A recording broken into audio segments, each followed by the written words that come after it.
city. You call yourselves New York's Guardians. Now is the time to prove it. Thank you very much.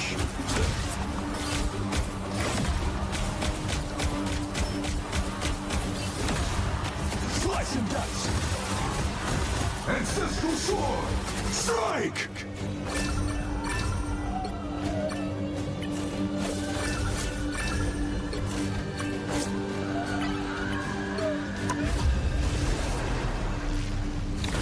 A gift from conscience. Taste cold steel. Time to make the undead dead again.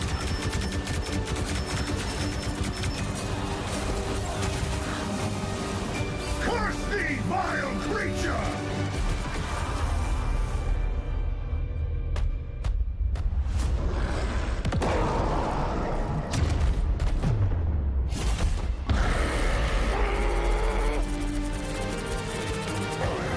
Well done. Perhaps I'll give you the key to the city after this. I shall feast on your bones! Ratatosker? What did Dracula do to you? You've got to fight, girl!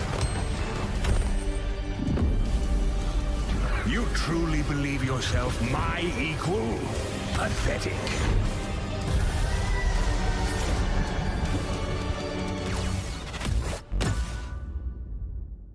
You have my thanks, but your vigilante antics have violated the law.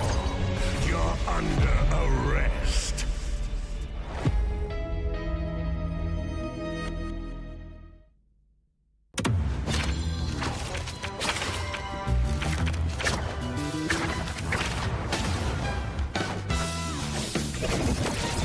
It never falls! Oh, quero não. Little love.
It's the moment you've all been waiting for. Championship Sunday. We're here for Asia for the preseason finals, and we're gonna see who can come home with $20,000 in their pocket.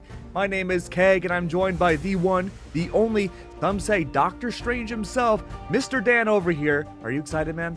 I mean, how fitting is it that I'm also a strange maid? That's crazy. But either way, we're here. Championship Sunday. This is the beginning of the end here in the Asia region side of Ignite Pacific. And I'm so excited. There's only 3 teams left, and only one will come out on top. This has been an absolute roller coaster of a tournament as well. Teams that have been slumping towards the tail end, some scaling up even more. And we'll talk about those storylines in just a few moments, because before we go into all of that, we gotta show you guys what we got in the game for you guys, because right now we've got that Hellfire Gala coming back in Marvel Rivals with Krakoan fashion by Magic in the Netherworld Noble costume, and Gambit coming in with the Alluring Ace costume as well. All of those are available right now until the 21st of May, and those cameras will be flashing, so you better be ready for those. Yeah, get them while you can. CB is going to buy the entire stock of the Gambit skin. The Alluring Ace, not going to be around much longer once she gets her hands on them. But we do have something even better, potentially. The Vampire King is free. Monsters lurk in the shadows and roam the city. Dracula returns. Team up with up to 4 players to save New York City in our latest PvE mode, Blood Hunt. Test your limits with the different difficulties and send the Lord of the Night into his undead doom. Available already right now, April 23rd UTC. And let me tell you, welcome to the next chapter of Marvel Rivals PvE. Will you hunt, or will you be hunted? Which one will it be, Dan? I'm thinking about hunting, because a lot of you guys are probably hunting for these Twitch drops coming in right at you on Twitch when you watch participating Marvel Rivals channels here on twitch.tv, most notably us here on the main Marvel Rivals channel. You can get your hands on the Daredevil costume, and you still have a chance to get your hands on the Gambit costume as well. So you got a double whammy of costumes coming your way right here, right now. Get them while you can. Maybe you don't have enough of those credits to get the Alluring Ace Gambit costume. Fear not, you can still be dripped out in your own competitive matches with the Will of Galacta costume of Gambit. Hey, one of our co-casters, Matsy, said that we're probably going to go to the full distance in both of our matches today. Something tells me if you haven't started watching now, probably a decent chance you can get all the skins and everything in the Twitch drops in this one broadcast today. I think now is the perfect time to start if you haven't already. Yeah, that's what I'm saying, right? In terms of how this entire tournament has started, and now we're reaching the finish line, right? Group stage lasting for a whole 2 weeks almost, and then we had that week break until we get into playoffs. That was really a time for a lot of these teams to like iron things out, things that haven't been working out, and have come back way stronger. And that's basically what Reject did, right? They looked down in the dumps in the group stage. They took some time to make sure that they are ready for playoffs, and look at what it's done for them. They're already in the grand final, waiting to see who they play against. Is it going to be Pirates or Zero Tenacity? Because keep in mind, we're down to 3 teams left. We've only got 1 best of 5 and 1 best of 7 left here in Preseason Asia, and this is exactly what these teams are playing for.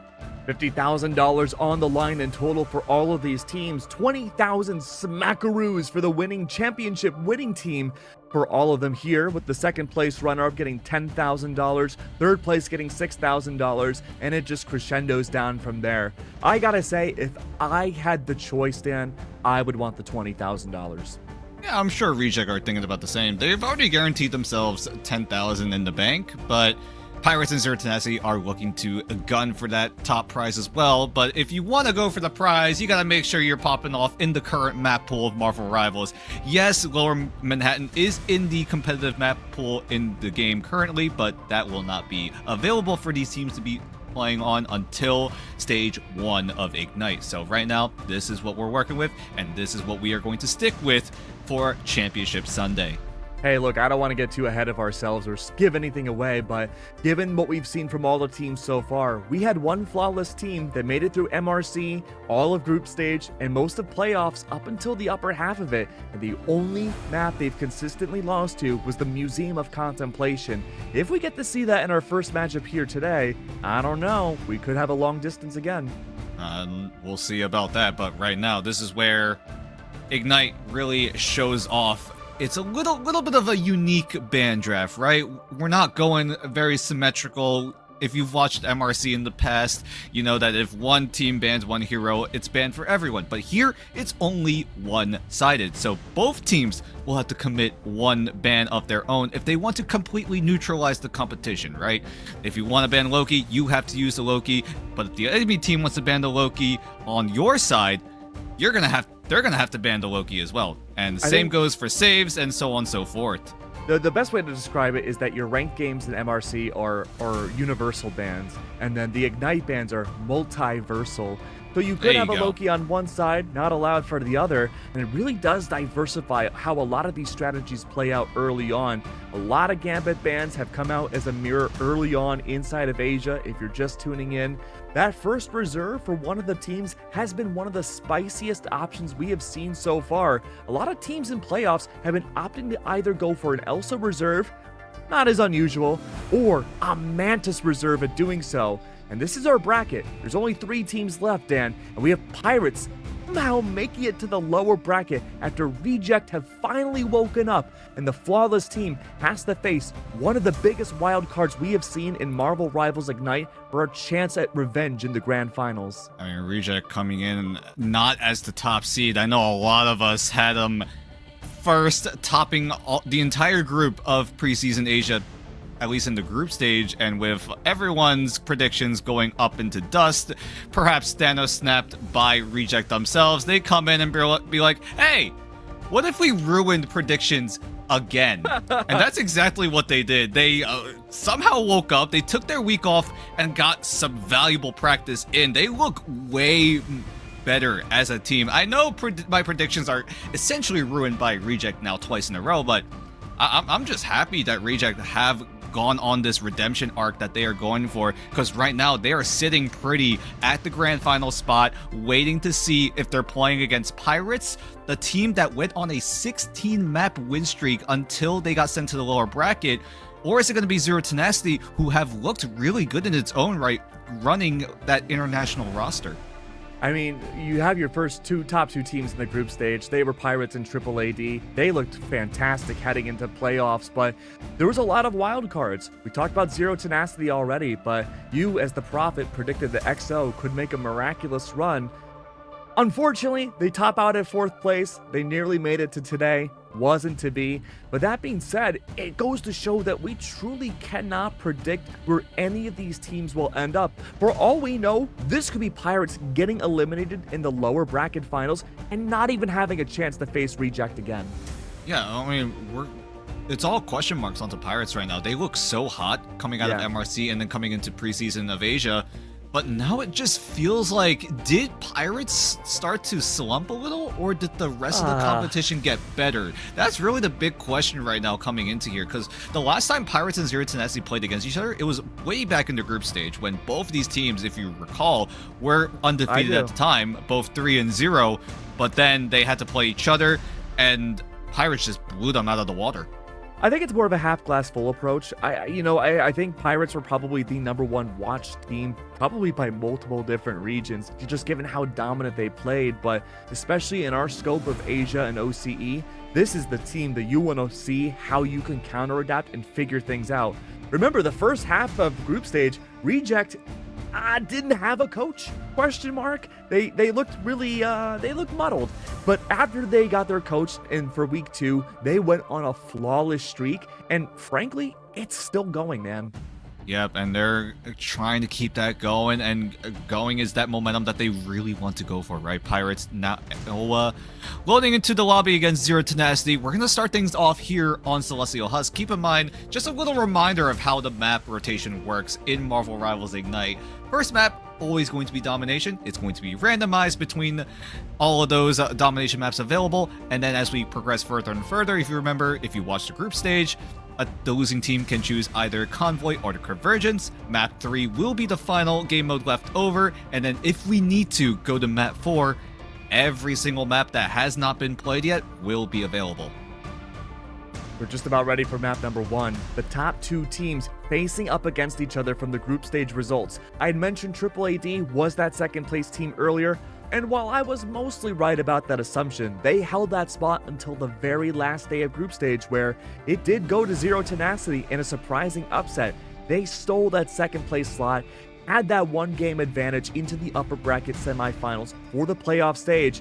They lost it out against Reject, and from there, Zero Tenacity made a flawless run. They have not even dropped a single map. I'm not talking series, because if they did, they'd be eliminated. Not a single map in the lower bracket run. And here they go, facing up against a potential raid boss.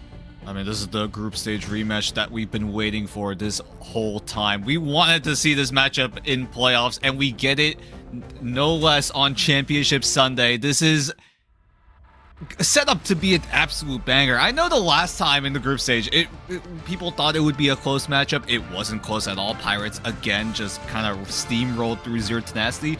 But with a whole week off, like after group stage going into playoffs, surely both of these teams have done the prep work that they need to in order to try to get as far as possible. And now here on Championship Sunday, this is the final best of 5 before we go into that best of 7 against Reject. But first, both Zero Tenacity and Pirates need to go head to head here on Celestial Husk. And what better way to start it than here in the band draft? Gotta ask you, Coach Dan, we gotta poke into your brain a little bit. If you are into this matchup, you're facing Pirates, would you rather face a domination match that you've consistently won in the past, or one that you've recently lost and sent you down to the lower bracket? That's going to be a really big question, right? It depends on how domination is played by both these teams. Either you go for the dive composition and try to force yourself to get the space that you need in order to get as much momentum as possible, or you just go the other approach, right? You wait for the dive to come in, try to peel your entire team, and then go for the counter engage.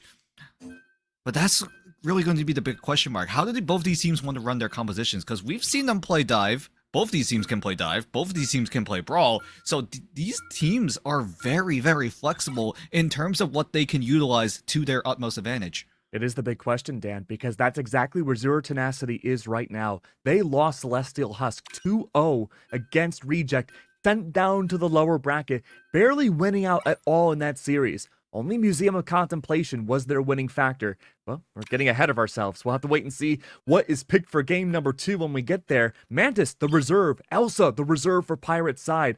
Damage amplification has been secured by ZT. Yep, Zero Tenacity getting that one-sided Mantis means that they will for sure have the advantage in terms of that ultimate acceleration. Keep in mind, if you have the damage amplification, that does mean your ultimate gets online just a little bit faster, and that's really what Zero Tenacity are looking to play around. They will take away the Mantis early, predicting that Pirates will go for the Elsa one-sided, and they do adjust that. Zero Tenacity, however, they secure the Vibrant Vitality with the Mantis and the Loki team up. Makes me think with the Invisible Woman ban from Pirate's side that maybe we will see a more aggressive dive composition with the Elsa on top. We do have the Loki, though, a lot of strategic reserves from Zero Tenacity, ensuring that there are going to be consistent heals and damage amplification. But with the Invisible Woman and White Fox ban, that's telling me that Pirates, they're opting to have strategists without a lot of fight back potential. Not as many get-off-me tools for someone like, I don't know, Daredevil? Maybe, but Pirates are posting up to say, hey, we're going to run dive. Oh, no. Because no White Fox means that that's not going to be available. No Invisible Woman means that there's no extra peel, no assistance with the Guardian Shield, no assistance with the Force Physics. As Zero Tenacity, they thought about the Strange ban, but they're just going to go toe-to-toe with the Invisible Woman band instead. But Pirates, I would not be surprised if they try to go in swinging with this dive composition. But Zero Tenacity, however, they do have options of their own to try to shut it down with the Vibrant Vitality team up. Both the Mantis and the Loki will have extra resources in terms of surviving this dive engagement coming in from Pirates. And if Zero Tenacity also put Marvel on the Groot, that's just extra healing at their disposal as well. Yeah, I'm curious to see what the front line's going to look like for ZT. Bizar's already locked in the Penny Parker. Could also maybe be. I just don't know if that's going to be a full committal there. Yeah, Bizar has not locked it in. That was just the hover. Instead, you have the Doctor Strange and the Venom, looking very dive-centric. Hadia, though, on the Vanpool, that would be such a great way to mitigate some of that damage for the dive. I mean, Kaidia on the Vanpool means that Pirates will want to go in as quickly and aggressively as possible. Kaidia will have to try to get the Banhammer online as soon as possible so that Zero Tenacity, one of those strategists are going to for sure get marked. If it's Bazer, it's gonna draw out the regen domain quite early in the team fight. So if Pirates are able to expose that cooldown, make sure that gets thrown to the wayside, Pirates will have the upper hand in terms of winning out in that first engagement. But Zero Tenacity will use the portal to try to, at the very least, maybe cut off main. But no, they're just gonna curve it to the right side and make sure that they get the extra control on the mission area before it even opens up. Using the shield, portal's a shield, excuse me, allowing Ultron, Jerry to hide around. Oh, wow. First KO of the match, that's Aztec the fall.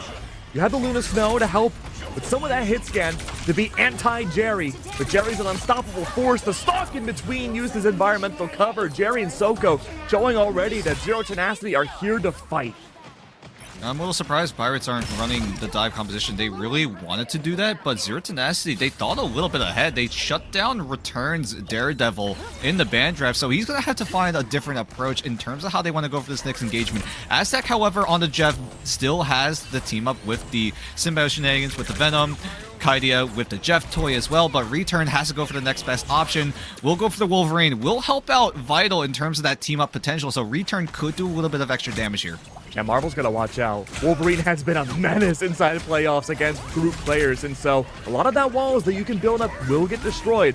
Just a matter, though, if Soko can help keep alive and have tabs on that Wolverine pick. We haven't seen him in the server just yet, but I did certainly hear him. There we go. There we go. Feral Leap is out. No last stand just yet. Return, a wealth of damage applied, but Marvel not isolated. Soko still playing for the shield, spamming it up and down, helping out his fellow Vanguard. Vital is just so low for so long. He's not able to safely do enough damage to zone away Zero Tenacity. Look at everyone in Z10. They're already healthy. Marvel and Jerry team up to find eliminations. Wendy's even there in the backline, just peppering down the hurt onto Fun as well. And Zero Tenacity are just speed running through this first checkpoint. Yeah, this is Manta Central. Working well. We saw Rage of Ultron from Jerry. That helped out alongside Wendy. Z will respawn, have Ensong Inferno set up and ready to go along with Vital. Maybe an ult dump will come out from Pirate's side. So many players It's gonna have to be. It's gonna have to be. Pirates are losing out. We're going to Final Fight territory. Fun and Return have their ultimates soon and ready to go. It's a matter of Zero Tenacity being able to peel the engagement coming in, because Aztec could easily shut down Wendy's ultimate if he does choose to do that. But Aztec will follow up the strategist of Zero Tenacity, but he's not able to get to the edge in time.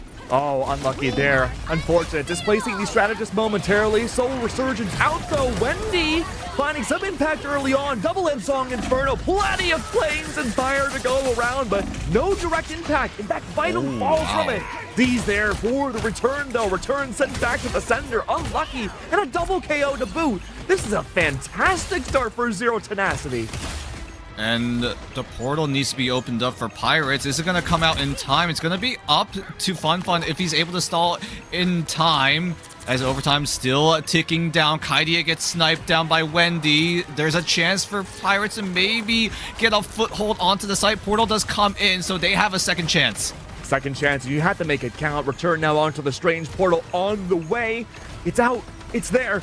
And there is some room, but Kumio has been unleashed. It's going to be Return to play so aggressive into the back line. Was that challenge worth it? We'll have to wait and see as an Agamotto falls directly onto the husk itself. Strange shield in the way will help out. Rage of Ultron is out and abound, finding one, lowering that damage all you can. No one checking for the backup Pirates. It's Z there to find the slays. The KOs abound once more. And with potentially another ult on the way, Ensong Inferno for the front lines. That's one Vanguard gone. Normally, Return's not in that role. That yellow beam, keep a careful eye on it. It won't be around much longer. Have to hold on, Fun. All the heals of these strategists are being pumped into him. And away for a tempo starter, $20,000 potentially on the line. Z takes down Fun. And with just one member left, they hop off the point, and point one goes to Zero Tenacity. Zero Tenacity are just playing like an well-oiled machine. That was just great counterplay coming in from them as well. Pirates did have a chance to win out before overtime even came out. Aztec swallowed up two strategies of Zero Tenacity, but Aztec just couldn't follow through with the elimination. And I also gotta shout out Zero Tenacity. They're playing against a one-sided Elsa. Vital has been piloting that pick for quite a while, it feels like, but it really hasn't done a whole lot. He's been pretty quiet, at least in this first round. Yeah, I don't think Apex Predator was able to be used at all, it felt like. So I guess the big question is, you know, there is environmental KO potential on Celestial Husk. I mean, you know, we didn't really get to see a lot of it early on. This next sub-map will have more opportunities closer up. Maybe we'll see that saved up for Vital in this first fight. The battle starts in 5. A chance, but Pirates are gonna have to rely on it really well, because Zero Tenacity, though, they still don't have ultimates ready to work with. Most of them are only halfway there. So Pirates, if they want to win out this first fight, they have to do it now. Gotta make a damn sure job they can make it work here. Let's see. Early on, Vital again, Apex Predator. My eyes are peeled. Fun does have Beast of the Abyss, from within. Depends on how much of a hungry boy he is. Doko's piercing around, keeping full tabs on this Elsa. You cannot let her get into the back line, and that's most certainly the goal. I mean, everyone on Pirates are so spread out. Zero Tenacity are losing map space right now. Kaidia jumps in, gets the Banhammer onto a backline, but Vital just gets popped. Can't even use the Apex Predator. It gets shut down immediately to 0%. Immediately, that monster has been put away. Strangling Prison sent down on top from Marvel's side. Wendy and Jerry, they have their ult set up and ready to go. Not necessary. Aztec's there. It's Jeff. Will it be sent off the stage? Oh, no. the walls. Blocked by the walls of Groot. That is unbelievable. Agamotto in return. The soul has left the fish. And through it all, it seems Zero Tenacity on track to get this first point cap. These micro plays are just insane. Marvel blocks the exit for Aztec to try to throw members of Z10 off the edge, and Pirates just couldn't figure out a way to follow through. I have Agamotto tagging onto the backline. The strategist, most importantly, of Pirates just meant that this first fight was already over as soon as Soko landed that Agamotto. I mean, we talked about the damage amp in the ban phase, right? Jerry, Wendy both have the capabilities of doing so. Very soon to have Rage of Ultron. Keep an eye on him. But now you have triple hit scan on Pirates to try to shut down this flying strategist. You're going to have to make something work because he's getting away with so many heals for free. It's a jump back down once again. Fun has the feast once again, but will there be an Abyss? That's the Rage of Ultron. Small corridors, isolated 1v1s, and through it all, finding Kadia. That's not going to be enough. Jerry unfortunately falls mid-ult. Fun, and the rest of Pirates, they do have a man advantage. Yeah, it just keeps going. Great anti-heal potential coming in from Fun, but with everyone on Zero Tenacity focusing down the Venom means that he's going to get taken away. So Zero Tenacity, despite being down a man, will still have a way to come back. Great peel coming in from Baser and the rest of Zero Tenacity, making sure that the Loki stays alive. Great swap as well to reposition. Pirates are losing steam fast because look at their ultimate economy.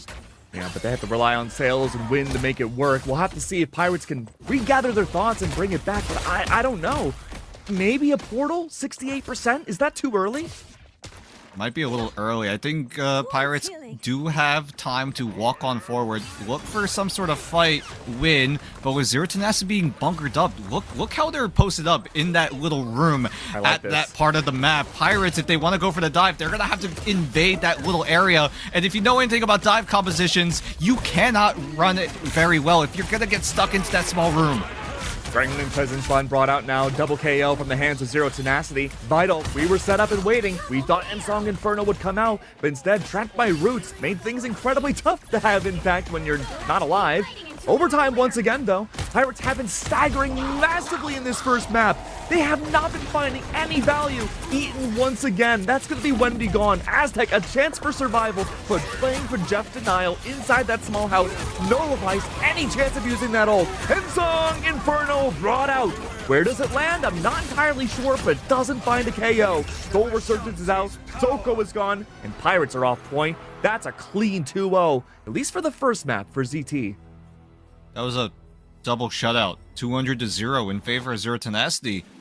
They just played the dive, or played against the dive so well, and whatever Pirates were trying to do, it just didn't work. They tried to brawl, but Z10 were better at it. They tried to get a little more aggressive with the dive, putting Return on the Psylocke, Fun on the Venom, and still, nothing worked out.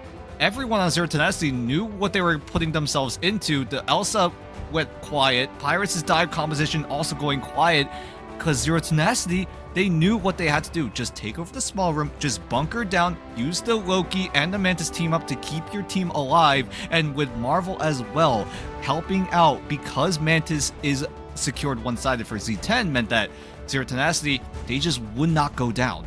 I'm really happy you mentioned the Loki too specifically, because we saw the environmental control from Zero Tenacity, especially in that second sub-map, hunkering down away from the domination point. They captured it, they played in that small room, shut down any capability of Aztec using its Jeff ult to send people off the map, any way of reclaiming space, and forcing Pirates into such an inconvenient and small and frankly very hard to fight room. Even with all the counterplay Pirates tried to employ, it felt like the duelists in that matchup never had a chance to shine. I'm looking at the stats right now. Yeah, I was about to say. 2-6 on Vital, Dan. Yeah, and that, but also look at Eggsy. We didn't talk about him a whole lot, but he was just frying in the back line of Zero Tenacity. No one on Pirates were able to shut him down. He only goes down once, and with 15 final hits for the Phoenix of Eggsy, this guy, I believe he's the captain of Zero Tenacity as well, and he's already going ballistic, and it's only map 1. 24-1, dude. That is an incredible stat line. And it's a tough spot to be in, because historically we see Pirates maybe have slow starts at best when it comes to domination points. Maybe they'll give up that first sub map, but even that's a stretch. But usually they break it back with their overwhelming force on their duelist front. If they've been counter-stratted this early on, again, by the duelist against them, making return, get 5 and 6, on their stat feed, 2 elims and 6 total KOs against them, I'm very worried for Pirates. And that's a sentence I never thought I'd say.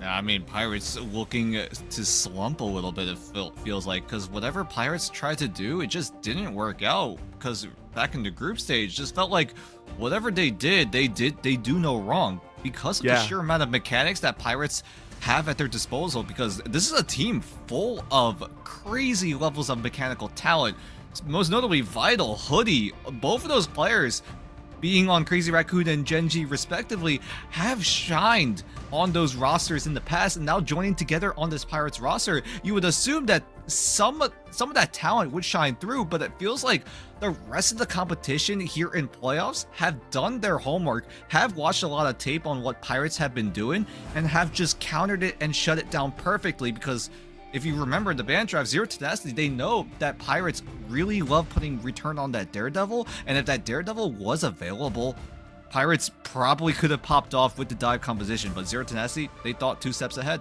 Hey, heavy is the head that lifts the crown, man. If you are the most watched team in the world, most likely, especially for Asia going in the playoffs, everyone's gonna know what you do to a micro beat. And that's what makes it incredibly tough, man. Yeah, we'll see if it's gonna get even tougher for Pirates as we take a short break. See where Pirates take us for map number 2. We'll figure that out in a few short minutes. Dracula wishes to reclaim my city. You call yourselves New York's guardians. Now is the time to prove it. Thank you very much.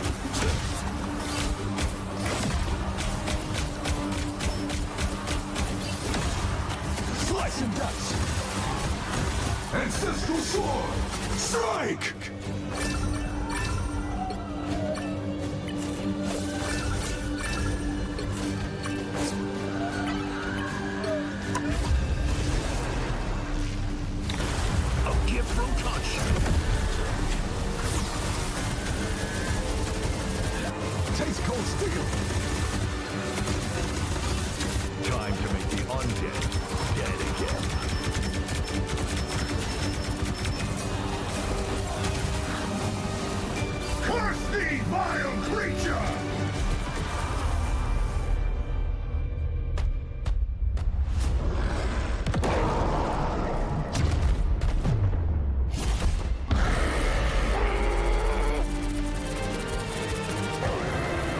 done. Perhaps I'll give you the key to the city after this. I shall feast on your bones! Ratatosker? What did Dracula do to you? You've got to fight, girl! You truly believe yourself my equal? Pathetic.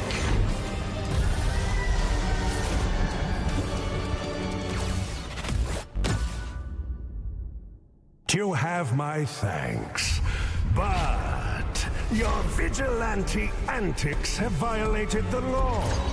You're under arrest.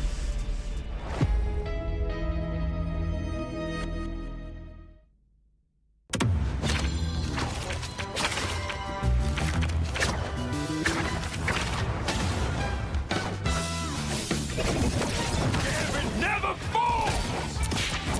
Oh, quel dommage. Little look!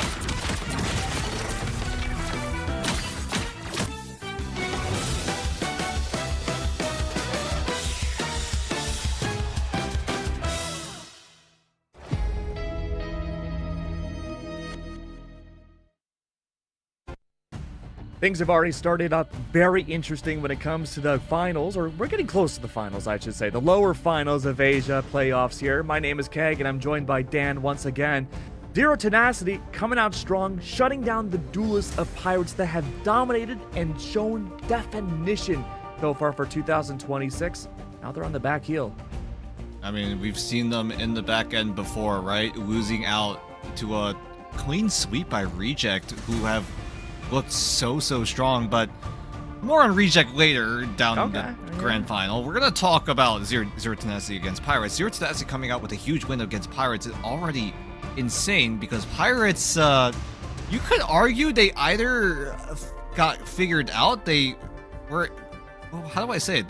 They saw, the rest of the teams have solved the ban draft of Pirates, it just feels like, because whatever Pirates wanted to run, at least in that first map, they just couldn't do it because Zero Tenacity were able to shut it down before they even loaded onto the map. Shutting down Return's Daredevil meant that Pirates, even if they banned out the Invisible Woman and the White Fox to try to make those dive hits a little bit easier, just couldn't work to that full potential because Pirates just couldn't figure it out because Zero Tenacity, they did run the Loki and the Mantis team up, but Pirates were probably thinking, hey, we're confident enough to shut down the Loki Greens, either putting Fun on the Venom to go for those soft hits, or just click and take away the stones on top of those regen domains. But one thing's for certain though, Pirates will take us to Shin Shibuya. It's been popular for a lot of teams back in other regions, and it looks like Pirates are going to go for that approach instead of the Museum of Contemplation. They did pick it once, but they did lose out on it against Reject again, but now they look to switch things up a little bit. Take us to Shin Shibuya. Yeah, a lot of teams like to go Convoy off of their first domination loss, and normally that makes a lot of sense, but when it's Museum of Contemplation and you're looking at Asia, that's normally the choice, and like you said, Dan, that's where Pirates always consistently lose. They don't want to go to Museum if they have the choice. Going to Shin Shibuya, I feel that this is a little risky just because, again, Convergence, you still have a domination point that you're going to have to win out. That didn't go well for Pirates. So if they can get past that first initial hurdle, I think the confidence levels of Pirates is going to go a lot up. But that ban draft is going to be so important here to make sure they can actually employ that. Precisely. Zero Tenacity, they got away with the Mantis and the Loki team up. Pirates, do they want to run more of a dive composition again? But it's going to be up to how Zero Tenacity decide to figure out who they want to ban, because that Daredevil ban was insanely valuable for Zero Tenacity. Even though they were able to get away with sort of a bunker style composition, Zero Tenacity, they're going to be attacking first. Pirates choose to defend in round number 1, so we'll see how Zero Tenacity decide to use this ban draft. Do they want to favor it more so that they have the upper hand when it comes to the defensive side, or do they want to go for the more aggressive approach? Make sure they get as far as possible within this map so that Pirates, if they try to go for the attack, they're going to have a really tough time. Double Gambit bans early. No surprises just yet. Early reserve onto the Mantis. Zero Tenacity with Wendy made Mantis looks so powerful. It was, I mean, look, obviously, she's a strategist. Made her look like a third duelist. The most valuable part about Mantis' kit is really that damage amplification. 12% damage boost. And if you can make it one-sided, which is exactly what Zero Tenacity are going to do, again, is going to be insane. You have that slight edge in terms of how fast you can get your ultimates. And at times, it really did feel like that. Zero Tenacity were able to cycle their ultimates time and time again. And while Pirates were trying to look for countermeasures, Zero Tenacity were just winning in that ultimate race. Daredevil banned from Zero Tenacity. That's a big shutdown once again. We're not really seeing any major changes at all from the ban drafts, except for maybe Pirates not opting to go for the Invisible Woman and or White Fox ban. Loki ban instead, this is very way better. valuable. This is already way better for Pirates. Take away the Loki so that you don't have to deal with the Vibrant Vitality. That proved to be the biggest issue when it came to trying to break through Zero Tenacity's defense. Not only was it the Mantis and the Loki providing a lot of that damage amplification and the healing potential, it was also Marvel.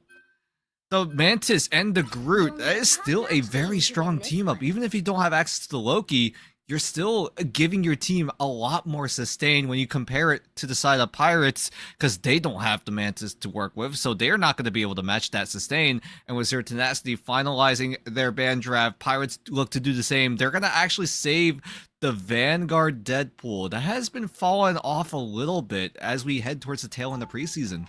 Now, Kaidia found a lot of value off the Vanpool, though, back in Domination. I will say, Ultron ban, even if Ultron's not the strongest strategist in the world, the fact, again, that he has that 10% damage amp is good right now for how these teams like to play. Won't be available anymore. Jerry popped off with him. Instead is relegating to the duelist role, going to a magic, attacking-wise early on. No, there's no way. The Mantis is available. If you're not using the Mantis that you saved, you're actually trolling. I can see a reality. I can see it. I mean, that's what, a shout out to XXO01 there by Zero Tenacity. Shout out to Sungjuk Woo putting on a magical show back in Araco in day one of preseason. That was a fun one to watch.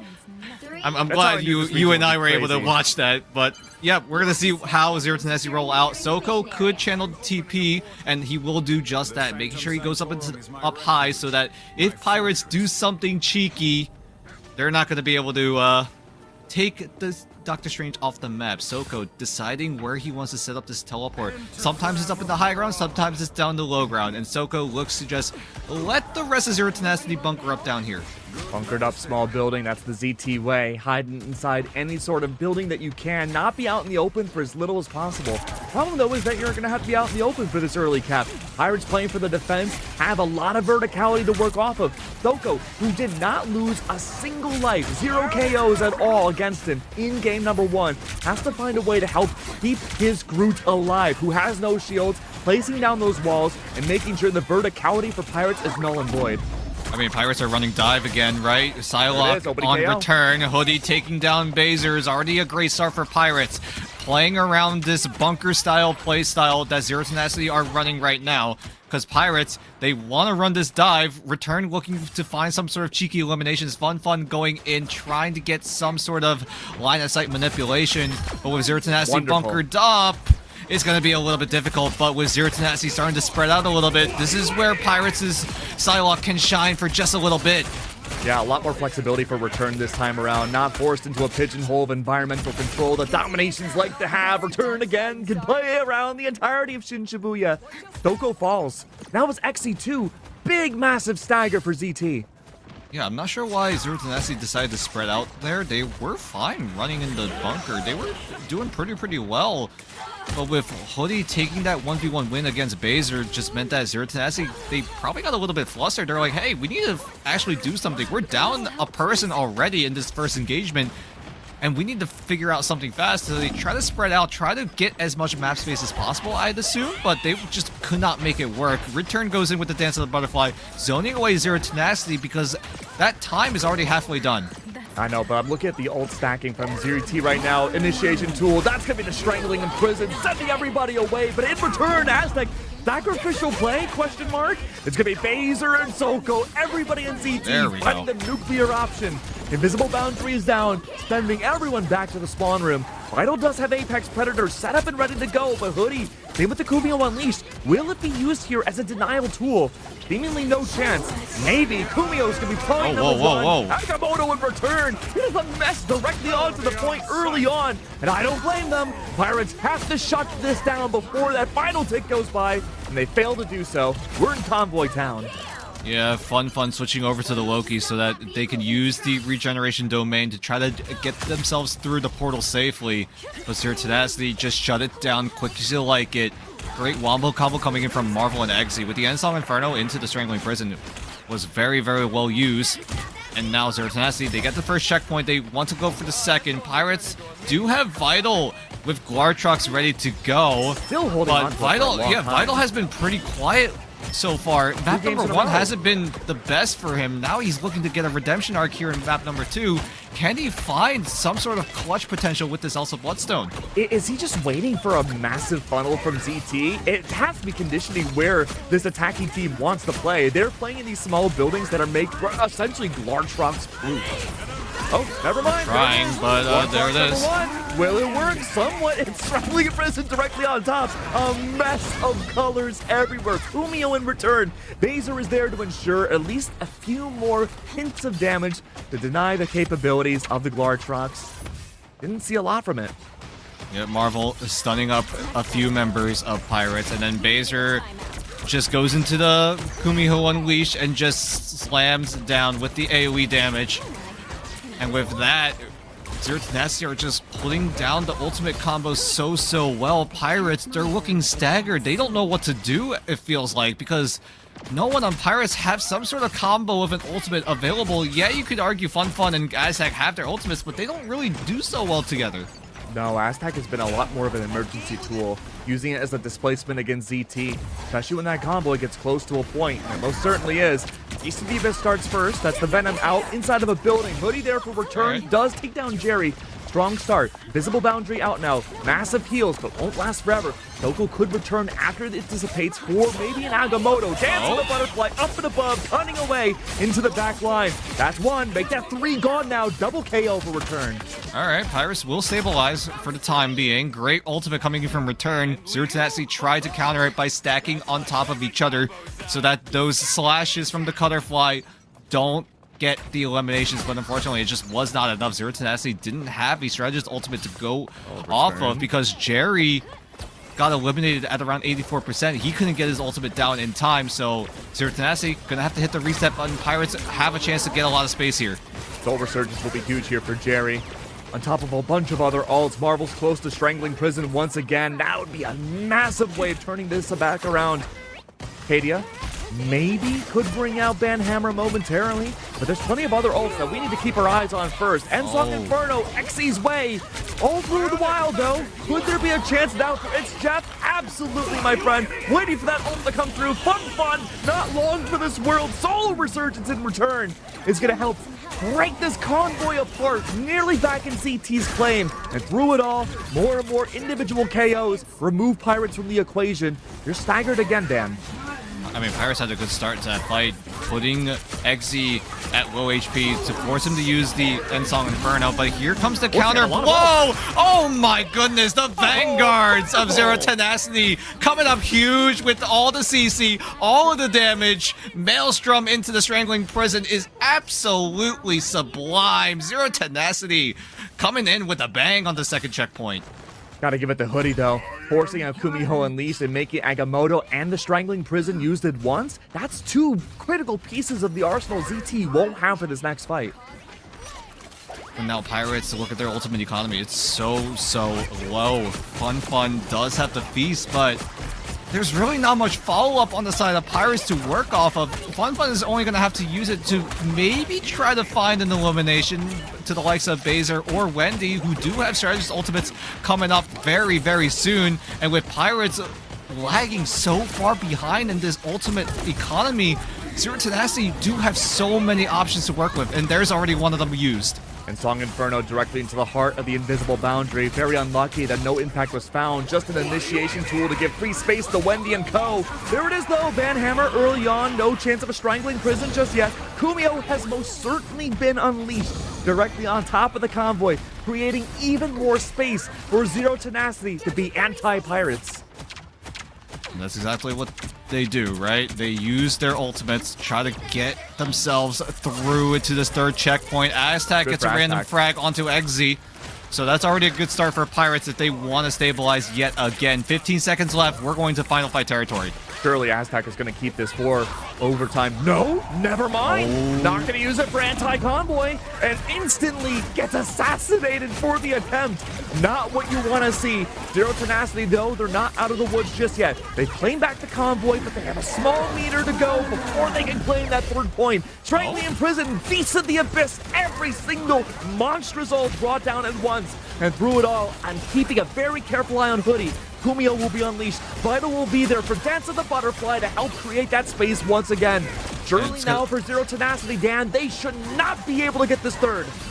Yeah, I mean, Wendy is so close to the invisible boundary. It's a matter of time if Wendy's able to get it up and ready to go in time. Pirates are waiting to go for the go button. Great push, it looked like, to deny Vital from getting some sort of valuable, but they still make it work. Hoodie comes up huge. Vital and Hoodie make it a double-double as the rest of Z10 wiped out of existence. Pirates will get the hold down, and now it's their turn to match it.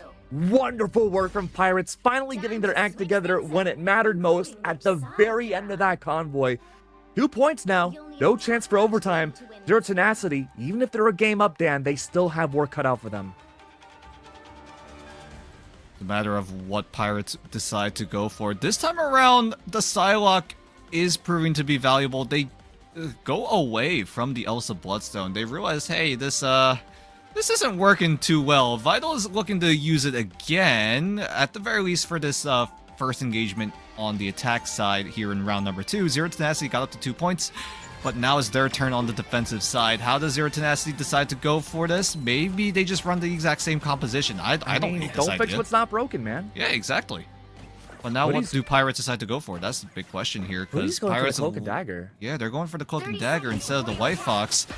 But Cloaky, still a very strong composition. Usually the Hoodie, if he had access to the Invisible Woman, would have most definitely have gone for that. But with the Invisible Woman banned out, you have to go for the next best option. It's going to be the Cloak and Dagger. Cloaky has been pretty strong of a strategist lineup. It might be one of the strongest 2 strategist lineups in the entire game at the current moment. I mean, the big way to normally shut down Cloak and Dagger and or Aztec on the Loki too, right, is going to be the Magneto. We don't see that from Zero Tenacity. Maybe there's a reality where Marvel or Soko switch over and get the Meteor M set up once they identify the Cloak and Dagger. That could be a way to turn things around, but right now, the potential red carpet leading directly to the point is a huge initiation tool Pirates need to stack up. Yeah, but as much as they want to do that, you got Soko on the Doctor Strange. That's his comfort pick. He could probably switch over to the Magneto if he wants to, but Marvel would most certainly doesn't want to go towards that option because you don't want to give up the team up between the Mantis and the Groot. So Marvel's essentially locked into playing this Groot. How do Pirates decide to approach the situation? That wall of healing is so far being so valuable on the side of Zero Tenacity, and look what's happening, because Pirates, they're looking for poke opportunities, but Zero Tenacity are just out-sustaining them outright. Hey, no disagreements from me. The thing, though, about Marvel being on this Groot is that Soko's there for that extra protection and has to stay near his other Vanguard. A lot of openings for Zero Tenacity to have much more of their squishier players exposed. We see them inside this building, fighting a front on 2 ends.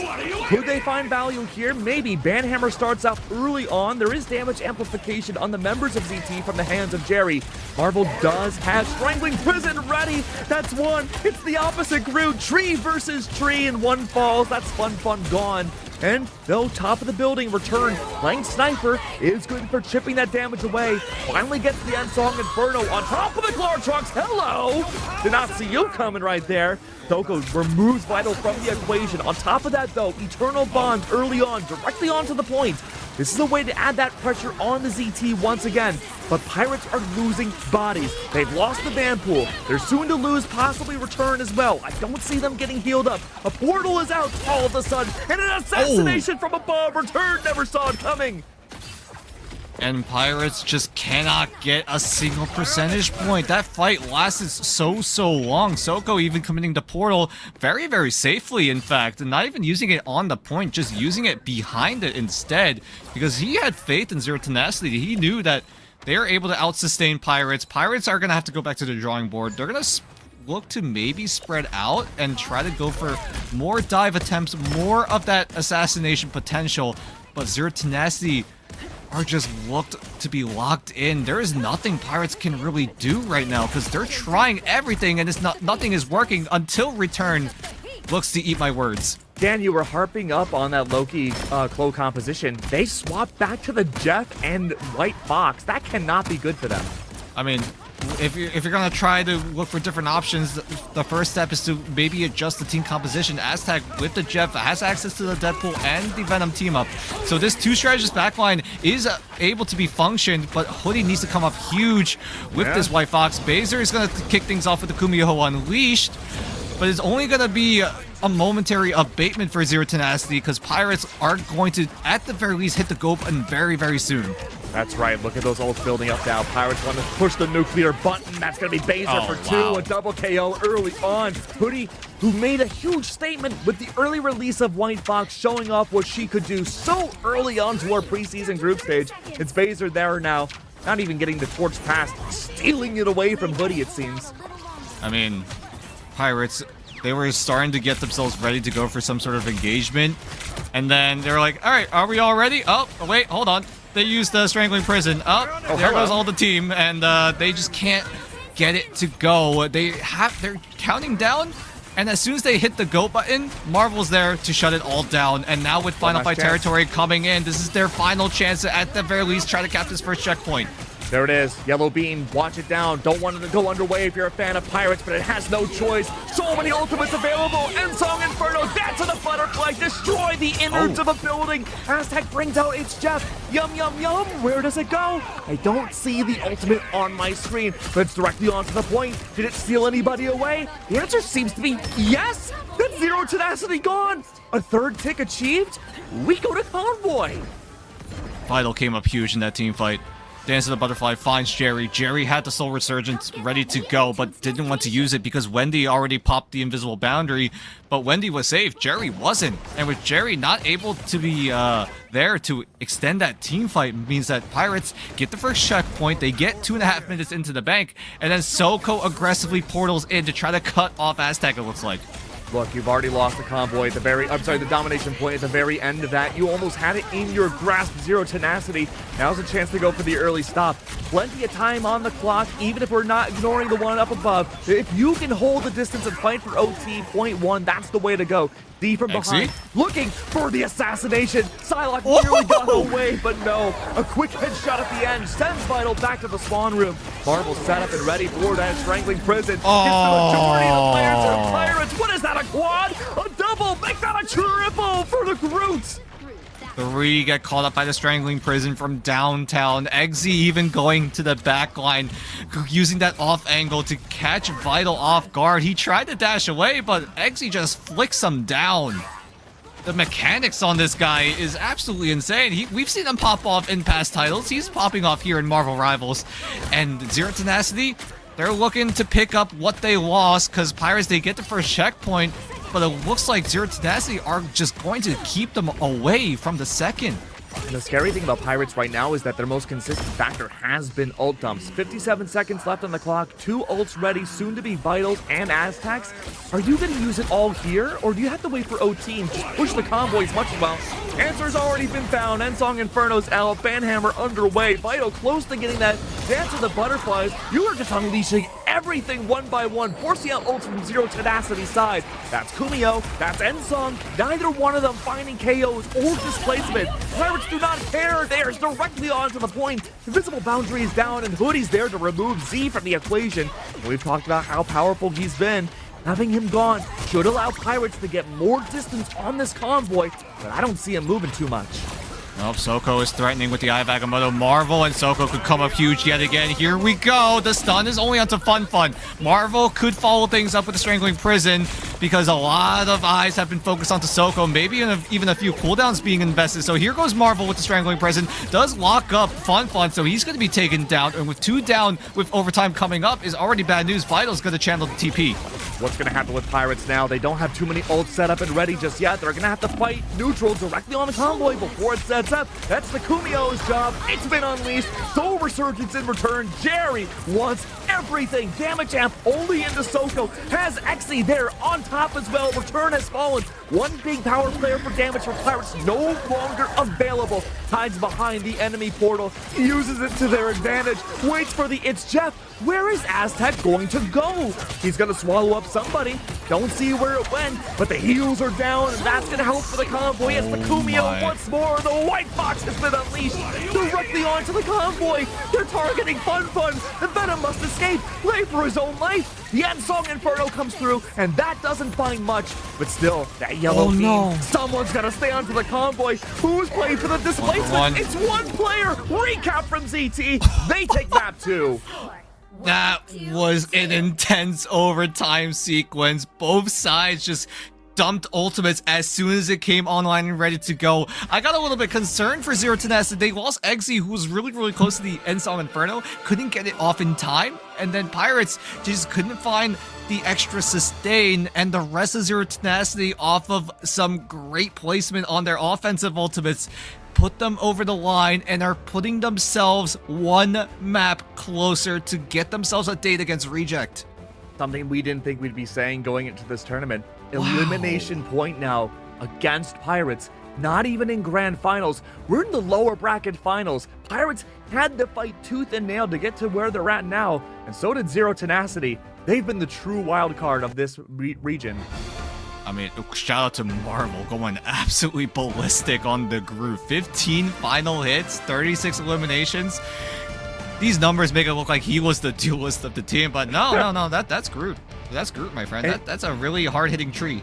You talked about, too, that there might be some uncomfortability with Marvel playing Groot. Not to say that he can't play Groot, but he has a lot of Vanguards that he could have lined up. But his duality with Soko has been Fort Knox in locking down the entirety of these points, dude. I mean, what Soko can play, Marvel can also play as well, so this guy has a deep hero pool, and if Pirates are gonna figure out a way to break through what Zero Tenacity are throwing at them, Pirates just look so disjointed. They look like they've been figured out. It just looked like whatever Pirates wanted to go for, Zero Tenacity were just quicker to it. You saw in some of those engagements, Pirates were prepping for a huge hit with their ultimates to dump onto Zero Tenacity, but then Zero Tenacity, they use one ultimate and that entire plan just goes up in smoke. So Pirates, they're gonna really need to go to the drawing board because their backs are against the wall, something that we quite literally have not expected. This is a team that went on a 16-map win streak and now are putting themselves in a do-or-die scenario. Is it a sinking ship? Has it been the last plunder of Pirates? Will they be able to dock once again? We'll have to find out after this break. Don't go anywhere. We'll be right back.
It could very well be the end of a dynasty here. Pirates, they've sailed the 7 seas, they have found many highs, and right now, plenty of lows. They have yet to win a game in the lower bracket up against Zero Tenacity, and this could very well be their last chance, Dan. I mean, back's against the wall for Pirates at the current moment. Do or die scenario. Pirates just... I don't know how to say this, because it just feels like everyone else... I mean, everyone else just got leveled up just so much, and Pirates, I just feel like they just stagnated. They hit the peak, and then they just kind of plateaued there, and then everyone else just started to climb higher and higher. And in terms of this power level, it looks like Pirates are slumping a little bit. Zero Tenacity are on the uptick, so we're just seeing that supernova of a collision in terms of how these teams fare out. We could have seen a very, very even matchup, but right now, Zero Tenacity just look to be, I said this way back, they just look to be 2 steps ahead against Pirates. And with Pirates going to Midtown, does that mean Pirates are gonna go less of a die composition? Because Midtown is very, very anti-die favored. You're gonna have to think of something new, because I have bad news, Dan. We saw Reject play against Pirates and Midtown in the upper bracket. It didn't go well for Pirates. They lost 1-3. Yeah, it looked rough. Reject, I mean, they're on a whole different level in terms of that glow up right now. But Pirates, though, I'm a little bit concerned. They came in hot, and then now they're starting to fizzle out for a little bit and Zero Tenacity. How do you keep that train going? You have to finish strong here if you want to prevent Pirates from getting any sort of comeback potential. I mean, Pirates do have that. They have a chance to come back here. It's still one more map, right? Pirates, you just have to win 3 maps and complete the reverse sweep, but you make it sound so step easy. 1. I mean, it sounds easy, but I mean, again, with how strong Zero Tenacity are performing right now, Pirates look just ever so slightly disjointed, right? These combinations of ultimates just never came out from Pirates, whereas Zero Tenacity, they were able to sequence them well. Marvel going in with the Groot ult, Eggsy on the Phoenix, following it up to get some extra damage down, and that coordination on Zero Tenacity brought them over the edge over Pirates, who are just kind of just using them one at a time, just like, yeah, we're gonna use it, pray and see if it works out. Sometimes it works, but it doesn't work every time. And that's the difference between how Zero Tenacity are playing and how Pirates are playing at the current moment. You know, the most confident we've seen Pirates so far this entire set was them on the attack side for Shin Shibuya. They ult dumped, what was it, 3, 4, maybe even 4.5 leading into 5 ultimates to get onto that convoy point and take out Zero Tenacity. That confirmed the point for them. That worked. Why aren't we seeing more ult dumps?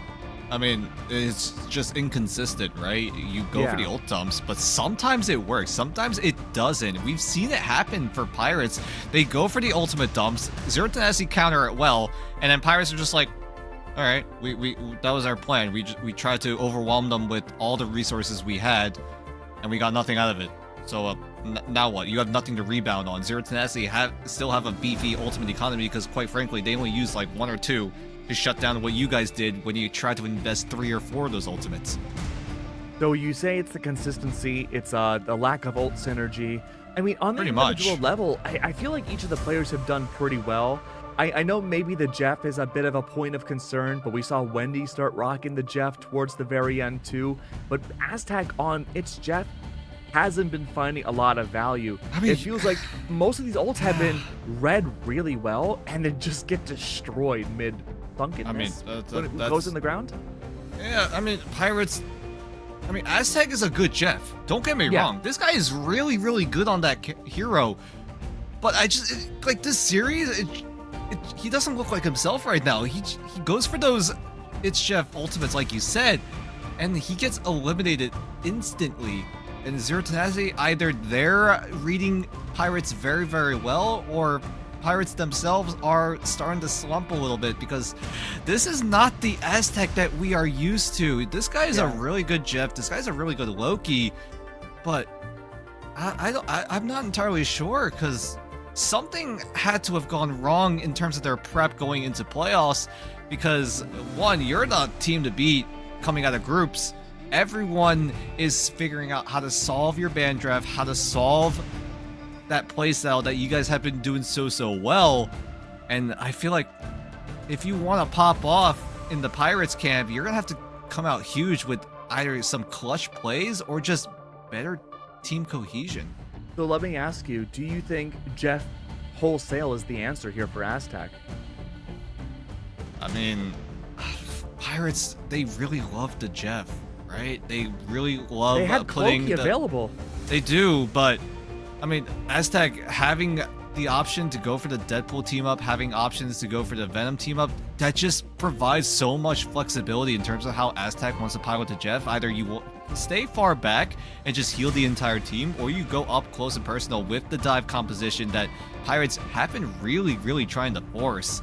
Putting Vital on the Psylocke, return if the Daredevil is available, will go for it if he so chooses to. And then the Aztec can just really, again, play far back or play up close, help out the dive with the symbiote shenanigans, tether up everyone, get the healing down. And that's what Pirates have been really doing, but again, it's just not working out for them. Well, I'm happy to say the Keg and Dan podcast seems to be over. We're just about ready for map number 3. Hope you enjoyed it. Make sure to subscribe to the Marvel Rivals channel. We would appreciate it. And momentarily, we'll be into the bans and drafts. I mean, I hope we didn't bore you guys. No, we could never. We're just dumping. Most Dumping our entertaining knowledge. humans alive, man. Oh, yeah. Totally. Yeah. Word on the street is that Dan is going to faceplant in a cake at the end of this song. I don't know. You want to stick around? I don't know who said that, but if you want to stick around, maybe see something crazy. Maybe see something crazy, but you gotta get those Twitch drops as well. Keep that in mind. But also, while we're yapping away here on the Asia broadcast, you also got OCE's group stage happening as well on the Marvel Rivals OCE Twitch channel. So if you want to dual wield some Marvel Rivals Ignite action, be sure to boot up that Twitch stream as well, while us going through this ban draft, as Pirates have to come up with something here, because one more map loss and they are done for. They're gonna have to settle with 3rd place if they don't win this map. Every pirate story comes to an end, but we didn't think it would come out here. They still have one chance to turn it around, though. Elsa, reserve from Pirate's side. I gotta be honest with you, man. I don't think they should be reserving Elsa anymore. I understand it's a comfort pick, but we really haven't seen Vital use Elsa at all. No, I mean, we've seen him use it, but Zero Tenacity just shut it down completely. It just felt like Pirates weren't getting the value that they wanted with this Elsa reserve, and they now keep going to try to maybe either go for dive composition again, or maybe start to reel back. Go for a more brawly style composition that has been rising up in the end of preseason. So Zero Tenacity banning away the Daredevil means that Pirates' dive are going to be very weak, and Zero Tenacity are not going to be given access to the Strange as well. No, Doctor Strange ban is going to hurt Zero Tenacity quite a bit. We've seen Soko absolutely pop off. I've taken a look at chat a few times, and everyone is singing the praises of Soko so much. So losing out on him, I think, is going to be a devastating start. But him rocking the Magneto, I think, could inadvertently also be a buff, just considering how strong the Meteor M can be and dictating a lot of these ult digressions. Yeah, I mean, Pirates also have access to Cloaky, so if Pirates do decide to go that option in terms of strategist backline, Zero Tenacity have countermeasures. Soko with the Meteor M, very common in terms of shutting down that Cloak and Dagger if that Cloak and Dagger does misstep a tiny bit. Pirates, however, look at their team composition. This is very similar to what they ran back in map number 1. Hoodie on the White Fox, Aztec on the Jeff, getting access to the Deadpool and the Venom team up so that he is given so much healing in order to be facilitated inside of that 2 strategist backline, while Return and Vital on the Psylocke and the Elsa respectively means that they can dive, but they can at the very least brawl as well. So we'll see how Pirates decide to defend against Zero Tenacity, who are rolling out with the Groot Mantis team up. Gotta say, the big change though, Return had been Wolverine originally, then swapped to the Psylocke in that domination matchup. Hopefully Return can find value here. I think his Psylocke has been a big silver lining in the Pirates matchup, taking these off angles and removing away a lot of the strategist pressure that was relatively unspoken for outside of him. So Jerry early on utilizing the environment much to his control, hoodie up above, gets these early heals. So far, just ult build up city. Yeah, they're just poking and prodding. Kaidia will get access to the Banhammer or the big test. Depends on what he wants to go for. Is able to get backline access. When does he decide to pull the trigger is the big question. But he does put a lot of pressure on the backline of Zero Tenacity, so they're going to have to reel back. And with Pirates getting a lot of that space on the side areas means that Pirates can essentially do whatever they want, but with Marvel taking down Vital like that, that plan is going to fizzle out very, very fast. Strong start. Unfortunately, Glarchox will have to wait. Kaidia in the back line of ZT did get Banhammer out. I believe that was on the strategists. At least has dissuadement for a little bit. Zero Tenacity starting to get this convoy moving up and again, but no one's taking vertical control. Hoodie and company finding value. Jerry's gone. Jumps down below. Kumio soon to be unleashed. 80%. Aztec, it's Jeff out. Where will the shark go? Inside. Well, inside that small room. Gonna help out well. No environmental control to go for a KO. You have to play for displacement. It's gonna be imprisonment once again. And all the Pirates seem to be strangled away. Wow, Zero Tenacity, they get picked off by Pirates because of how Pirates were playing around the map. They don't play in the main area. They were taking over all of the side rooms and try to clamp down and restrict Zero Tenacity to, at the very least, get a hold onto the convoy. But Zero Tenacity were able to get the counter punch down. They were able to get the counter picks that they need in order to keep this convoy moving, getting closer and closer to that first checkpoint. We're going to see an ult dump to try to see who comes out on top. Wonderful work. Dance of the Butterflies is abound. Soko does have Meteor and waiting for something. Doesn't matter. Vital's gone. Glarchox wheeled her down. Huge way of getting P1. What is going on with Vital right now? Usually he's been popping off with the hit scan heroes. The Elsa Bloodstone has been so good for him, but either Vital is not playing to his full potential, or Zero Tenacity are just playing as a team just way better, because Pirates, again, I mean, they go for the rotational plays. They were able to take over the side rooms, but once they got closer and closer to the main area, they just got their teeth kicked in, it felt like. Yeah, it really feels like Vital's not living up to a full Elsa potential that we've seen and hyped up the entirety of this season. Instead, it has been the Phoenix to find more wonders. Return XC early on, duking it out across the different buildings. Can they find impact here? Phaser, maybe. Kumio has been unleashed. Oh, double stack. Oh no, double stack ultimates directly on top of the invisible boundary. That's truly unlucky. Aztec there eats it away. Phaser's good for sure, man. That's two gone for them. Kadia is there at least for the Banhammer. That's going to dissuade things more. Vital for the return factor. Two strategists now down. I mean, good counter attack coming in from Pirates. They realize that Zero Tenacity screwed up a little bit. Baser and Wendy both popping their ultimates at the exact same time is already bad news in terms of ultimate economy. So Zero Tenacity, they're going to be missing out on some of that sustainability. And Pirates, having returned close to that Dance of the Butterfly, fun close to the feast, means that they could go for the aggressive move and get value out of it. Pirates will need to stabilize very quickly if they want to stay alive in this map number 3. Could be an ult dump down, strangling prisons out. Zero Tenacity building up their arsenal quite a bit. Unlucky ultimate there for Marvel. Didn't really find much. Aztecs there for the trade. Jerry's gone. No more damage amp from the Mantis. I'm looking at return. That's going to be Dance of the Butterfly soon. That Soul Resurgence gone on Zero Tenacity for a little bit, so he's going to have to speed run his way back into the site. While Xy's trying to put pressure onto the off angles of Pirates. Pirates still are not getting their ultimates in time. Return, yeah, he got to the Dance of the Butterfly, will use it immediately, but Jerry is already back into the fight. But he's not even going to be using it because Wendy's there with the invisible boundary. There it is. No more double stack this time. Baser a little ways off from getting Kumiho unleashed. Wendy, though, invisible boundaries out. Prevents any more extra damage from return post-mortem. It's Jeff is out once again. Banhammer directly on top. We're seeing Pirates find these ult dumps once again. Endsong Inferno could have gotten the KO, but Aztec's just barely out of range. It leads to a Soul Resurgence. This is going to work well. None the matter, though, with the Feast of the Abyss. Doesn't find a lot of impact. Zero Tenacity, not even moving off this convoy, are geared up to take this second point. And quick as you like it. Albeit Pirates putting up a bit of a fight there. Zero Tenacity should be able to get to the second checkpoint in Kumio. time. Baser will have to invest. The Kumio Hold on Unleash now. takes down Hoodie, who just got it. And Baser was able to get the key elimination to make sure that Pirates don't have any more sustain to work with. They will get that second checkpoint and add 90 more seconds to the time bank. It feels like even with the ult stacked up for Pirates side, they have impact, but it's so quick, and Tenacity's recovery is so strong that it doesn't last very long. 2 minutes on the clock, there's not enough time.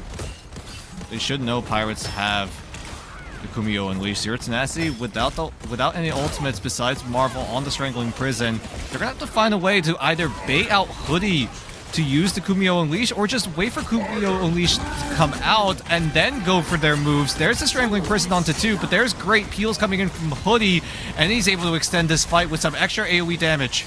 Great job on the Kumiho, forcing the peel back from Zero Tenacity. They're going to have to recall themselves just for a bit and set up for the Unsung Inferno. We'll see how Vital decides to pilot it. Maybe use it as a safety measure, because quite frankly, there's really not many ways to use it aggressively. He's going to try to just shred down the Vanguards, go for a different vantage point up in the high ground, but Exy is still frying the backline. Just can't take a 1v1. When Exy's on the board, that's Return, falling victim to them once again. Aztec very quick to get this It's Jeff back into the fray. Soon to be unleashed, I'm sure. Banhammer was used, but unfortunately, Kadia cannot find much. Yep, everyone on Pirates will have to hit the reset button. Kaidia is going to have to reset and regroup with the rest of the team. Zero Tenacity are closing in onto that final checkpoint. Soko is threatening with the Meteor M. Exy is there with the Ensong Inferno. This could be a devastating combo, but here comes Return on top of Fun. There's the Wombo combo we needed to see from Pirates. That's the way to stabilize, and Pirates will finally get that team wipe that they also needed. 30 seconds left. No Doctor Strange available. No portals to use. It's a straight shot back in, and Return is now a raid boss that the entirety of ZT have to figure out how to defeat.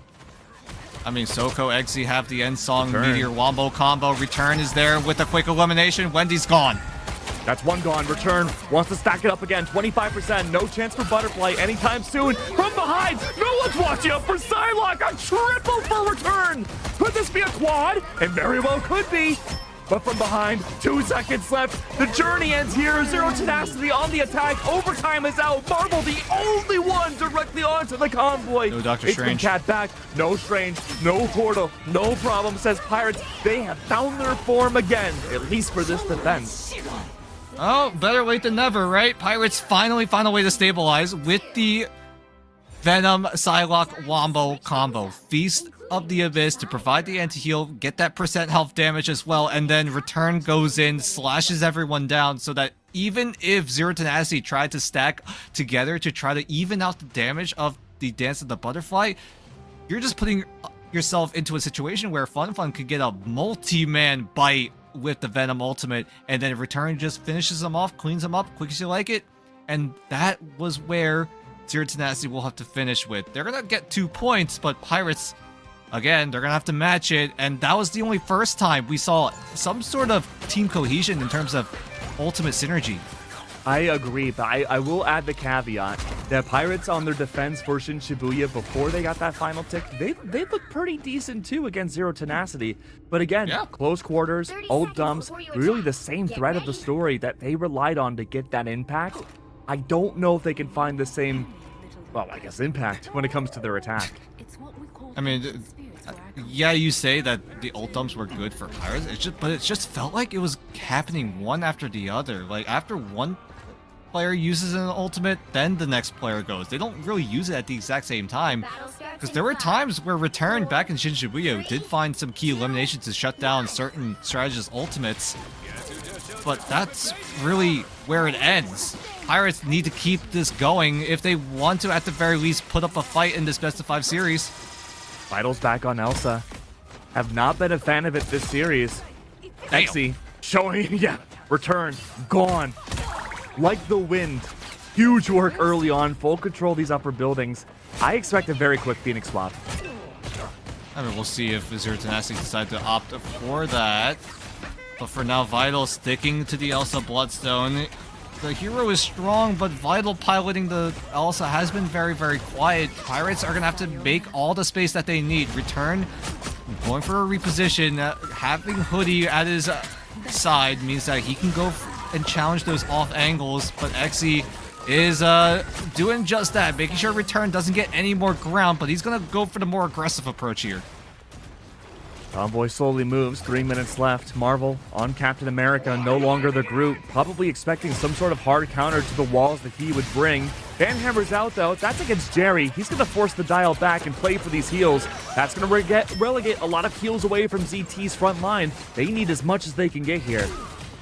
I feel like it's a little too late to realize this, but Marvel on the Captain America means that the Groot is not going to be available on the side of Zero Tenacity. Not quite sure what triggered that sort of pick on the side of Zero Tenacity, right? but it's working. It's working perfectly. How you know, Return's just been running around everywhere taking off angles, and I think they assumed maybe Vital would stick to the Phoenix off the get-go and try to find those off angles as well, but right now, Pirates playing very solo, away from each other, trying to get chip damage any which way they go. Marvel's finding a lot of information off these solo fights. And he's got the Freedom Charge to boot as well. That's 3 safety nets on the side of Zero Tenacity. 3 layers to rebound the aggressive approach coming in from Pirates. Vital does have the Apex Predator ready to go, but he needs to find the perfect mark or else he's just going to get eliminated. Marvel going in aggressively with the Freedom Charge, making sure that Zero Tenacity have the ultimate economy to work with, because after Marvel goes away, Zero Tenacity have 5 more ults to work with. Freedom's charged away, 5 ults to work with now. Baser could be the initiating factor. We don't want to see a double stack up or triple stack up at worst case of these 3 strategists. Dance of the Butterflies is out, Soul Resurgence underway, Fun is out for the Feast of the Abyss. Try to make magic happen twice. 1 KO at the very least, it's not all for naught. Even then, ZT, a complete team wipe. A minute 20 left for the defense. They still have plenty of ults to work with. Yeah, at the very least, Zero Tenacity are holding on to their ultimates. They still have 1 more fight. That convoy will not get to that first checkpoint in time. Pirates, they do use the Venom Psylocke Wombo combo again. Vital catches out Marvel, but that's only the Captain America. That's not the biggest target. Wendy, however, is a bigger one. Yeah, I'm keeping an eye on Baser here to bring out that Kumiho Unleashed. Hoodie as well has it on the There we arsenal. go. Slice and dice away, not even needing a Wolverine. That's Soko down. That's what we want to see out of Pirates, as quick cut to Aztec just holding down the left click on the convoy. Whereas Zero Tenacity, they tried to, at the very least, put themselves in a situation where they wanted to stall out Pirates on that first checkpoint. Wendy even using the invisible boundary, but he just gets insta-bursted, so that invisible boundary just went up for about a few seconds and then instantly gone, quick as you like it. And the heals, though. There's only 2. It's Hoodie and Aztec holding the back line. There's 3 strats for Zero Tenacity on this defense. Kadia's good for 1. Xyz falls. That's going to be the tip of the spear that Zero Tenacity won't have available for quite a while now. 2 minutes 30 on the clock. Plenty of players on ZT holding on to their ult for an unusual amount of time. And a lot of it has promoted staggering, too. I feel like Soko's not getting the value that he wants. He's been holding on to that Meteor M for so long. Pirates just not giving him an opportunity. Yeah, I'd assume it'd be for Aztec if he does go for an aggressive It's Jeff ultimate instead of using it to reposition, but Hoodie goes in with the Kumiho Unleashed. Xy's looking for a good time to use the Ensong Inferno. Doesn't quite get the value, but I'd assume he had to use it to get that health reset down. Aztec now going in. Soko, does he use the Meteor to try to shut it down? Plenty of ults used all at once. A flurry of colors. Absolute chaos. Soko finally gets the achievement. Aztec falls mid-ult. Don't have to worry about Jeff anymore. A minute 45 left. Potentially a Pirates run inside of preseason. Yeah, but Xe doing what he does best, just clicks away to the back line of Pirates. They're going to have to reset. Zero Tenacity finally stabilized. Will take control of the high ground, but with Pirates running that dive composition without that space provided initially means that they're going to have to navigate into Zero Tenacity's territory, and that's going to be where dive composition is going to be difficult to work with, because if you have no space, you can't run dive. It's the belly of the beast, Dan. Vital has large rocks available, and that could be a good way to upset that stomach, but Invisible Boundary is a shutdown potential, but is it worth using to be anti-Apex Predator? I mean, everyone on Zero Tenacity are playing up and towards the high ground. Unless Vital is able to get access to it for a quick few moments, Zero Tenacity surely aren't going to get absolutely wiped out by a single Apex Predator. Zero Tenacity spreading out like this is already perfect positioning for the Squatrox. 60 seconds left now, 45 and counting. It's going to be a matter of life or being eliminated. So much money on the line. Glartrox is out. Invisible Boundary baited out. They burned it away. They were able to just make sure that the Glartrox doesn't get the value that they need. Wasn't able to find the insect back into the team, and Jerry going down. Finally, Vital being activated is going to be good news for Pirates. KDF capitalizes with the double, and Zero Tenacity just fall at the seams. Quick as you like it. Pirates get to the second checkpoint. Minute 45 left again. Status has not changed. Pirates, potentially that amount of time left in their preseason run if they cannot make this work. But Zero Tenacity, they held on for quite a while. Pirates, though, prevailed. And now how do Pirates decide to approach this? Returns trying to take control of those off angles, but XZ is there to mark them out. So Pirates are going to have to lose out on a few of that space. Zero Tenacity are taking control of the side rooms finally. But with Pirates having to have someone on the mission vehicle in order to try to find value, Marvel gets hiccuped a little bit. We'll find some disruption, but with the map terrain being reset, it makes it a little bit harder. XZ even takes down Aztec. And Pirates don't have to go all the way to the end. Dance of the Butterfly is out, though. XZ escapes it, forcing out Endsong Inferno directly into the heart of the action. Finds one, returns. Revenge Marvel, with the help of XZ, takes down Katie as well. 50 seconds left. Again, you do not have to go to the end. There is no overtime here. Zero Tenacity did not make it to point 3. Yep, we're not going to see overtime, but for sure we will see an overtime scenario in the end of this second round. Zero Tenacity, keep in mind, they don't have a Strange Portal to work with, so this next fight needs to be absolutely perfect from them. Pirates could use Strange Portal. Just a matter of seeing if it's actually going to come out or not. Vital assassinated Kumio directly on top. Fate of both worlds. This could be huge. 17 seconds left. You have to make it around the convoy. Banhammer's out once again. Return hiding in a small building. 50% up into the Butterfly. Return does it once, maybe twice. The entire strategic backline of Zero Tenacity is gone. Apex Predator brought out. Freedom Charge abound. Members of Zero Tenacity losing the fight one by one. Do they make it? No portal means that they're going to have to walk their way back. Yeah, they're going to try to find a way to make it work. Wendy trying to use the invisible boundary. Great force physics to try to pull him into an isolated 1-versus-1, but they're not going to be able to do that. Jerry goes in, doesn't find the value. Invisible boundary does come up. Wendy goes down. Wendy is down. Goodbye to Wendy. Pirates have a chance to win this out here. Soko clutches with the Meteor M. Everyone dumping everything into the kitchen sink. Soko comes out with a double. Hoodie's there to equalize. His overtime fight is going to keep on going. A saw coming in the sky. Hoodie for 3. Pirates, they keep it going. They're meters away, and they stay alive. 3-2. Pirates are not out of it yet.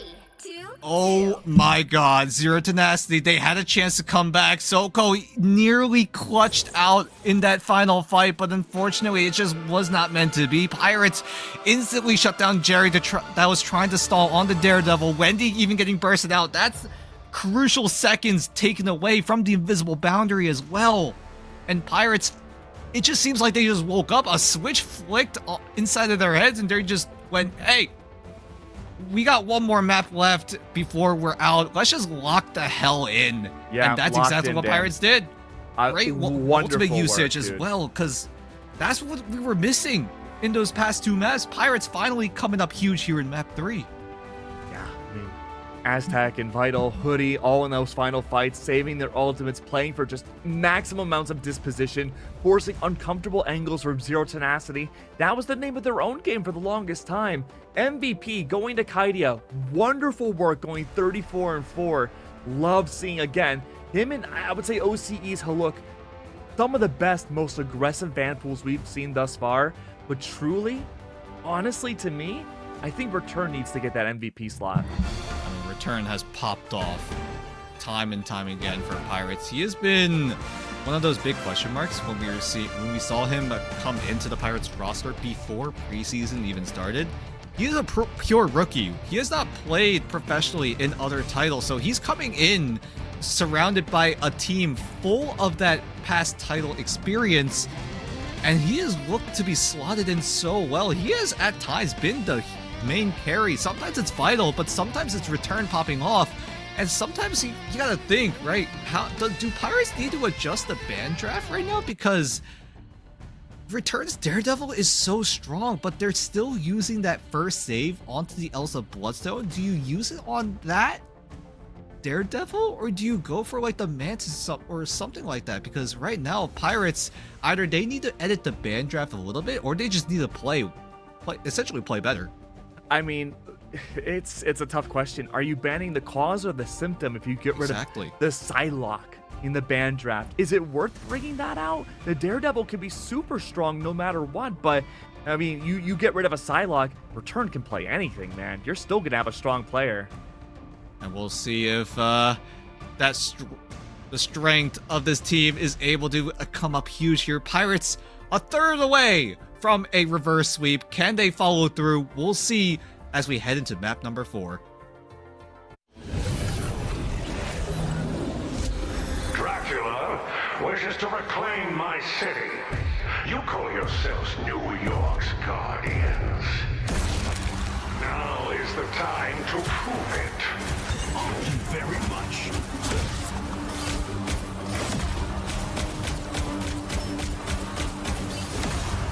Slice and dice.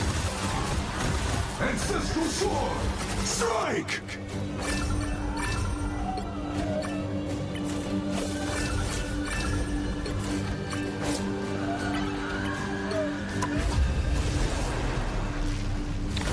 A gift from touch.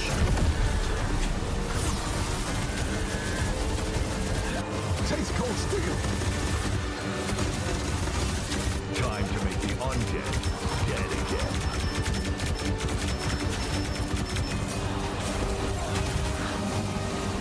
Curse thee, vile creature!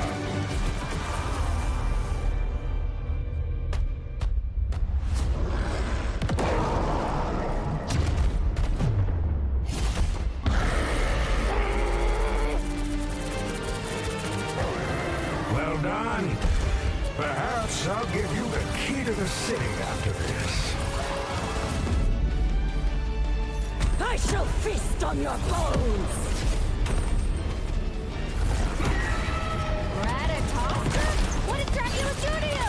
You've got to fight, girl! You truly believe yourself my equal? Pathetic.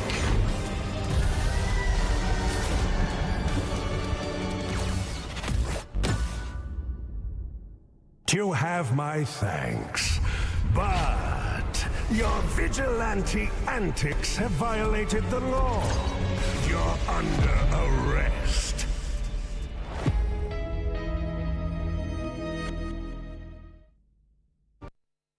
Pirates still got a fight inside them. They're not willing to give up just yet. We're still in the lower finals, and we're going to game number, what is this now, Dan? 4? Yep, we're already at map 4 4 of 5, potentially, if Pirates are able to, at the very least, put themselves in a situation where they are one step away from completing a reverse sweep against Zero Tenacity. But Pirates, I gotta give some credit to them. They actually woken up in map number 3 on Midtown. They looked way more in sync with each other. That was what we were missing back in maps 1 and 2. It was just like they were ulting one at a time. Yeah, they were ult dumping. Yeah, sure, they were winning a few of those fights, but that wombo combo potential just wasn't there. But Pirates finally utilizing the Psylocke Venom wombo combo at the very least. That's already a good step. If that's their only win con, it's better than no win con, you know? Hey, look, even at the start of the match, we saw a lot of modifications when it came to the ban drafts. The Soko Doctor Strange ban helped in spades. We did see a strong Magneto. Doesn't matter, though. Oh, my. Oh, my, Dan. We're going to Museum of Contemplation. The map pool is reset. Z10 gets to choose where they want to go to next. To me, this felt like a no-brainer. This was consistently the most lost map for Pirates in the entirety of playoffs. I mean, back in the group stage, Pirates did play on the Museum of Contemplation up against Zero Tenacity, but Pirates were able to win that one back in their group stage. But now coming in here, you talked about it, right? In playoffs, Pirates weren't looking so hot on that on this map in particular. We'll see how Z10 decide to play it around this time around. The last time Zero Tenacity played against Pirates in the museum, Gambit was let through. So there was a bit of that coin flip, how do I say it? Coin flip scenario happening where if one team is able to get the Good old Gambit ultimate 50-50. faster than the other, then they would just steamroll the entire fight, and then vice versa. But with Gambit being the go-to de facto first ban throughout the entirety of playoffs, means that, does that mean that Pirates are gonna play a little bit differently? Because I'd assume so, because right now Pirates, they're gonna have to figure out how to play the museum without that Gambit pick. I would assume they would play differently in map 2, and they didn't. They almost did in map 3, and that made me Fair enough. very scared, Dan. But, you know, they did clean up their act towards the end. I feel like the big pain point, and I hate to highlight it, man, but Vital on that Elsa, dude, I just do not think it's pulling into work. Even with a win like that, I think Phoenix would provide so much extra value, especially on Contemplation. I would low-key be surprised if Pirates keep committing their first save onto the Elsa Bloodstone. I feel like the Mantis would be a little bit better if the opportunity presents itself. If you want to go for that first save, if you're able to secure that before Zero Tenacity are able to secure that Mantis one-sided, means that Pirates, either you go for the Mantis save if you want to, but maybe not the Elsa. I'd argue Daredevil would be one of the better options if you really want to secure a Yeah, I'd be duelist down for on the that. first save. I'd be down for the Daredevil. I'd be down for virtually anything but the Elsa at this point, which is, again, a sentence I never thought I'd say. We're heading straight into game number 4, though, Museum of Contemplation. Right now, Pirates need this next matchup to win against ZT for an even set, for them to have a chance to face revenge again against Reject in the Grand Finals. Oh boy. Zero Tenacity are one step closer, but Pirates are still alive and kicking and screaming. Now we head into the band draft. This is the moment of truth. What does Pirates say? Okay. Oh, come on, man. All right. All right. I don't know about this one. I mean, Elsa's pretty good on Museum of Contemplation, specifically on the defensive side. I think it's so good to use Glartrox just to remove anyone on that direct funnel, but, like, it's been 3 maps, man. It's been 3 maps, and Vital has not cooked on the Elsa relatively at all. There were a few moments where Vital showed signs of life, but for the most part, it's been so quiet. And Zero Tenacity and Pirates, it's looking very similar from map 3, but Pirates, alright, final ban invested onto the Doctor Strange again to shut down Soko and that final fight potential. So, Zero Tenacity, how do you approach this? Because right now the ban draft has been nearly the same, if not the exact same from map number 3. I imagine Strange Ban here. You don't want to give such a large advantage to Pirates. I mean, if the opportunity presents itself, you should go for it. But if there's a it bigger is. It's threat right there. at their disposal, then Okay. Zero Tenacity think that the Invisible Woman is way too big of a threat. I don't blame them. Yeah, They know that this she's a big Doctor threat. Strange will go through. She is a very, very strong strategist in its own right.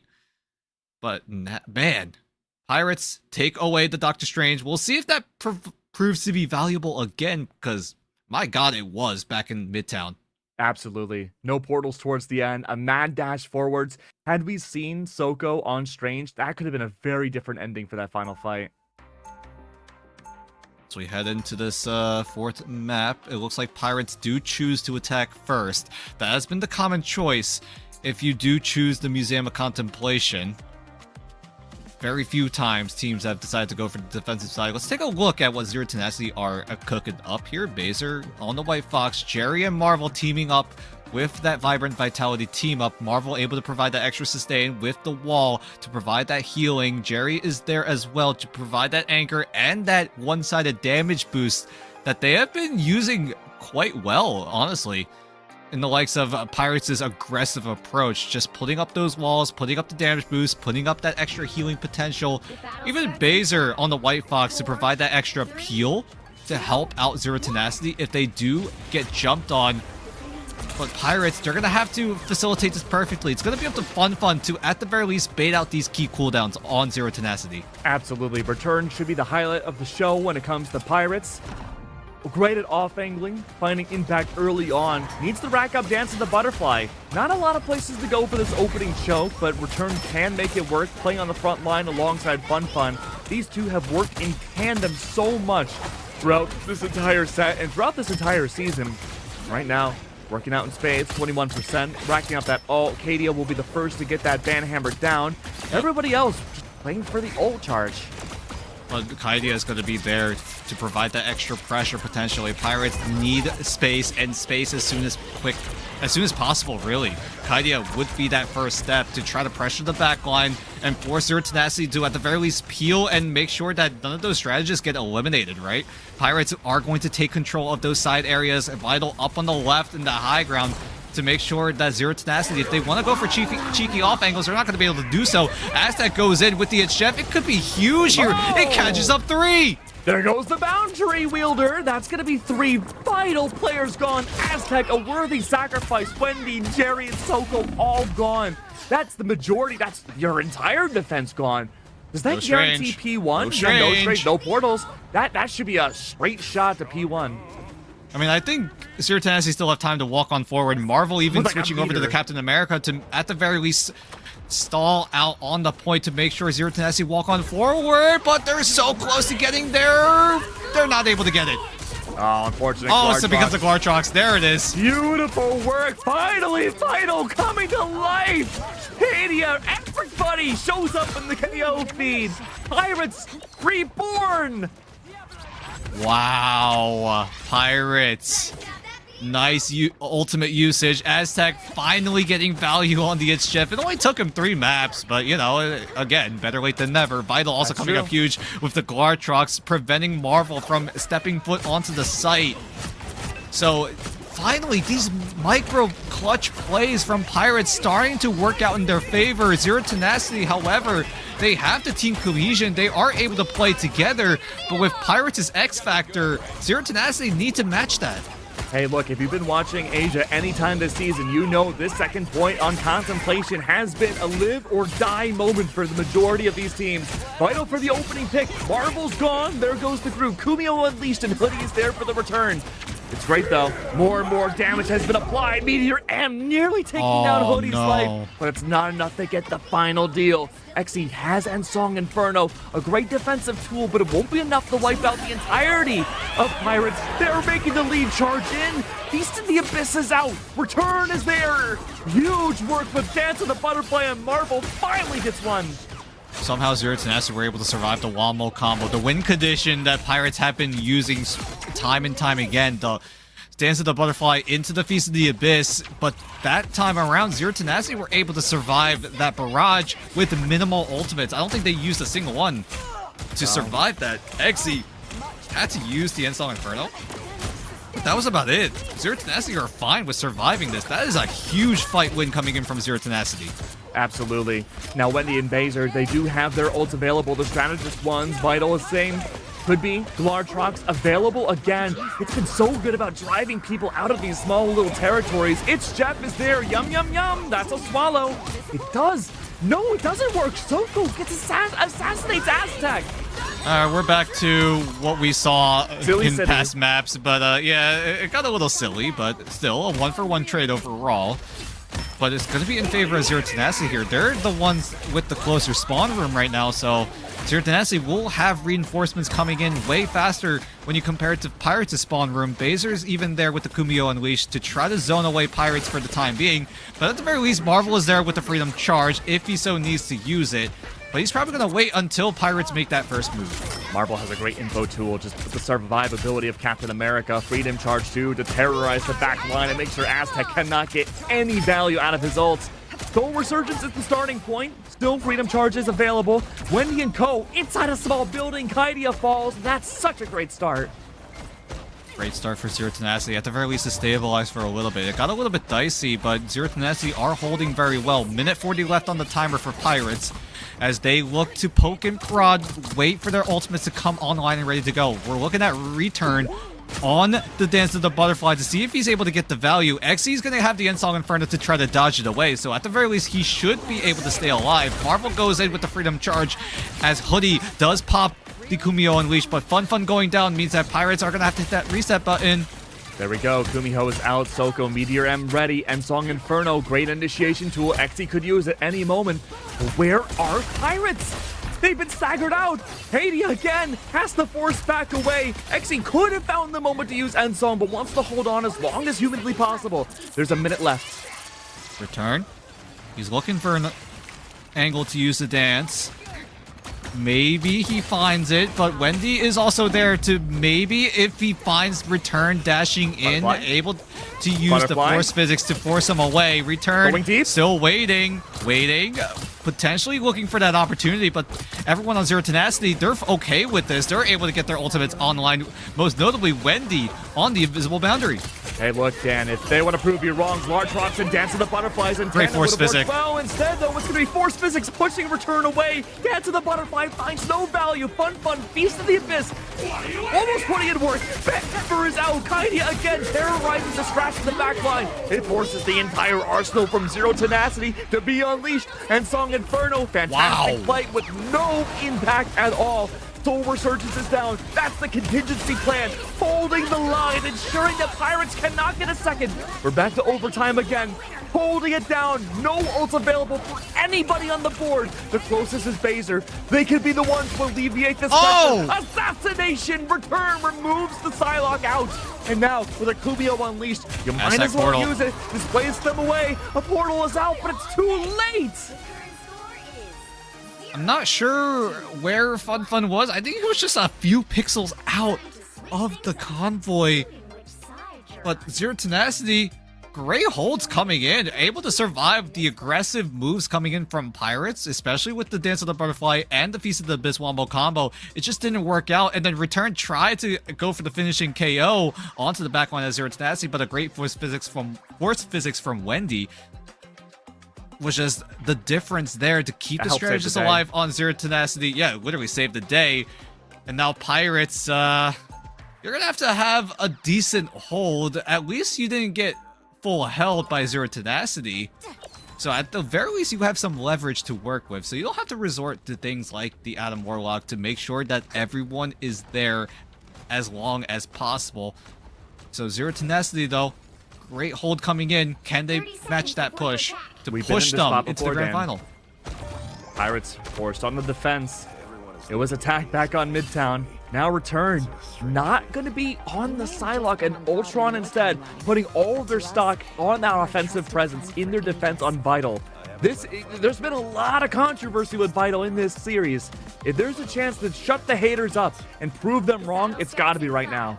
It's gotta be, yep, right here, right now. Aztag even gonna put the Snowflake onto Vital, I would imagine. Return putting the drone onto Vital as well. So this is gonna be a very, very supercharged Elsa Bloodstone. 10% damage boost every few seconds, mean that Vital, 1, will pump out as much damage as possible, and 2, get to that Glartrox before anyone else on Zero Tenacity are able to get their ultimates online and ready to go. Because right now, Vital is pretty much winning that ultimate race, or at the very least, matching it with Marvel and Xe.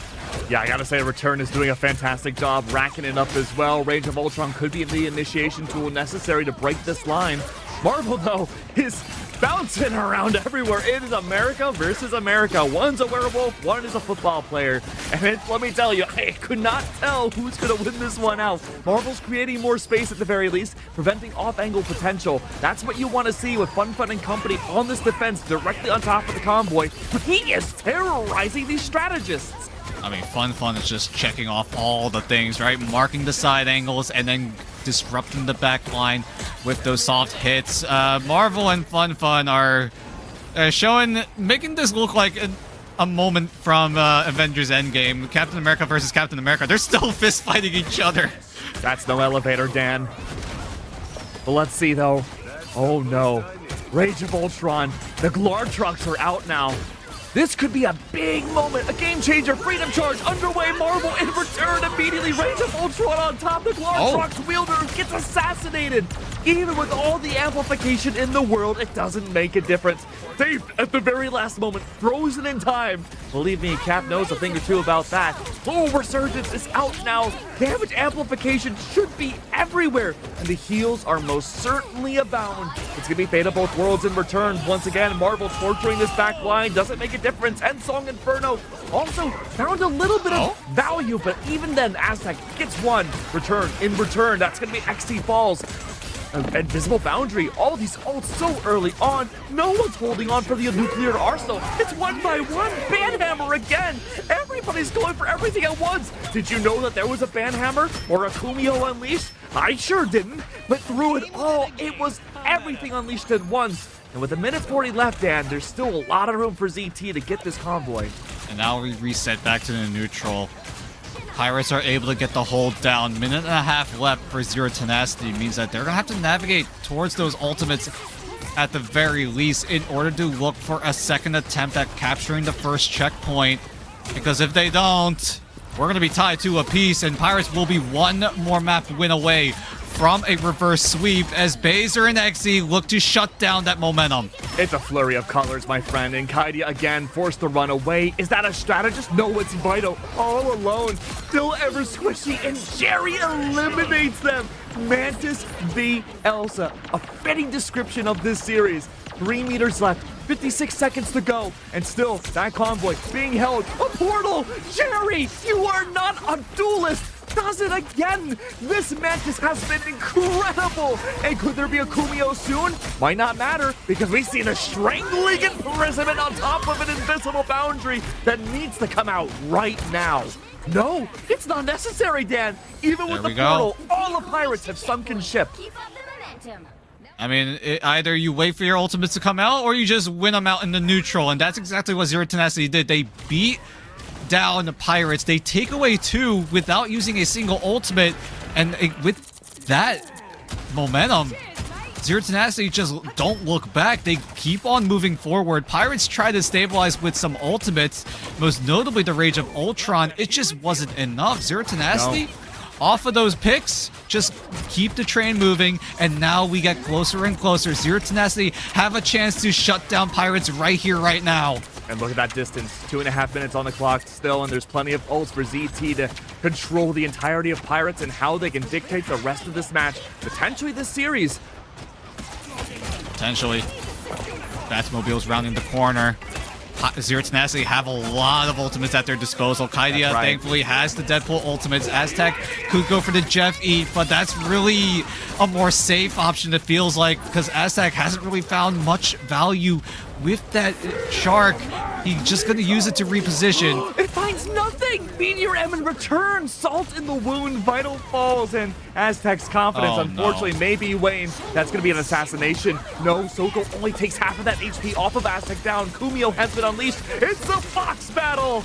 And only one comes out the winner. That's going to go to Baser. That convoy does not have long to go. It is everything under the sun to be brought out. Strategist ults, Endsong Inferno, Face to the Abyss. What you can do, what buttons you can click needs to be brought out. Return? Kaidia, return! Jerry X here gone. Pirates have held the line another time around. Oh my.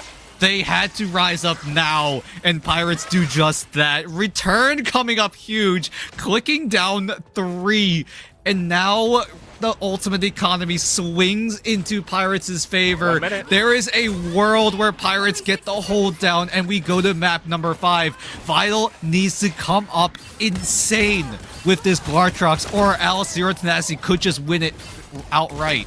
This Apex Predator is everything. 45 seconds left now. Return. Trying to stack up Endsong Inferno as soon as humanly possible. A game of pokes.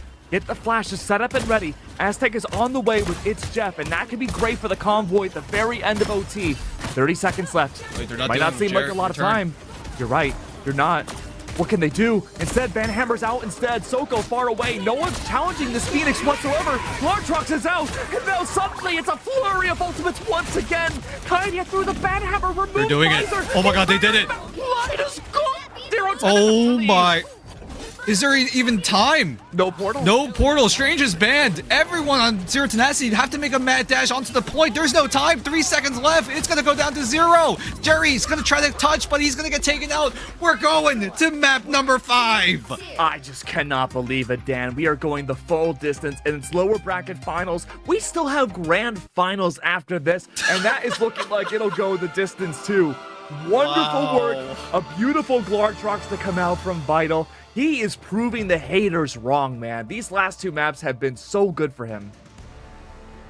I mean, the rest of Pirates, the first 2 maps just felt like a warm-up game for Pirates, right? They finally woke up. They realized, hey, we're not playing so well. We're gonna need to lock the heck in for Midtown at the very least. Maybe try to squeak out at least 1 map win.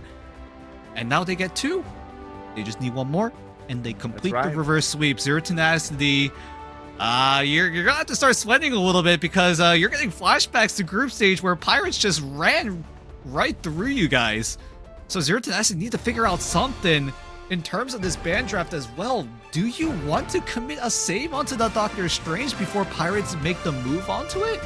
I would imagine that would be the case, but I feel like if Pirates don't get a chance to ban out the Doctor Strange, they could just ban out the Invisible Woman that has been very, very strong in the current meta as well. I don't know which one you'd rather go for, Dan. Even the Mantis is strong too, and there's a chance you could sacrifice that for the early protect. A lot of decisions need to be made, man, but if you're a fan of Pirates, I gotta say, you are feeling pretty good with the redemption that they just had. They lost Museum of Contemplation against Triple AD, a factor for them to go into the lower bracket. They lost it against Reject, also the reason why they went to the lower bracket. They won it against Zero Tenacity. Now we go all the way. The final game to see who can face up against Reject in the grand finals is just moments away, man.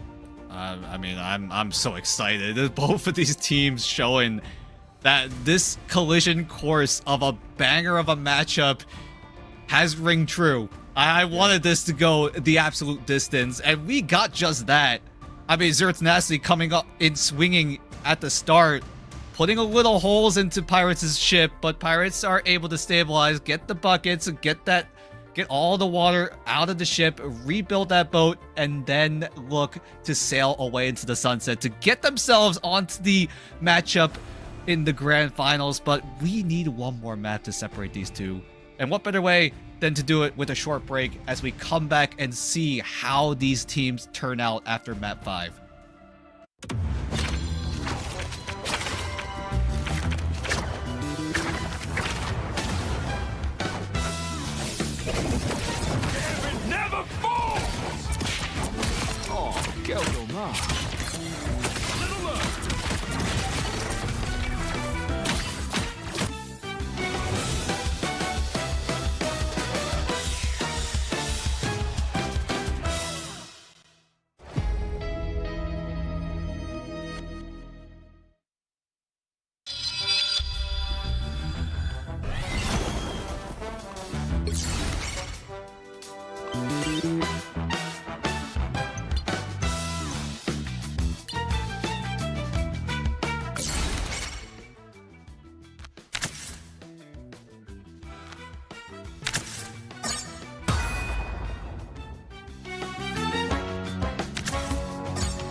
one more map. All the way, again, for the chance to maybe go to grand finals. It's going to be one of these teams, I can guarantee you that. Which team it is, I could not even begin to predict it anymore, Dan. I mean, Reject are just sitting pretty, watching this entire series go down. They're getting a lot of information. Either Pirates go into the grand final or Zero Tenacity. There's a lot of tape on them, and Reject are going to have a lot of time to, at the very least, get an idea on what both of these teams are bringing to the table, because we're going all the way to map number 5. You're going to have to go deep into your playbook. Do Pirates want to whip out something crazy here? Or do they want to save it and maybe risk losing out in that grand final matchup? Because, quite frankly, Zero Tenacity also are going to think the same thing. Do you want to pull out everything in your strat book right now and show Reject that they have that plan at their disposal? Well, only time will tell, because in map number 5, the map pick goes into Zero Tenacity's favor again. What map do we go for? Because right now, the only 2 game modes we have currently is Domination and Convergence. Yeah, and I have a feeling that if you're Zero Tenacity, you may want to opt for a domination match. I think even with the wins that we saw back in Shin Shibuya, it was still the most confident look that we'd seen from ZT's side. I imagine that's where they have to go next. We don't know what map it's going to be until production shows us, so it'll be a surprise for everybody. That being said, though, I think with the banned drafts, maybe the Elsa stocks have gone up a little bit more for Vital, but I think it's still that I don't know. a little bit by like 1 or 2 points, man, like 1 or 2. Just a little bit, but it's just like... it's not a monstrous lead, but just a tiny bit. It helped out a lot in that final stretch. It's true. Vital did get 1 or 2 pretty good Elsa ultimates at the very least, but they were just zoning. They weren't really used to get eliminations. They were just really used to force That's still use Zero Tenacity away. Yeah, that's still value. Don't get me wrong, but it just feels like Vital could do so much more, because keep in mind, we're on the Season 7.0 patch. We're not on 7.5 yet, so true. those Elsa nerfs have not come through, and I hate to say it, but seeing Vital on the Elsa makes it feel like I'm on 7.5. Oh, ouch. You know what? That's fair. I understand. I don't know if we're going to see Elsa again for Game 5. I'm hoping, despite how good Contemplation was for them, maybe it's the Phoenix return again. I've been praying for that since the few times we did see it. But regardless of what Vital plays, that first reserve from Pirates could make or break this matchup. I mean, I know usually at the first half of Band Draft, it's usually the same thing, over and over again throughout the entire series, but right here, I think they need to do something different. They have to. Man. Pirates, I don't think you need to save the Elsa here. I don't think Zero Tenacity really care about it too much, because they've shown that they can handle that Elsa time and time again. Even if Zero Tenacity lose out on those maps, they're able to neutralize that Elsa every single time. And if Pirates are committing resources onto the Elsa and are still getting away with wins, how does that feel for Zero Tenacity? You still feel like, hey, we can still deal with this Elsa Bloodstone. We don't really have to ban it. I mean, they're right. But after that, Hell's Heaven. What's next? Because right now we go into Hell's Heaven. This is a good Elsa map. Do you want to take it away? Or do you just let it slide? But really, it's onto the Pirates, right? The big question is, what are we doing with the Elsa? Are we using it or are we not? Because Pirates need to figure that out right here, right now. That's the big question, man. Hell's Heaven's going to be a bit of an unknown factor for both these teams. Krakoa and Celestial Husk were the ones that have been played so far, for the most part, in playoffs, but Hell's Heaven's very snowball heavy, can benefit the Elsa a lot, I'll give you that, but, you know, it's also Vital's Elsa. Can't say I've been the biggest hoping factor on that so far. And at the very least for this series, he hasn't looked too well. He does have a lot of other duelists that he can play. We've seen him pop off on the Star Wars. We've seen him do really well on the Namor at times as well, if he so needs to use that hero. But right now, that Elsa prioritization from Pirates didn't really work out in the first 2 maps. And then the next two maps, it just felt like it really wasn't Vital popping off. It was really Return. We haven't been talking about him a whole lot, but he has been quietly frying Zero Tenacity on the Psylocke, on the Phoenix. We've seen him clutch that final fight on the Museum of Contemplation with a clutch triple. And yeah, someone needs to stop Return because he's not the one being focused down. Yeah, and look, Return, his duality with Fun Fun was instrumental. The fact that you would see Fun Fun use Feast of the Abyss, Dance of the Butterflies right thereafter would just stun and destroy entire teams, including Zero Tenacity. I can imagine that's going to go through again. You're not going to want to ban out the Psylocke. Maybe in a very small, minute percentage of Venom ban could come out. I don't think Fun Fun's had the impact, as good as he has been, to be the one to focus on. I mean, Fun Fun, also, we don't really shine a lot of light on him, but he has done a pretty good job in terms of disrupting the backline. Yeah, he doesn't get a lot of eliminations, but he's still there to provide that line of sight manipulation, go for those soft hits, try to draw out the cooldowns from Zero Tenacity so that when Pirates do go for that next engagement, that next dive move, Zero Tenacity have no way to shut it down. So now we go into Hell's Heaven. What do Pirates decide to do? Do we want to see more dive from Pirates, or do we want to see more brawl? Because right now, Pirates, I want dive. at times the dive has worked, sometimes it hasn't worked out. But Pirates do have brawl options at their disposal. But with the Gambit being first banned every single time, Pirates just have no chance to put Kaidia on the Rogue as well and just resort to that brawl style that they sometimes would love to go for. But with the Gambit being that ever so pressed first ban, that's not going to be the case. Yeah, we'll have to wait and see if that ban comes on out. We are going to our final matchup of the lower bracket finals. Zero Tenacity versus Pirates. One goes home and one stays to fight against the raid boss of Reject in the grand finals. $20,000 for them on the line for the winning team. Guaranteed money already for both these teams, but everyone wants a little bit more. Well, we're all gonna have to set our sights on what Pirates decide to save first, because this is where the moment of truth is. Do Pirates stick to the plan, or do they go somewhere else? This is where it matters. Here we go. What's the save? Come on, Pirates. This is the moment what you we've got been for waiting us? for. Is it Elsa? Oh, it's Elsa. Oh, okay. I mean, Vital has found Alright. impact on Elsa in the last 2 or so maps, but We're like climbing ever so Yeah, slightly, like minutely. It's like rock climbing, right? We completed the V1, One now we rock got at the a time. V2. Yeah, exactly.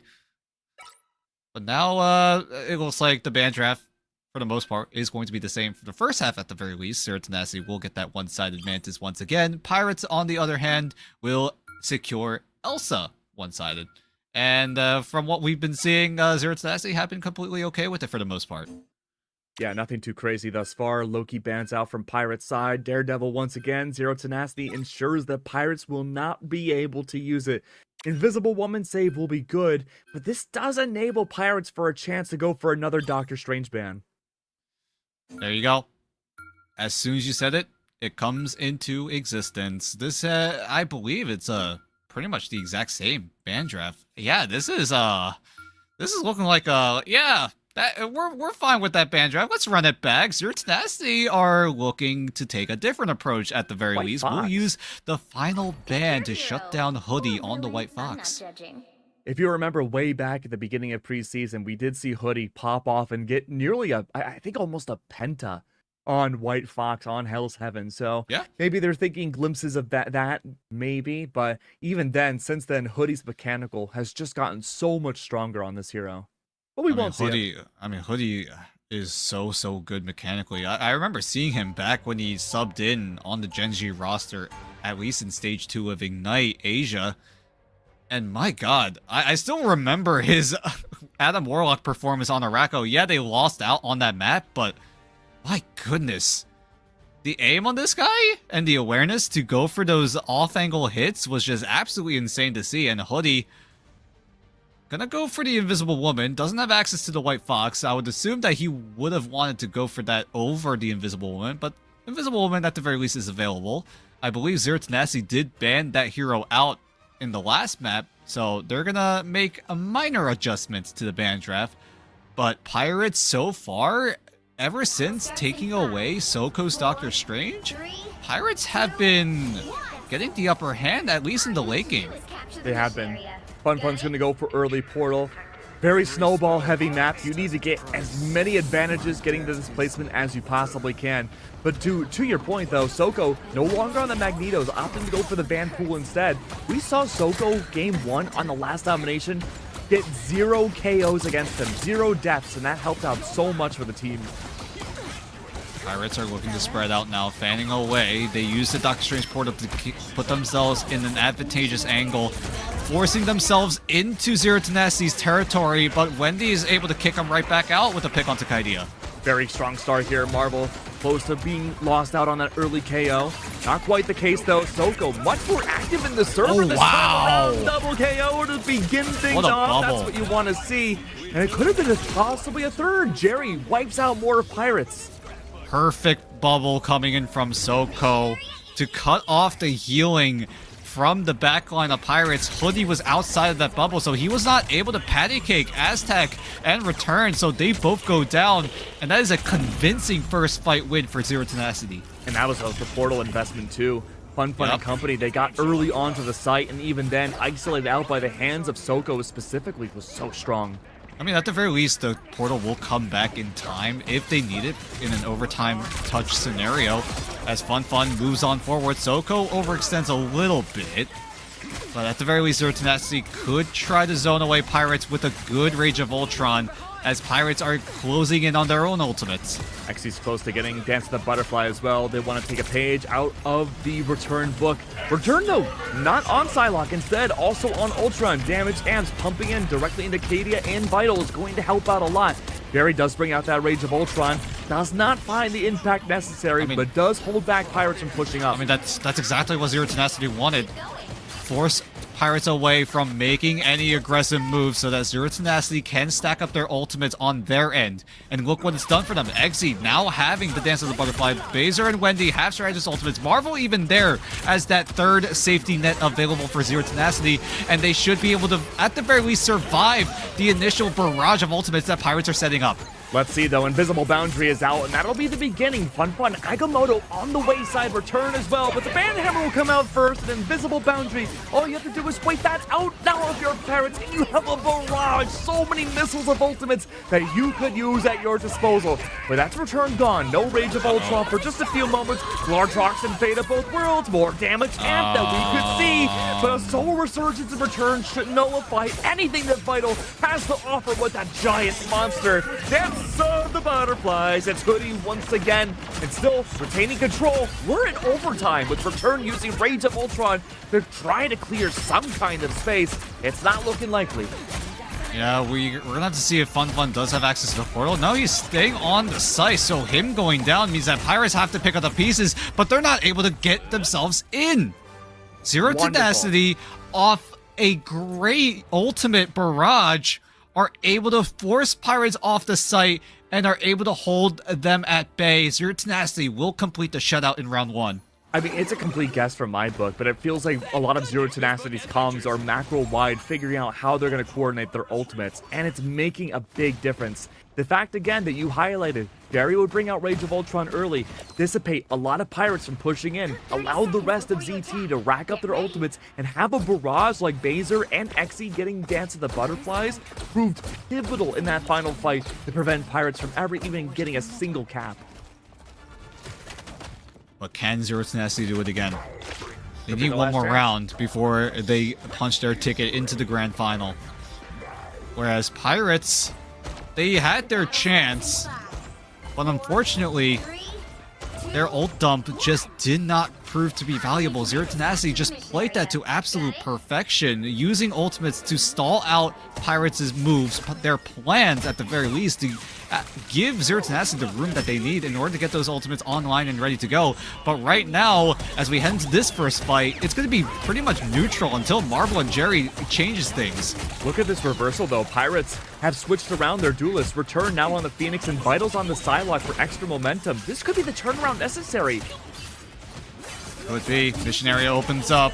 Jerry and Marvel have their ultimates. Jerry kicks things off. No response on the side of Pirates, which means Kaidia going down. That domino effect is going to go into Zero Tenacity's favor in terms of eliminations. Ultron shows his range. It doesn't help with the KO, though. Bizar's there to remove Fun early on. That's going to be a strong start, and ZT are building up their ult economy. My God. Into the spawn. Pirates, this is not the way you want to go out. There has to be a moment to fight back. XE falls to the hands of the Invisible Woman. This is a good start to reel it back. DT opting only to peel just a tiny bit. They are still claiming so much extra space. But as long as Pirates can hold forwards and use this body advantage to their momentum, they have a chance to recap. Soko? Banhammer? Soko is in the middle of the fray. Are they trying to ban out Dance of the Butterflies early? Maybe. Aztec does get one. That's its Jeff. You get to the lava? No, not in time. Instead, feed them to the piranhas. That's Soko gone. Freedom charge in return. And Pirates have built up their arsenal again. Yeah, Pirates have ultimates to work with. Fun going in. Dance of the Butterfly into the Feast of the Abyss. Wombo combo reigns true yet again. Phaser going down is already bad news because he was so close to that Soul Resurgence. So Zero Tenacity don't have another safety net to rely on in this initial fight. Vital going down, getting traded out by Jerry, means that Zero Tenacity still think this fight is winnable. All those ults, and not even for a person on the point. A huge repush from Zero Tenacity, forcing all the Pirates off. Invisible boundary, just barely touching the point itself. And through it all, a massive peel from Pirates, 70%. Portal is available for this team. Oh, this might be over already. Pirates don't have anything to work with. No ultimates means that they're going to have to find something in the neutral area. Zero Tenacity, look at their ultimates. Phaser and Jerry could easily shut this down. We're going to Final Fight Terry with Pirates having nothing. 85, the ship is sinking, holes all over. I can see the mass flowing into the water. Marvel, this has to be the last chance for Pirates to bring it back. XE takes down one. The two of the strategists are gone. Vital respawns back as a That's change. it. Portal's out. It's over. 98%. There's no time. Pirates have been eliminated. Wow, Zero Tenacity with odds against them are able to come out on top finally. And what better way to do it? That was a 200-0. Pirates didn't get a single point at all in that map. And Zero Tenacity are able to overcome the Strange Ban and have everyone just online ready to go. Insane ultimate management. That's really where it came down to. The economy side of Zero Tenacity was just absolutely perfect. Pirates had no response for the most part, and now Zero Tenacity are one step closer to greatness. They just need one more best of 7 to go through in the likes of Reject, and that's where it comes down to. It's going to be Zero Tenacity up against Reject. Who would have thought? Who would have thought? Pirates coming in so hot in preseason don't even make it to the grand final. Pirates were the team that everybody in the world were watching going into these playoffs. A team that had a flawless, no map lost run to make it to grand finals of MRC Season 6 for a chance to qualify for Ignite preseason. They do so in spades, have a flawless group stage, and a strong start going into playoffs. They meet their match in the upper bracket with Reject, fall to the lowers, and then lose it out to Zero Tenacity, the ultimate wild card of Asia. I just cannot believe what story we're seeing, dude. I mean, that's there were questions coming into preseason as a whole, right? Zero Tenacity, how is this roster going to do well? Because if you're running this kind of international roster, it really depends. Either you pop off as a team or you don't. There hasn't really been that much in between. And I'm just glad Zero Tenacity are going towards the former of popping off, and now they are guaranteed second place. So they came out as the second best team in Asia out of groups, and now they're looking to at least be the second best team in Asia in playoffs. But with a revitalized Reject waiting at the throne means that things are going to be difficult for Zero Tenacity, because Reject looked to be next level in their glow up. We pushed all the way through. I'm at a loss for words, man. Just the fact that I think everybody expected Pirates to be at least in the Grand Championship slot, if not winning it all. The fact, again, that it was swept out from under their feet. They looked great in the process, but unfortunately, Zero Tenacity just looked a little bit better, man. I mean, it took them a little while to figure out how they wanted to approach the ban draft, right? With Pirates taking away the Doctor Strange from Zero Tenacity, it proved to be valuable, at least in maps 3 and 4, when they wanted to go for those touches for overtime. They just couldn't get there in time. But then in map 5, I think Zero Tenacity just realized, hey, we need to win the first fight, get the capture point as soon as possible, and hold it on to dear life, because as soon as they lose it and they give Pirates the momentum, Zero Tenacity can't get back. It's There's true. no There was portal, so little no momentum. way. They have to walk through main. And if Pirates were able to get that first cap, there was a world where Pirates could have just taken over Zero Tenacity. Yeah, but that was not the world we lived in, man. I thought maybe for sure you had the Doctor Strange ban against Soko. You're somewhat nerfing him. Soko swapping over away from the Magneto and getting more active in the server was something that I wasn't expecting to see, but his fan pool was nasty, dude. A lot of these replays that I'm looking at right now, they show him leading the charge, having those ban hammers underway, and he was helping out the rest of these duelists make that extra jump over to counter out Vital in return. I mean, that's one of his best Vanguards. If he doesn't get access to the Strange, if the team doesn't want him on the Strange, he could easily play the Vanguard Deadpool. We've seen him do really well in the Magneto as well, but it's really been the Deadpool that Soko has been popping off on as his secondary hero, and I am getting word that we are getting an interview. Ooh. And it will be none other than Baser himself. We talked to them before, and now we get to talk to them again. So Baser, oh my god, how are you feeling? Because that was insane of a best of 5.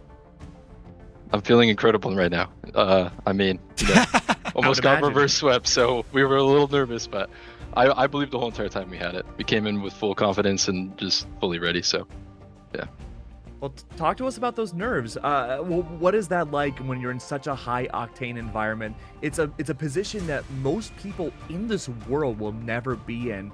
How do you stay calm, cool, and collected, and eventually win it out? I mean, honestly, just kind of a go next mentality. Obviously, the map ends, you have no control over what happened. All you can do is look at what happened, talk about it, and move on and put it into play in the next map. And that's all we kept doing. And over time, we slowly figured out what we needed to fix and what needed to happen, and able to close it out on the 5th map. So very easy. That's very nice, but I gotta talk to you, right? Pirates started to ban out that Doctor Strange in maps 3 and 4 and 5 as well. How are you guys able to navigate that? Because that hasn't happened to you yet in playoffs, to my memory at the very least. Yeah, it's not a very common ban against us. I think it'll probably see more popularity after this matchup, of course. But I feel like that honestly wasn't really the problem. It was more of recognizing what their win condition was, and we figured it out on the last map. So yeah, that was that. Because Soko, like I said, has the Deadpool, and we're not afraid to pull it out. So yeah. I mean, it worked well in spades. We saw the Magneto for a while. It looked good, but, we saw a lot of extra value from the Van Pool when it came to that final match.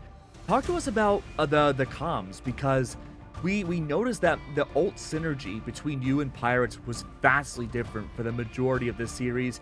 You guys would use them in tandem. You would combo them very well, and that did exist for Pirates, but not nearly at the same frequency. Was the majority of the comms based on ultimates, or was it just like general fundamentals? Yeah, majority of it is like fight planning, calming our ults. Pirates, they just kind of all spammed Q at the same time and hoped they'd win the game. So, but for us, we, we're a little bit more methodical, and you saw like how dominant it was in map 1 and 2. But then if you look back at 3 and 4, all the fights came down to 6 ults being pressed at the same time and us ending up losing. But we flipped it around on the 5th map and played an actual proper game, and we stomped them. So yeah. Yeah, there you go. And this is my final question. I don't know if Keg has anything more to say, good, but you're going up against Reject. Are you guys ready? Yeah, I think we're riding this high. We're prepared, and yeah, we're excited.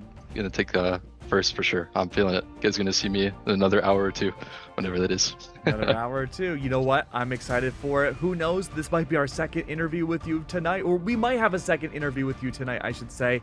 We'll have to wait and see. Reject is a scary force. Do you have any words for Reject before we let you go?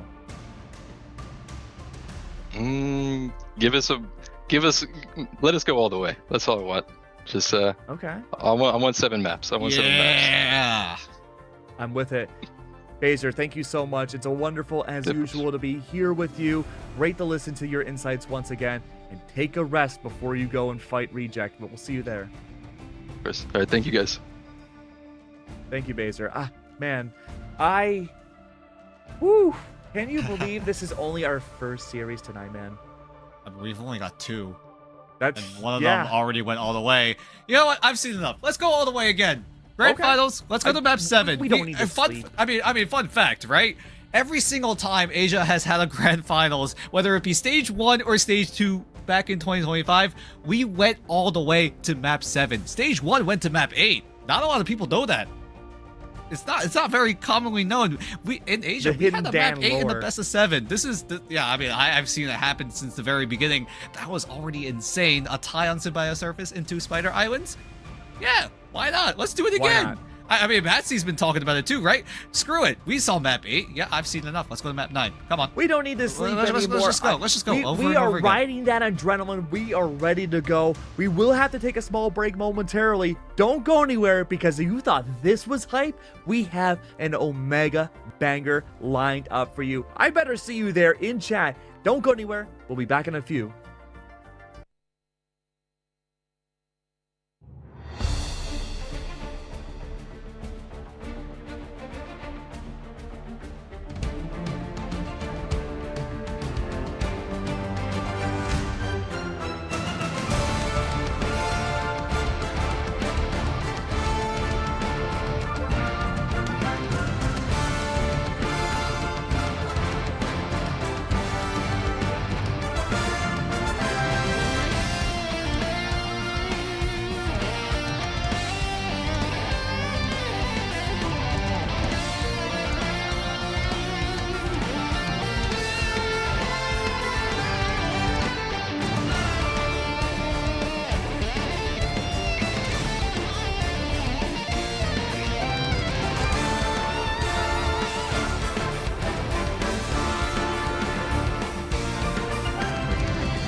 The moon haunts you!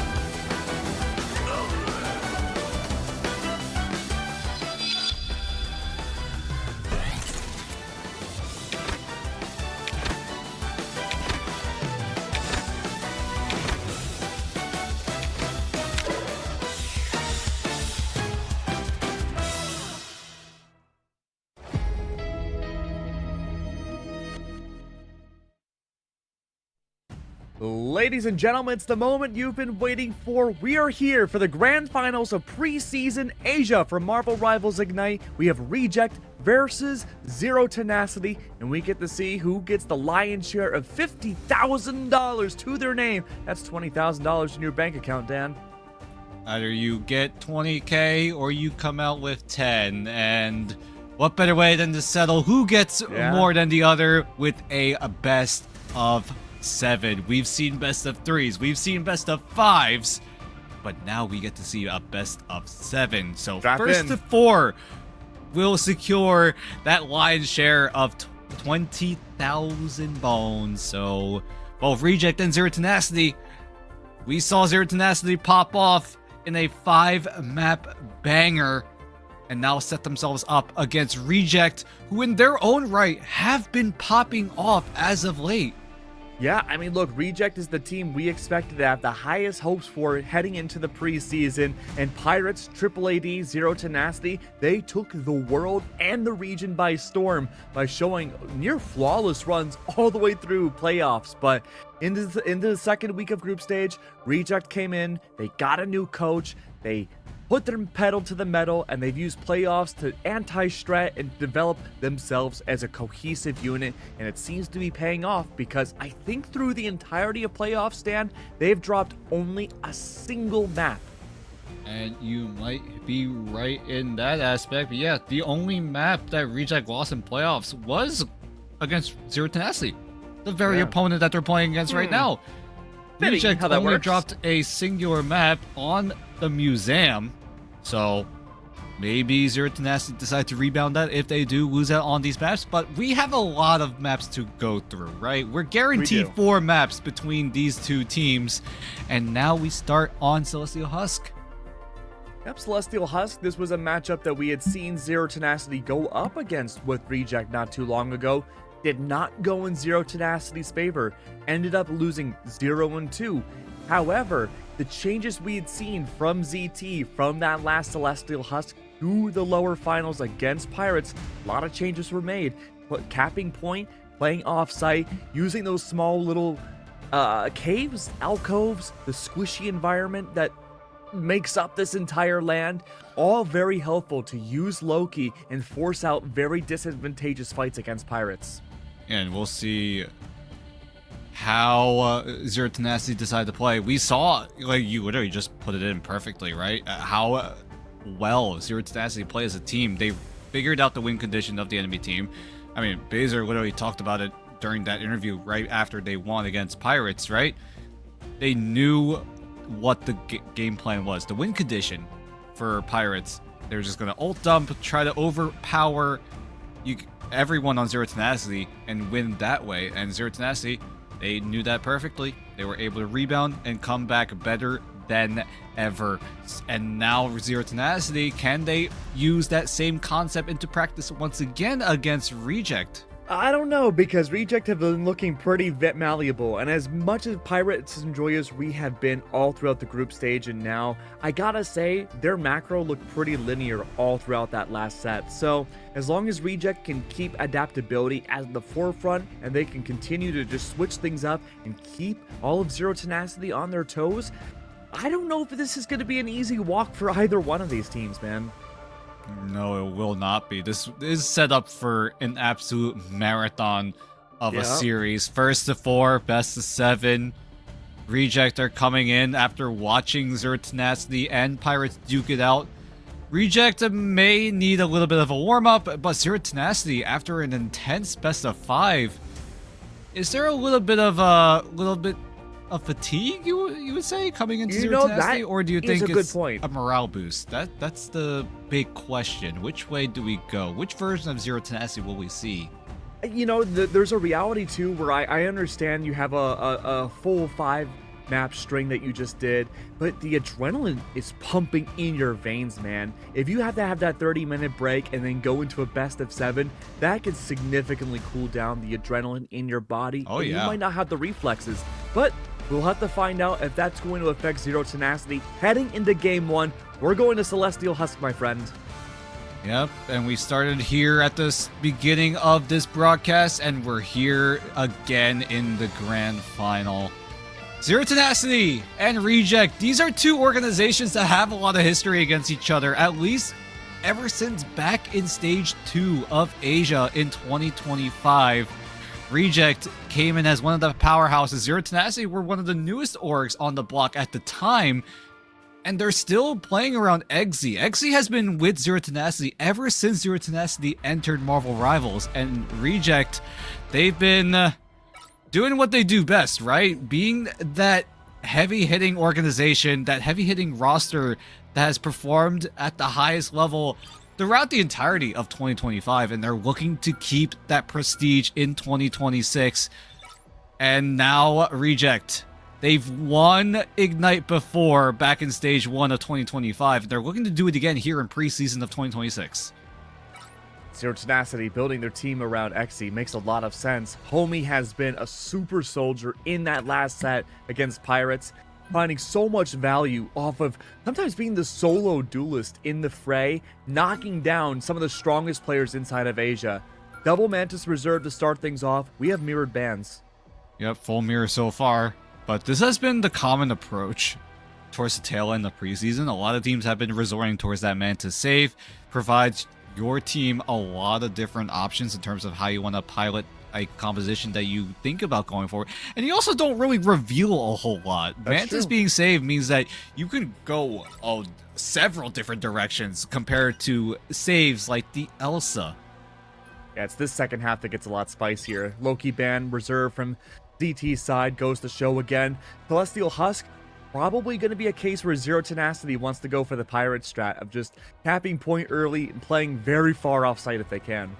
Yep, I mean, Zero Tenacity played it to perfection, right? They got away with the Vibrant Vitality, so they have options to bunker down. Celestial Husk has a lot of different places where the backline can just bunker down with the Loki, with the Mantis, and utilize that synergy because, yeah, you have the team up between Mantis and the Loki, but you also got to count the Groot as well. Marvel will most definitely be playing the Groot, but Reject, think a little bit ahead there, and we'll take it away. Doctor Strange ban, learning the lessons from the Pirates matchup. Not something they want to encounter again. Free range for Soko too. Homie was a different level when he had the Doctor Strange. Remember, the last time we saw Celestial Husk with them earlier today, Soko went, I believe, 24-0 against Pirates on this map with the Doctor Strange pick.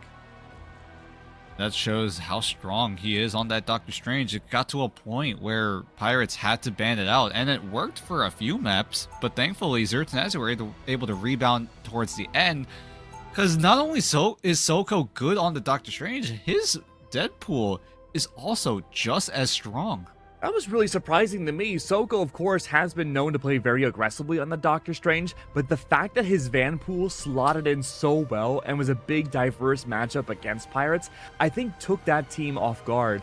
I'm curious to see if Reject, because they got banned Doctor Strange in this map, if that's maybe something on their radar going into the future. We might have to see... Oh, you know what? I may have spoke too soon. We see the return of Soko on the Vanpool right away. No other shields with the group ban in tow. Soko doesn't feel inclined to keep that group alive with the shield. That means this is a very dive-heavy stack. Yes, you said it perfectly. Zero to Nazi are looking to go towards the dive team comp ideology. Soko could just brawl it out for a little bit, and once he does have access to his own ultimate, which surely will be the first one to go off in this initial team fight, so does Piggy on the opposing Vanguard Deadpool of Reject. It's going to come down to when does Soko get the ultimate, when does Piggy get his as well, in order to go for that aggressive move, because as soon as Soko gets that ultimate, Zero to Nazi are going to pull the trigger. Mirror matchups here. Marvel, of course, and Gargoyle going to be different Vanguards. Piggy gets the opening pick. That's Soko down. Barry, of course, on the Ultron will be the big difference maker. The only player in this lobby early on. Piggy finds yet another Vanguard gone. Yep, all the Vanguards go down. Missionary opens up. Reject take it convincingly. Zero to Nazi quickly have to reset because, again, they're running a more dive-oriented composition, so if Zero to Nazi can't get the space they need in order to facilitate it, Reject could just take over because they're running a little bit more towards that brawl composition. Brownie on the Phoenix, Gargoyle is just there to, at the very least, provide some of that soft hit potential, and with Yaki there as well to help stunt the blow of Zero to Nazi's dive means that Reject have so many different advantages coming in. Yeah, a lot more brunt force when it comes to the damage front. Brownie especially. Xe has been fantastic on the Psylocke, but the majority of the KOs come out from Dance of the Butterflies. Not really a lot of big damage dealers on Zero Tenacity. You have to work as a full unit, and Reject at 50%. I'm not seeing Zero Tenacity do much other than rack up their ult points. Zero Tenacity are just waiting to stack up their ultimates. Maybe look for an ult dump on their own to try to overpower Reject, because that's really what Zero Tenacity have to do. Yeah, that's going to be their best bet. Soko's trying to poke them down. Doesn't have access to his ultimate for another 50 seconds. As Reject, they still have control of the site. Jerry wants to force them away. There we go. Invisible Boundary out from the hands of the Rage of Ultron. This is good. Regeneration Domain underway. Jerry, attempting to find the site, has to play for his own survival. Unfortunately, Rage of Ultron doesn't find a whole lot, but it does start the ult fiesta. Dance of the Butterflies are out. Sunhoon falls, and Last Shorter follow up as well. Xe takes care of the entire backline strategic lineup through. As long as Xe can get that Dance of the Butterflies, retake potential is certainly there. Perfect execution from Zero Tenacity. Jerry uses the ultimate, the Rage of Ultron, to draw out Lastro's Invisible Boundary. And then Xe, as soon as that Invis Boundary goes down, he looks for an angle to go for the ultimate. Thankfully, he is able to get it just in time before Sunghun is able to counter it with the Soul Resurgence. So, insane ultimate usage coming in from Zero Tenacity once again. And they still have 2 ultimates to spare, 2 safety nets this time around for Zero Tenacity, whereas Reject would look to make the aggressive move here, but Marvel kicks things off.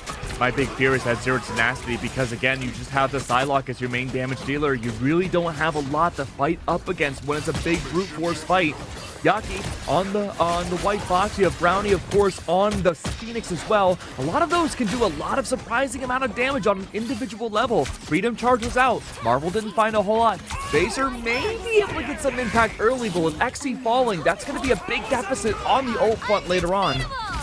What a sleep coming in from Wendy as well to maybe stunt the blow. Actually, that was Sunghun, excuse me. But Sunghun does have the Soul Resurgence. Baser will go down, and so does Wendy. So that's the strategist taken away. Jerry is the only person doing all the healing, but he's not going to be able to survive the sheer amount of damage coming in from Reject. Everyone on Zero Tenacity gets staggered. Reject, retake, and Soko needs to get that portal down fast if it even is going to trigger overtime, but Exy is there to at least touch. Exy at the very last second. Soko, portal out. Exy unfortunately gone with the wind. I don't know if there's enough time and certainly not enough damage here in this matchup. Rage of Ultron's out. That'll help. Brownie undiscovered. Snipes away. Jerry, goodbye. Robot shut down. Marvel, can you find any impact? Can't even shove them away. Lastro's there to save and help out his teammate. Reject handedly take the first point.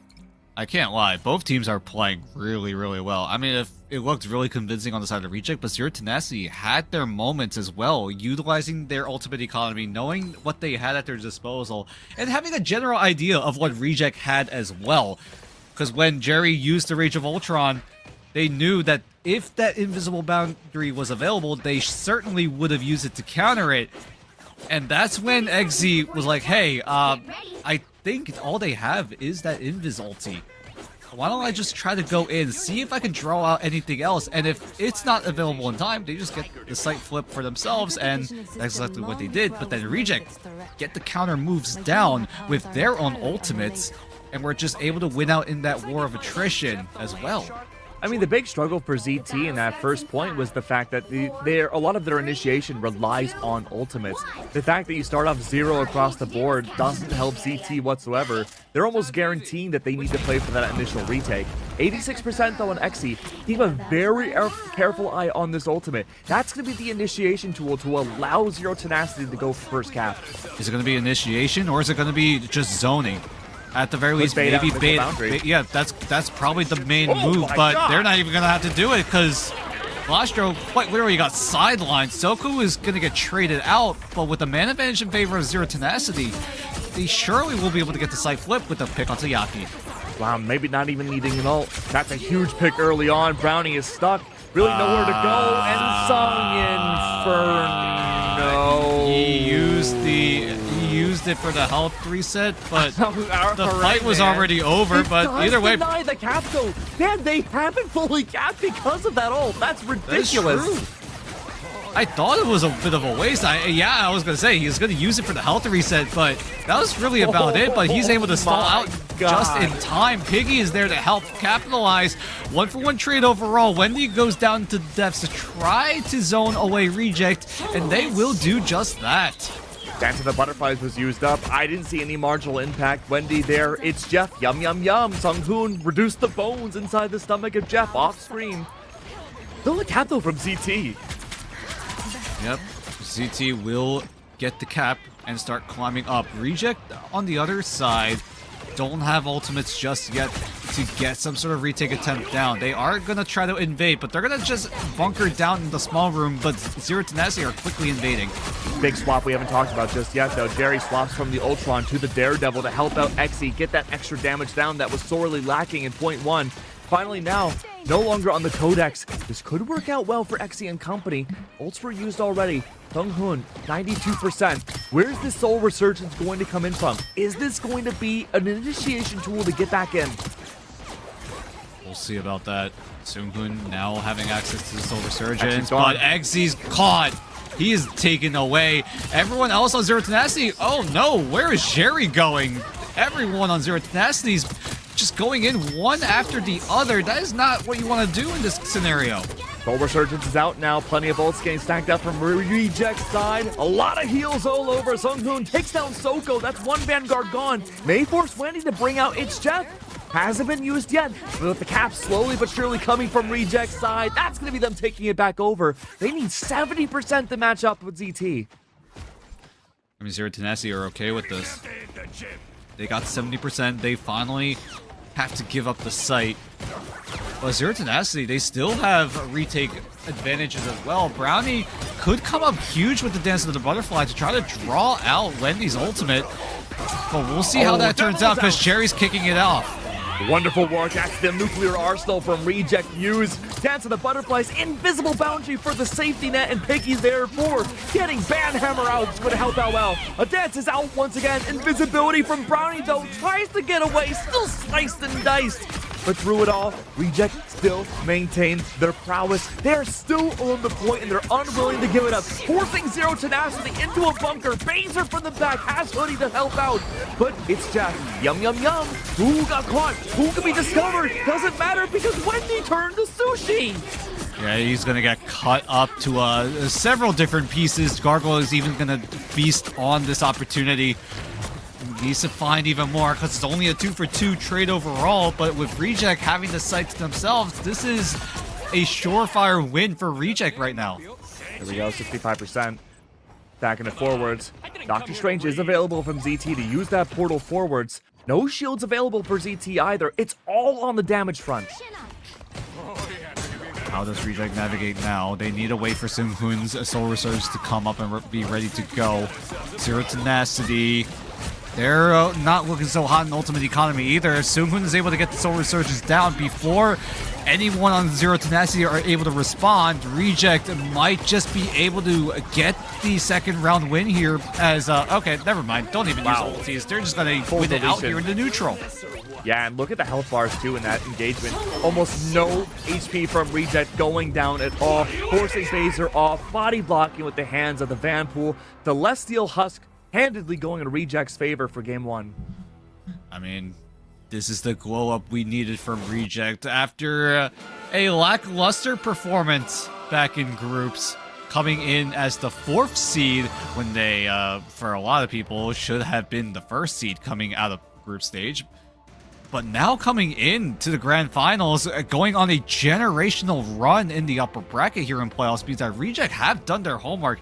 They have gone back to the drawing board, making sure that they have the resources, they have what it takes to be that partner team to rule over the rest of the competition. Gotta give it to them too. The confidence coming out from Reject is so sound. This is probably the most stacked roster in Asia at the very least, maybe all of Marvel Rivals, with players of past Pro League history in other games. And we're seeing a lot of individuals with big brains coming together, and at first it wasn't meshing. Even with their new coach, there were struggles, but after picking them up, getting the glue to tie them all together, that second week of group stage was a big growing moment for Reject, and they have just rocket shipped through playoffs, dude. And they're looking to do just that with a very convincing 2-0 inside of map number 1. So we'll see what the option comes in for Zero Tenacity. They have been on the back foot before. Zero Tenacity, keep in mind, they nearly got reverse swept, so there is still comeback potential for Zero Tenacity because they are able to get some sort of map wins, but we'll see where Zero Tenacity take us to map number 2. Yeah, I'm really curious to see what the response is going to be. Unfortunately, last time we did see ZT face up against Reject, there weren't really a lot of options for winning. The only time in that matchup we did see success on ZT's side was winning Museum of Contemplation in that second round. Probably where we're going to go to next if I had to take an educated guess, Dan, but I'd be curious to see how it goes. We're going to go to a small break. Don't go anywhere. Grand Finals continues on. We'll see you in a few minutes. Dracula wishes to reclaim my city. You call yourselves New York's guardians. Now is the time to prove it. Thank you very much.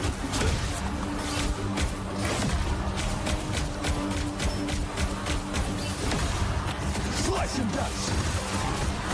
Ancestral sword. Strike!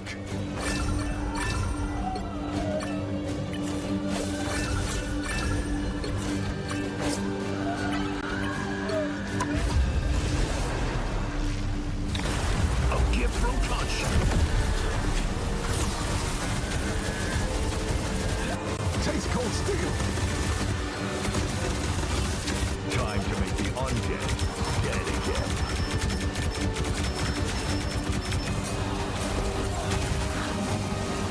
Curse thee, vile creature!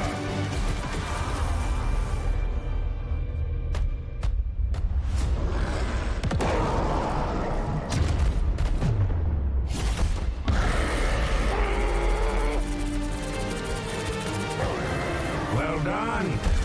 Perhaps I'll give you the key to the city after this.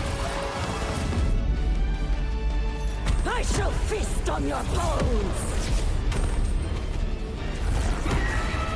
Ratatosker? What did Dracula do to you? You've got to fight, girl! You truly believe yourself my equal? Pathetic.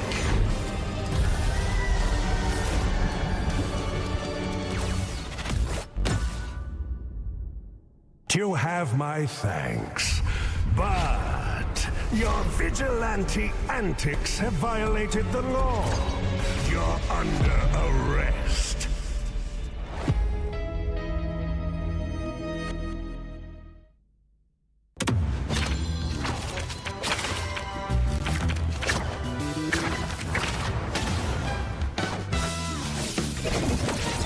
It never falls!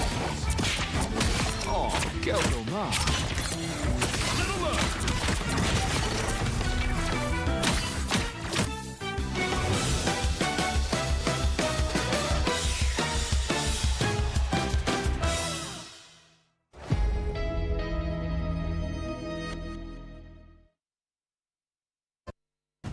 This train doesn't stop, and we're continuing on forwards. We're putting more coal in the engine to see. Okay, Reject, they took map 1. This could be Zero Tenacity's time to strike back. Dan, what do you think?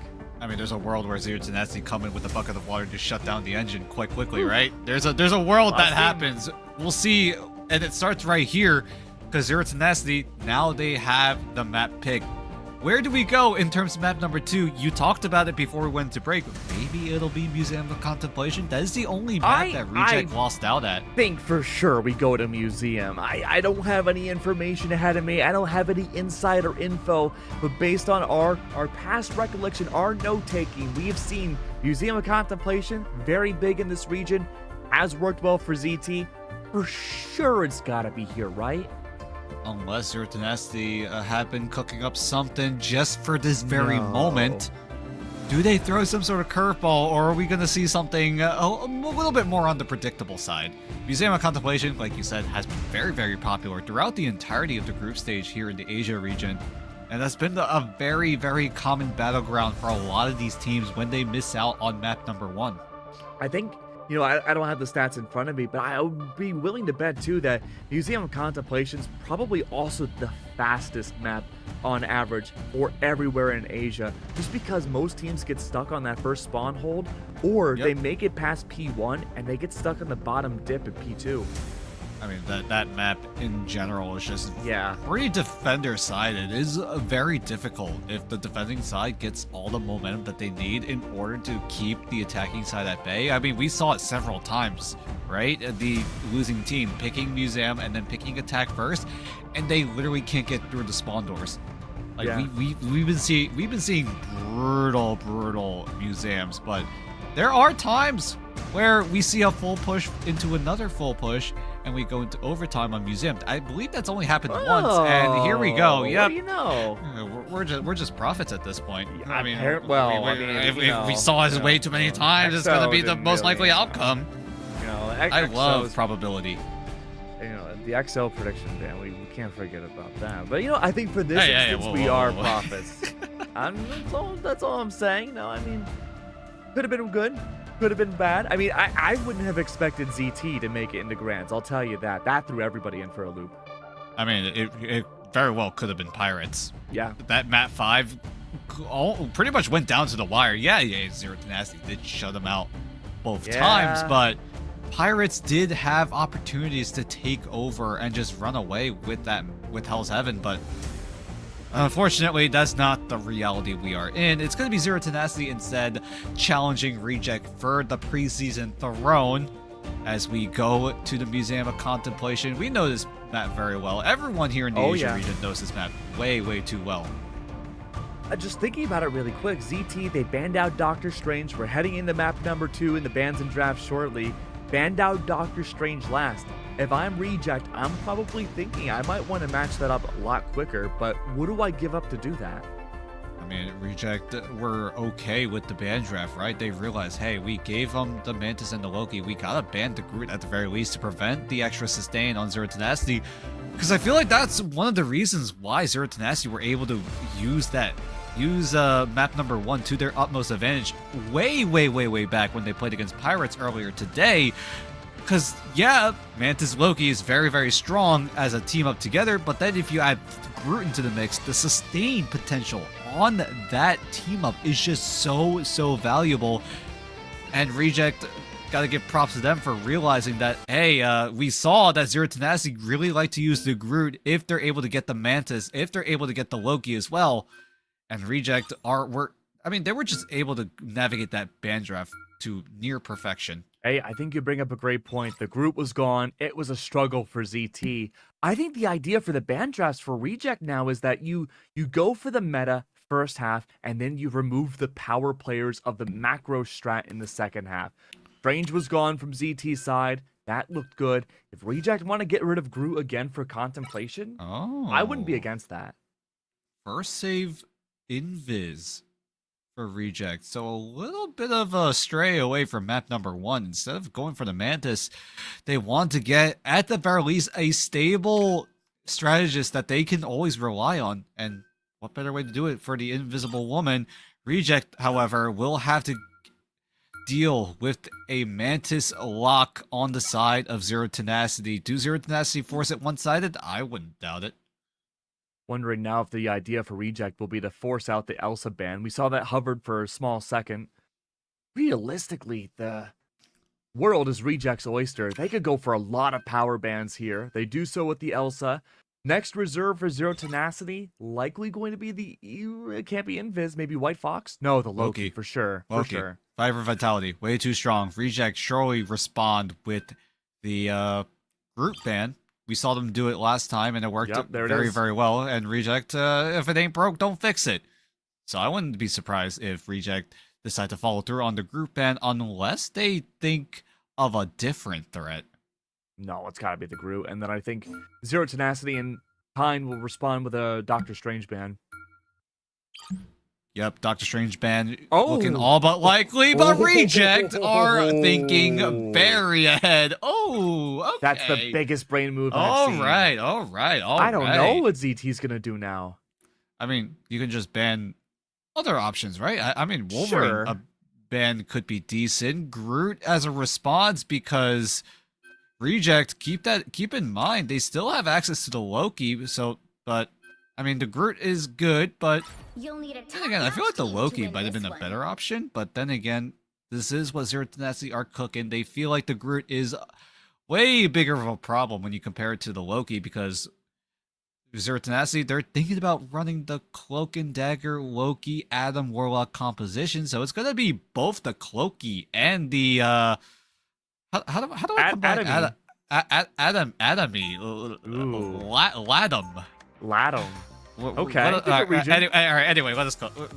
We're gonna cook up something. Yeah, we have to get back into the lab at that one. When it's not 4:30 in the morning, we'll come up with something creative. Oh yeah, for sure. Give us some sleep, and then we'll go back to the drawing board here. But we're not gonna sleep just yet. We literally can't. We're in the middle of a broadcast in the grand finals, the most intense of them all. This is the beginning of the end here in Asia preseason. And I wouldn't have it any other way. Zero Tenacity have put up an insane fight against Pirates, and now coming into a best of 7 against Reject. Reject kind of just blew him out of the water in map number 1, but now coming into map 2, Zero Tenacity chose the defending side first. So we'll see how they use the Adam Warlock win condition here, as Reject want to play really fast as soon as they identify that the Adam Warlock is in the mix. Brownie starts off incredibly hot. One of the domains, the doppelgangers of the Loki, are gone. That's going to be a huge identification mark for Reject very early. Don't think they know about the Atom just yet until they're able to see everybody on the board. Then again, though, Jerry was Ultron, was a big strategist back on Domination. This time going for the duelist marker, going to be helping out as XC goes for the Atom instead. Yep, XC is going to be the one to make sure that he's, one, able to get the ultimate quick enough before Reject make any aggressive moves, and two, to stay safe once he is given access to the Karmic Revival. Great kidnap coming from Yaki to take out Soko will mean that Zero Tenacity's defense is going to have to leak on through. Marvel has Banhammer ready to go. When's it going to rip? Is it going to destroy out the front line, or is he saving it for backline potential? Feral Leap, no last stand just yet. Being chopped down against one different player, but it wasn't enough to solidify the KO. Point one is handedly going in Reject's favor. Zero Tenacity are giving up so much space with Jerry falling. I mean, Zero Tenacity, it feels like they were expecting some sort of hit scan composition coming out of Zero Tenacity. Wendy's able to get the Eternal Bond down. Marvel already getting taken out is already bad news. Brownie taking up to the sky, up in this high ground. It looked like Wendy was trying to shut down Brownie, but the dark teleportation is immediately punished by Yaki. Wonderful work again. The ults have begun. Psionic Seduction from Piggy's side captures the majority of these Zero Tenacity players directly onto the convoy. Phaser caught off guard, no one around to help. Song Inferno destroys this gateway into the convoy. Reject in spades. Damn. Take down a triple KO, and that's point one in their favor. Reject are ready to play, it seems. Insane counterplay, realizing that I feel like Wendy, after using the Eternal Bond, tried to, at the very least, zone away Brownie from that high ground, tried to use the cloak right click to get himself up into that elevated high ground, but just wasn't able to get there. And then Yaki just comes in out of nowhere with the Feral Leap to put him outside of his own Eternal Bond and just shut him down. And that essentially won Reject the fight. Now coming into the second checkpoint, Yaki does have the last stand. Baser, Eggsy, and the rest of Zero Tenacity will have ultimates at the ready. Gotta wait out that regen domain, huh?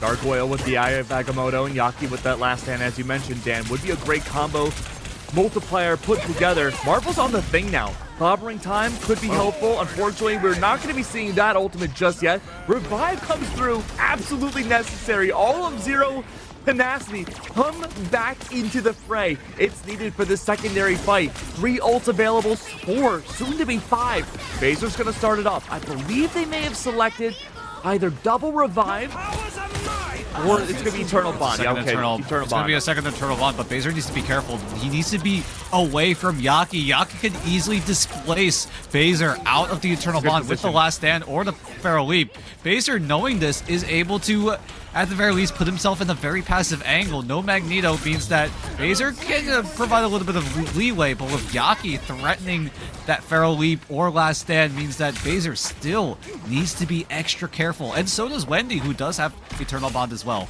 Convoys in Tenacity's control now. 4 ults available for Reject side. Gonna be the start though. Psionic Seduction and Song Inferno directly on top. So far though, this Psionic Seduction onto the convoy is gonna be a great capture tool, but the arsenal, the missiles are launching all over. That's gonna be the start with Jerry finding Endsong, but unfortunately no KO to follow through. Clobbering time for Marvel's been held for quite a while. It was near a funnel for Reject to get back on. This would be a good moment to use it. We'll see when he decides to pull the trigger. Soonhoon pops the God of Mischief. Likely be the Eternal Bond, actually, instead of the Invisible Woman copy. Somehow Soonhoon was able to find Wendy. Wendy's able to match it with an Eternal Bond of their own, so the fight's going to be neutralized for another few more seconds. Brownie's up into the sky. Yaki even using the last stand to try to find some extra eliminations. Gargoyle even going in. And that domino effect of ultimates is proving to be valuable on the side of Reject. Triple KO, make that a quad for the hands of Reject, getting that bus up the hill. The hardest part of this map now completely over. P3, normally not an issue for most attacking teams. Now might be a good time to stop that. Now, how did Reject approach this next engagement? This is going to be a difficult part of the map. Doctor Strange, if you don't have the time to get the full push down, you have to, at the very least, stay inside of the boat.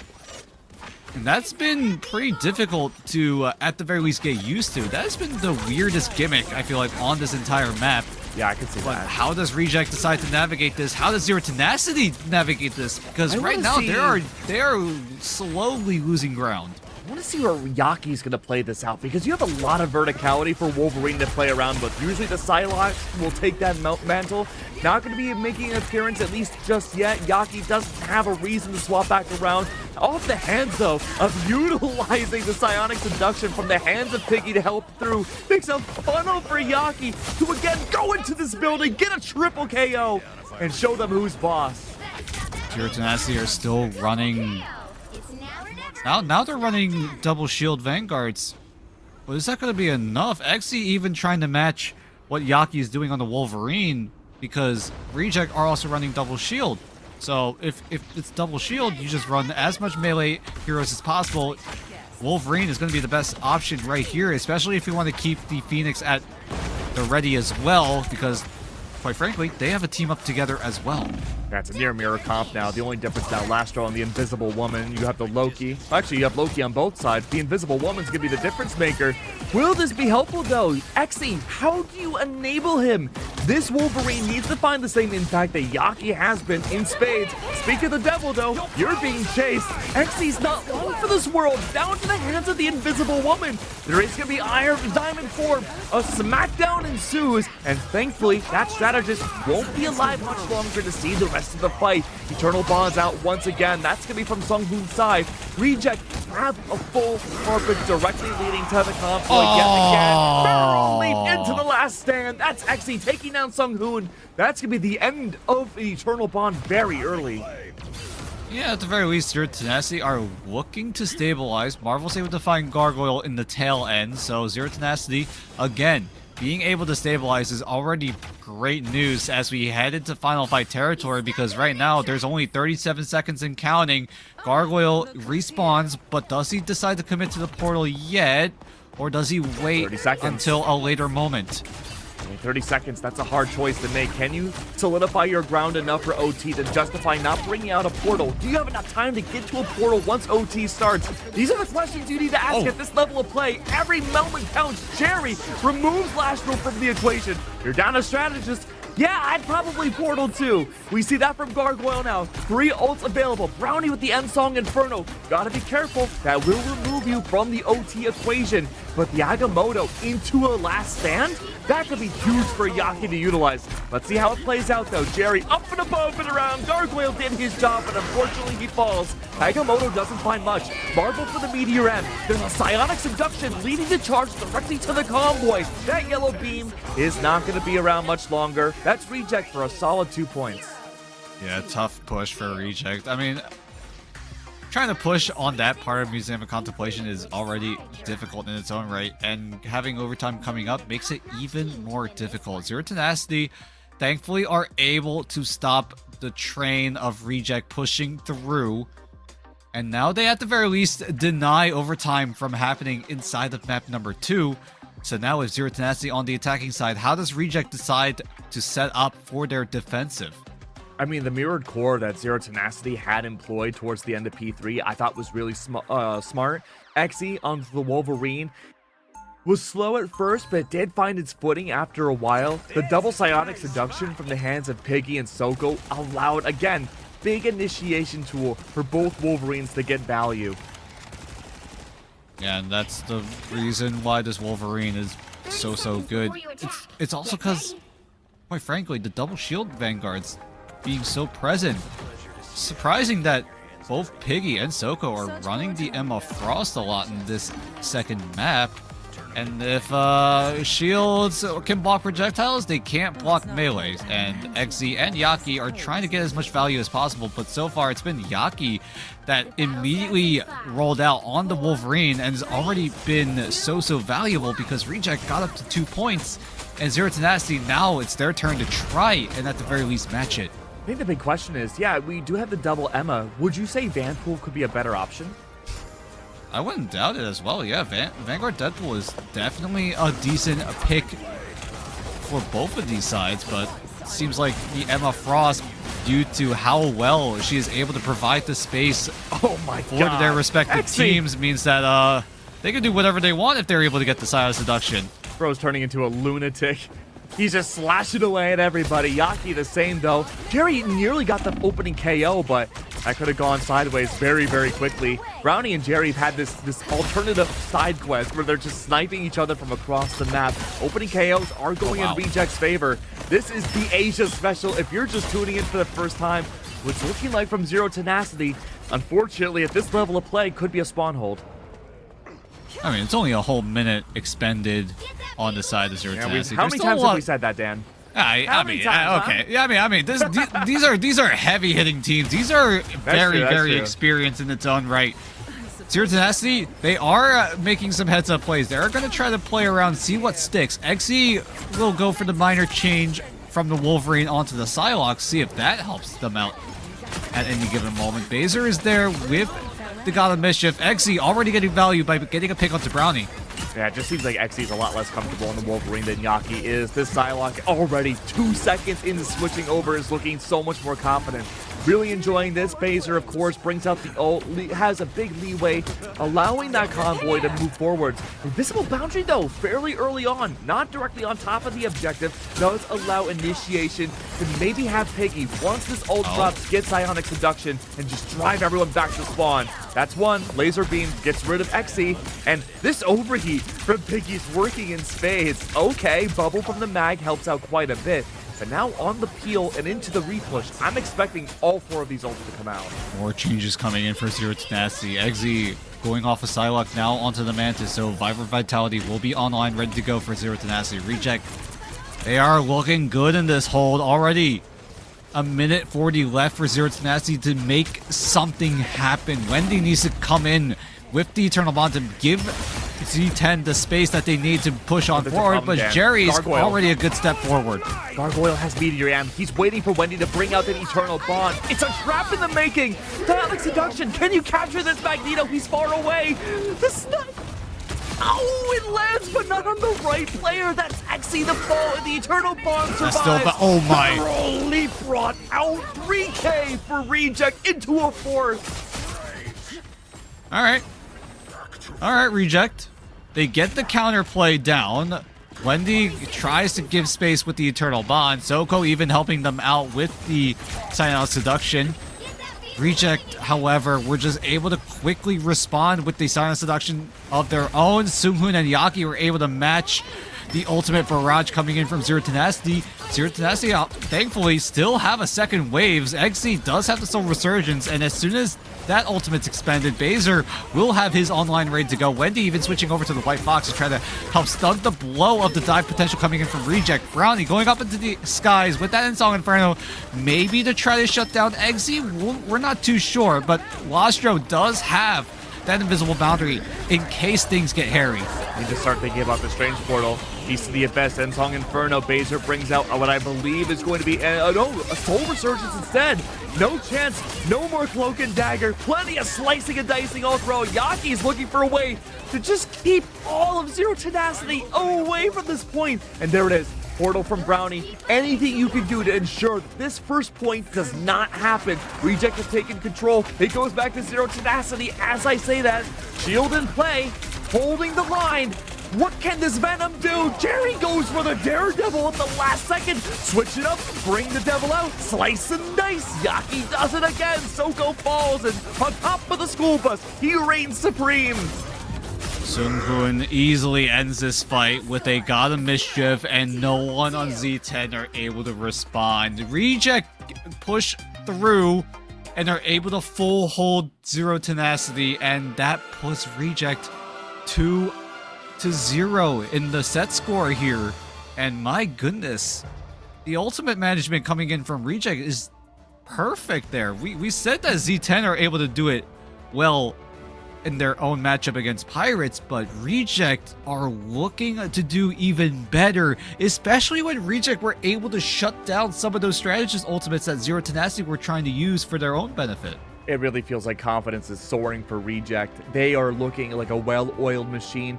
Every player calming so well how to use their ultimates, and most importantly, calming how they're going to place themselves even for just normal, regular fights. The synergy that we're seeing from Piggy and Yaki is next level. I am really enjoying this Emma Wolverine combo, and I hope we get to see it more.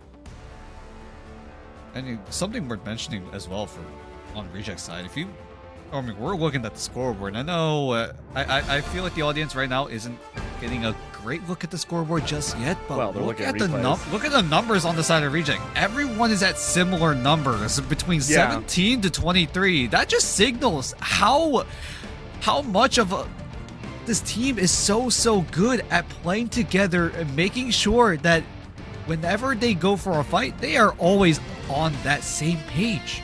I mean, we always talked about how Pirates are so good about their aggression, how fast they like to approach a lot of these fights, how individualistic they can be in doing it too. But when it comes to Reject, they are just as fast, but they play together as a group. And I think that's the inkling of what made Zero Tenacity such a unique force early on, is that they caught into that much earlier in group stage than other teams. But Reject, they have mastered it above everybody else, at least so far. I mean, that week-long break that Reject had after groups proved to be valuable. Yeah. They're definitely going back into the lab, making sure everything is ready to go here in playoffs. And so far, we're already speed running towards one hell of a grand final. It's really going to be up to Zero Tenacity if they're able to respond here, because they're losing a lot of time right now. Yeah, speed running it, and potentially $20,000 could be in the pockets of Reject if they can just win a few more matches. We are going to go to our next matchup, but we got to take a small break. The players need to figure out what they're going to do next. Don't go anywhere. We'll be right back.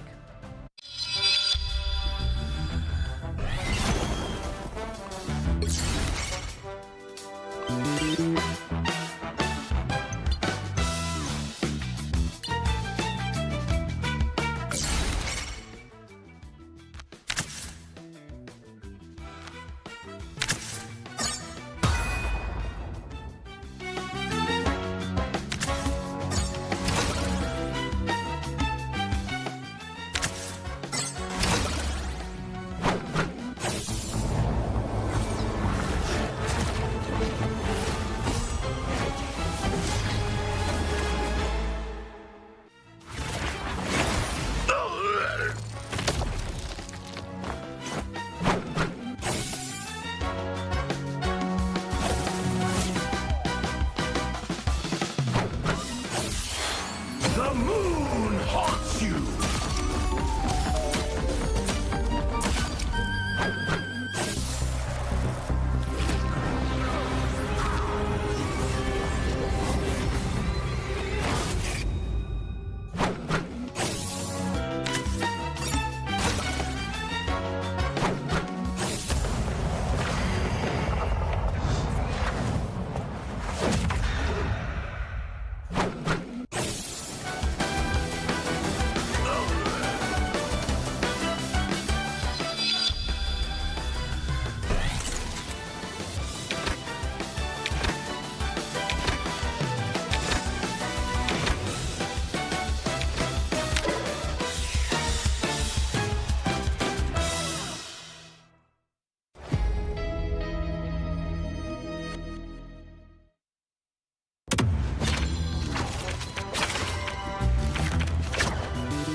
Two down. Potentially two more to go, Dan.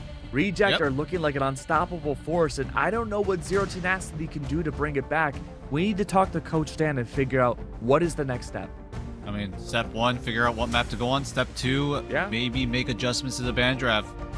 As Zero Tenacity, they had access to the Mantis and the Loki twice now in this series, and they weren't able to capitalize in a map win at all. Yeah, no, and that's been a scary factor for ZT all throughout group stage and playoffs. Having those two in their back line, damage amp out of the wazoo, plenty of strategic ultimates to use. And if you don't have those two factors and you're getting diffed on the front lines, I don't know if I have an answer for Zero.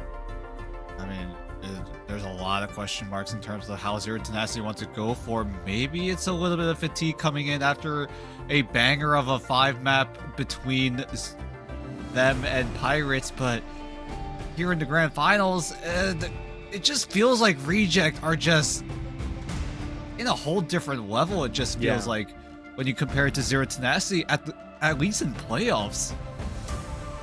Yeah, I honestly don't know at this point. Like, it would have been cool to see a reality where maybe it was Pirates versus Reject. I feel like right now, just by seeing these last 2 matches, it probably would have been the same result. The fact that we just saw Zero Tenacity beat Pirates to get to grand finals, I think says a lot in of itself. The fact that the only map Zero has won against Reject in recent memory certainly did not win for them just now. Nope. I don't know if there's a path for victory anymore. It's really going to come down to the band draft. Yeah. I mean, you also have to nail the band draft, but you also have to nail the execution. Sometimes the band draft is good. I mean, Zero Tenacity got away with Mantis and Loki, but the execution just wasn't there. Reject just felt like they were a step ahead at the very least, knowing that Zero Tenacity have maybe these ultimates, maybe they're going to use these abilities, and then Reject go for the counter move. Like we saw Yaki time and time again shut down so many Cloak and Dagger ultimates, and that's exactly what Reject need. That X factor, the clutch potential on Reject is looking so much better when you compare it to Zero Tenacity, who are playing to their playbook. They're not straying away. They're not doing anything crazy. They're just making sure that they are playing to their game plan, and usually that is the more consistent option, but you don't give yourself room to go for those clutch plays. Look, you want to talk about being a step ahead, you're completely right, man, because we're seeing Zero Tenacity having to mirror the comps that Reject are bringing out, at least to the best of their ability without the bans, to have a chance to be in this still. What a level up from Reject side. We did get an appearance of our 3rd map. We're going to Central Park. That is scary to be in. A convergence against Reject. You've lost the domination. You've lost the convoy. Now you got a combination of the two. I'm with you, Dan, all the way, my friend. We got to see these band drafts be a superstar level from ZT. I mean, you can only choose between convergence. If you're Zero Tenacity, you've already played on domination, you already played on convoy, and the only thing left is convergence. Every single convergence map being available except for Lower Manhattan. That's a stage 1 problem that we're not gonna deal with right now because it's still preseason. We're still on the 7.0 patch as well, so no Black Cat, none of those Elsa nerfs have kicked in just yet. So anyway, stick to the present here. Zero Tenacity will choose Central Park. We're not sure what side they decided to go for in the first round. Keep in mind, even if you get the map choice, you also get the side selection choice as well, at least here in Ignite. So we'll see what Zero Tenacity decide to approach this. If they do go for the defensive side first, maybe they try to shut down some things like the Loki, the Adam, maybe even Cloak and Dagger, Invis. There's a lot of different things that are so good right now. Yeah, exactly. Maybe you just go the quote-unquote Sentinels approach of banning every single strategist in the entire game. Hey, why not, right? Why not? I mean, for Sentinels, it didn't work out too well. Here's the fork in my soup with that, right? Because Reject, you can get rid of all the strategists in the world. I'm not against that, but we've seen Reject consistently ban out this Groot from ZT. And we saw Marvel play a pretty damn good Groot in the process. Oh, yeah. Do you think it's worth leaving the Groot back in if you do? I mean, it depends.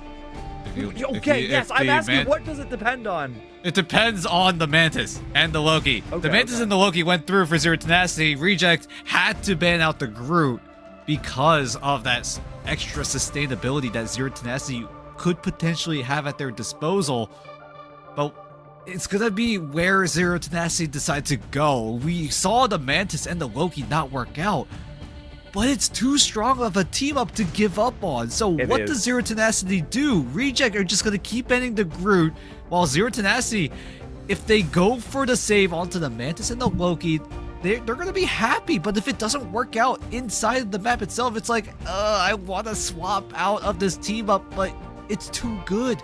It's just too good. You got to be a team player. I feel like you could answer a lot of these problems for Zero Tenacity. Well, they did ban out the Mantis, so you don't have to worry about that from Reject's side. I feel like Reject could just win even harder if they ban out the Mantis against ZT. I mean, I wouldn't doubt if Reject decided to make a little bit of an adjustment, but so far it's been working out for them. They're completely fine for the most part. It looks like dealing with the Mantis and the Loki. I mean, Zero Tenacity didn't even run it the entire map, at least on the museum. They switched around a little bit until they decided, hey, let's just go back to the Mantis Loki. We're just gonna try it one more time, see if it sticks this time around. It did for a little bit, but in the end, it just wasn't meant to be. They just kept getting full health. Well, we're heading over to game number 3. Picks and bans soon to be. Reject, they have to get 4 wins to win the championship. Zero Tenacity, the run needs to start here if they want to have a chance to even it up 2-2, and we could go all the way to game 7.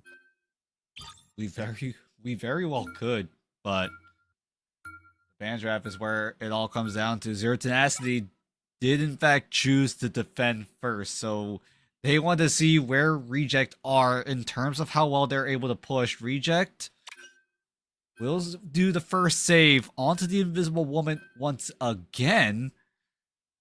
So how does Zero Tenacity respond? They're going to stray away from the Mantis and go for the one-sided Elsa Bloodstone. Okay, interesting. All right. I hope this doesn't turn into a pirate situation where you consistently reserve for the Elsa and it has. Hey, I got faith in both Jerry and Eggsy to pop off on the Elsa. They're both really good at it. Yeah, I can't argue there.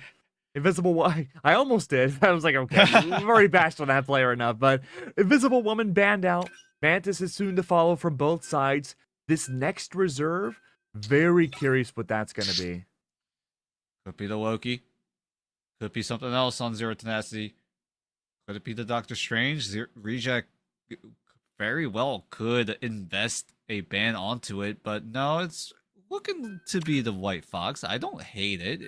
It's a good strategist option for Baser, and they will be happily taking that. At the very least, make sure that even if Reject do structure their comp towards something more towards of a dive composition, that Zero Tenacity will have countermeasures towards it, as Reject thought about the Doctor Strange initially, but no, they're gonna end up targeting Marvel once again by taking away the Captain America instead of the Groot. Yeah, that's interesting. I mean, the lack of Mantis goes to show you don't have Vibrant Vitality anymore, even with the Loki available.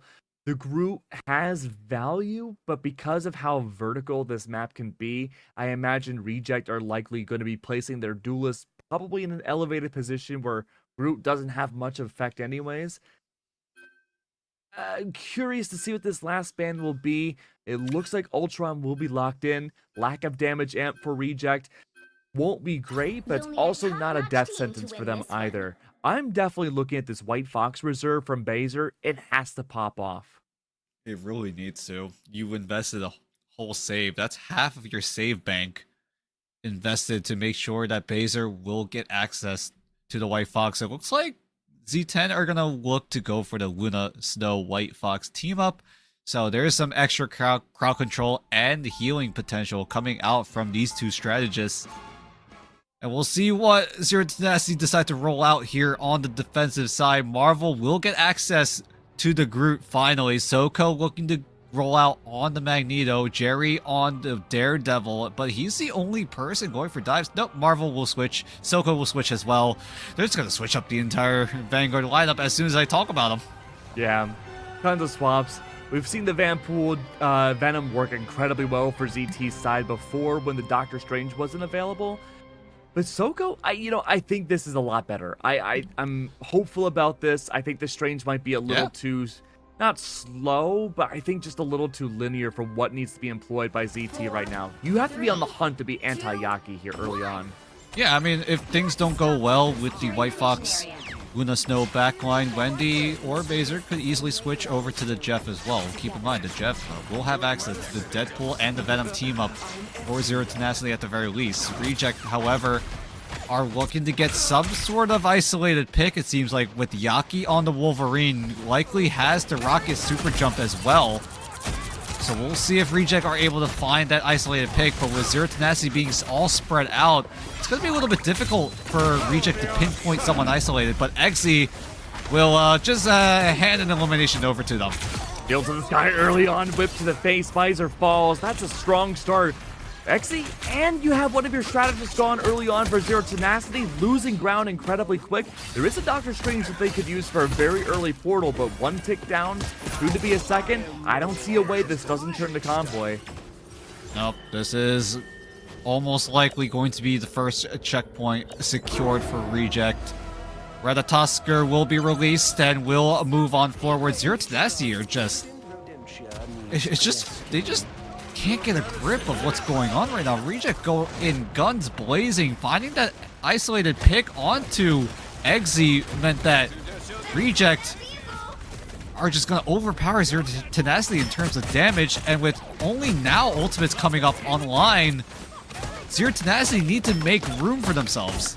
Yeah, they're falling into the same trap where they may have to just rely on ult dumps to get some space back again. Not the position you want to be in. Exy is relatively close to getting Apex Predator out. Soko, of course, the Banhammer will be good for anti-frontline potential, especially with how low damage or HP a lot of these players were early on.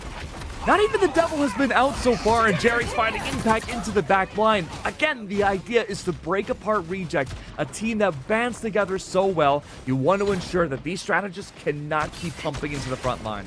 I mean, Lastro's invis boundary is already burned up right now. The greens are wasted on the side of Seunghun, but it's not really wasted when you're able to translate it into 2 eliminations just like that, and Reject are able to save another strategist ultimate. Marvel is trying to disrupt the backline, but with Zero Tenacity getting staggered out, it's already bad news for them. 5 ults available now. I'm so sorry, I just cannot count. 4 ults available for the side of Reject. All they have to do is use this to extend their space, and they don't have to worry about P1 anymore. Oh, Brownie, no. my god. Soko, Exy, and Visor all fall at once. Wendy could try to use its jets here to mitigate some of this aggression, but fact of the matter is that every single member of Reject are finding value on the board. Soko channeling the portal.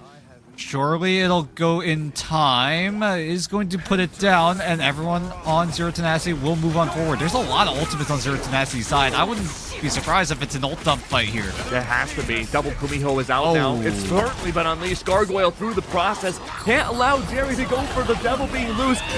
Wow. Unbelievable. Brownie shuts down, goes straight up, murders this Jeff by bringing out Dance of the Butterfly.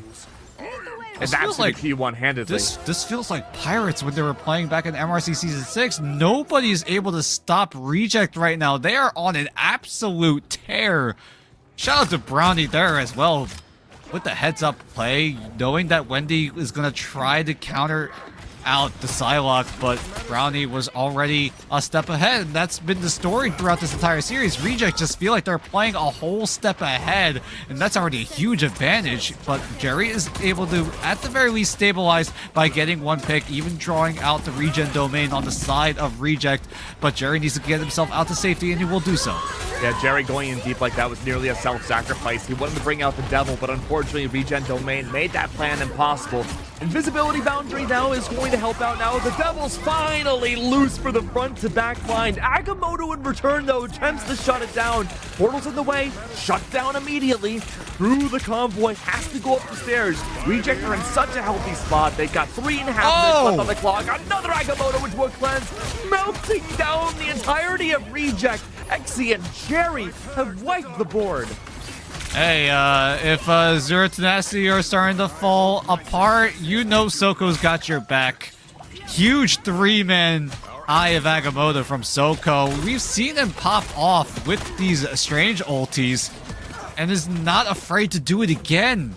And with half of Reject gone, Zero Tenacity finally showing signs of life, and are able to stabilize, but they're gonna have to do it for another 3 minutes. Yeah, that's an incredibly tough ask with very little space to go.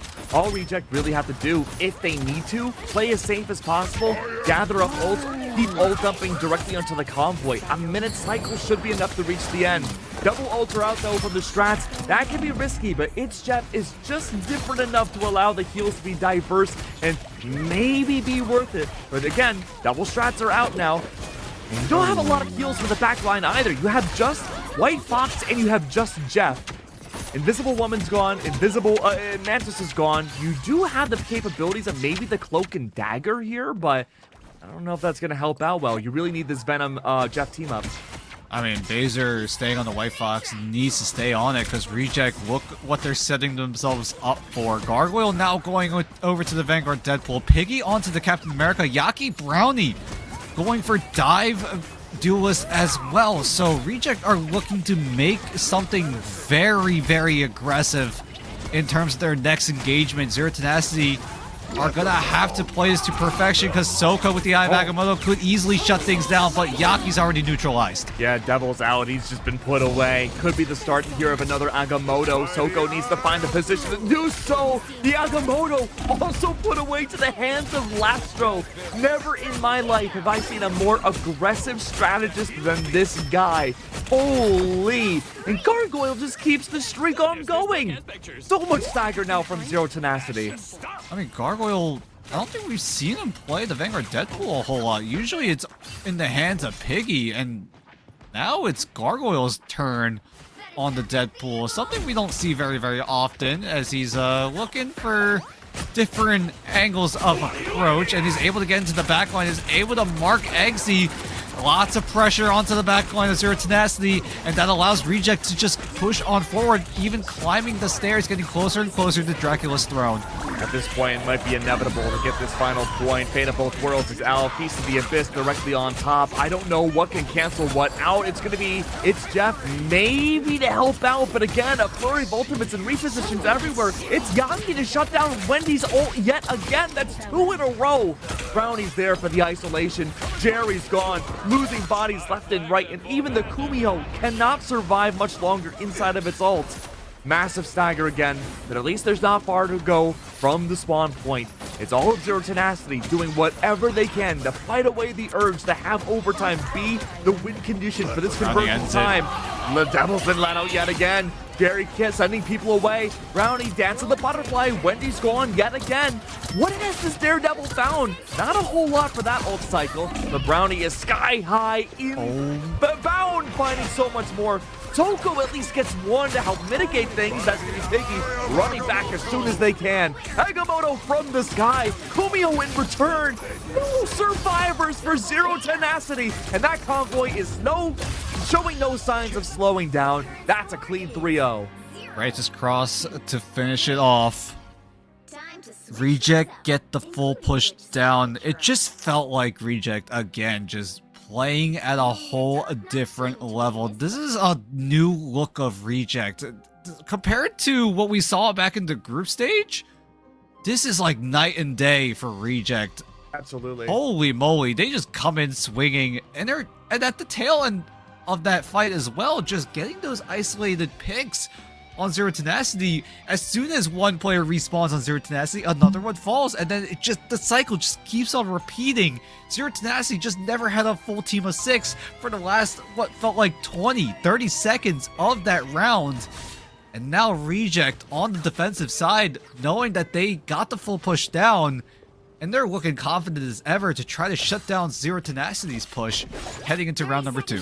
Dude, I'm loving how Lastro's been playing. He's been finding so many impactful KOs up against Zero Tenacity, and frankly, a lot of different teams all throughout group stage and playoffs on strategists, no less. And I'm not talking Strat Pool, I'm not talking White Fox. I just, whether it be Luna Snow, just classic left click, or even Lastro's Invisible Woman doing the same, everything in their kit is just screaming damage dealing and finding the heals to go alongside it. That's a really tough prospect if you can't get consistent backline value. Yeah, we'll see if Soko is channeling the portal. Not entirely sure if it's going off. Just nope, it's going to be held on to for just a little bit. Zero Tenacity are going to at the very least, use their first fight to run it down the main area to try to find some sort of opportunity. Jerry even going over to the Moon Knight to try to break through with the Groot Knight wombo combo with Marvel on the Groot, Jerry on the Moon Knight to try to combo their ultimates and try to break through Reject's defense. Not often we get to see the Moon Knight at this level of play. Would be helpful here to break it open. But all I have to do is aim for the Onks, and a lot of Moon Knight's effectiveness is gone. Piggy does win the 1v1 against his mirror. That's Marvel gone. A lot of those pushing tools, the initiation that ZT desperately needs right now, lost and staggered out. Toko too, taking a wealth of damage. Shield broken. Tries to go up above, gets that shield back. Cleanse doesn't connect, and through it all, Piggy is being force-fed so many heals, keeping the whole team back. Keep in mind on the ultimate economy on the side of both teams. Zero Tenacity, they've got ultimates at the ready. Jerry with the Hana Khonshu, but 1-for-1 trade. But Brownie is there with the Cocoon to respawn. But Brownie still has to navigate a lot more towards that Karmic Revival. Baser is even going to create space, but with Lostro out of nowhere picking Eggsy, that is a huge pick to kick things off. And a Punk Contra would be huge here for Jit. Never mind. Maybe not yet. Maybe not yet. Okay, Gargoyle. He looked like he was going to go in deep. Oh, but he's not ready doing for it again. Agamotto just yet. Oh my lord. So much aggression. The name of the game, the name of Asia once again. Where is Zero Tenacity? I mean, Gargoyle is just playing this Doctor Strange like he's a dive character, right? As soon as you have the maximum stacks on the Maelstrom of Madness, you just cloak yourself right into the backline and just find a pop onto the backline. Portal comes out, Gargoyle's doing the same thing, but this time he's got the Eye of Agamotto. But Wendy is there to get their backs. Regen Domain even going to be committed on the side of Zero Tenacity, so that's already a huge amount of cooldowns invested. Seung-hoon is going to immediately neutralize it with the Karmic Revival copy. Wendy's all came out so early, though. It's not going to reach site at least nearly as much as they would hope. Exy does get a double KO early on. Jerry in return to Hana Khonshu. Good to remove this Sniper's Nest position, along with the Karmic Revival, bringing the triple strats back in, all according to plan for Reject. They knew the fact that they could overheat, not have to peel, rely on Brownie to go for that ultimate. Yeah, and that's the problem with Reject right now. As soon as Zero Tenacity get their win condition online...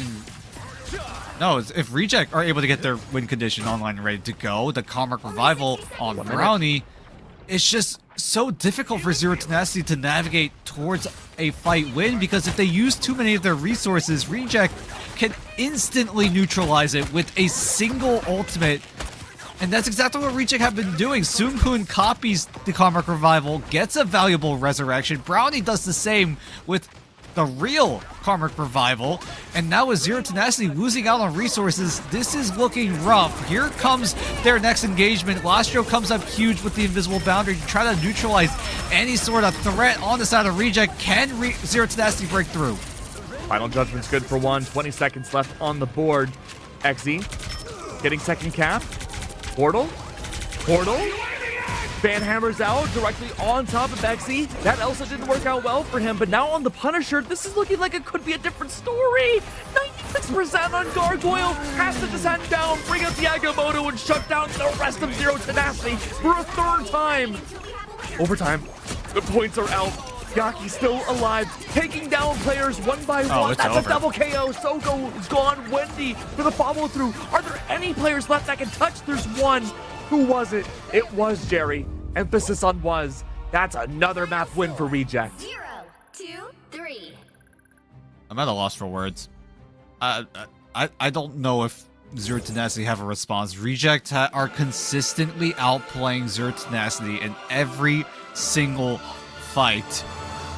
Like, Zero Tenacity, they know how to identify the win condition, but it just feels like when you play against Reject, they just can't get themselves over the line. Like, they know that Reject are playing around the Karmic Revival, but Zero Tenacity just can't find a way to get through Reject's win condition. Because, quite frankly, Zero Tenacity, the best way to beat out the Karmic Revival coming in from Reject is to play insanely aggressive. Shut down the Adam Warlock as soon as you can in order to deny that Karmic Revival from coming in and putting themselves at risk of being full held. But unfortunately, that was not the case here. Reject were able to navigate the aggression coming in from Zero Tenacity perfectly in order to get that revival down. Gotta give massive props to the Gargoyle, dude. He played amazingly and very, very scary. It's like at one point a solo Vanguard, it felt like just charging in on the defense for a spawn hold against Zero Tenacity. The fact that he ends this entire thing, we can see the stats, 35-3 versus Zero Tenacity, outperforming at least in that respect over everybody else. That was so good from him, dude. Him and Brownie stole the show.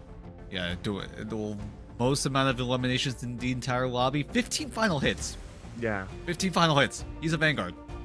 That's ridiculous. Dude. He's posting up duelist numbers, and Gargoyle going in with the Cloak of Levitation into the backline with a fully stacked Maelstrom of Madness. I feel like Gargoyle is one of the only Vanguard players that is using the Strange like this. Like, I'm telling you, ever since Strange got that change on the Cloak of Levitation, this guy can dive. And Gargoyle is showing us just that. Whew. One last attempt coming out from Zero Tenacity. Do they have the chance to make a reverse sweep, or is Reject going to take the grand finals of Preseason Ignite 2026 a flawless victory? Let's find out. Potentially one more map just after this. Dracula wishes to reclaim my city. You call yourselves New York's guardians. Now is the time to prove it. Thank you very much.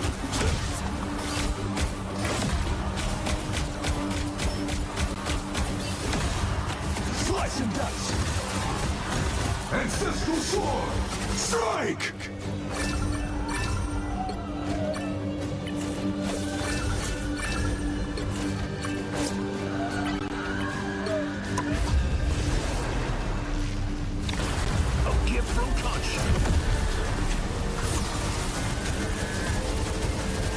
Taste cold steel.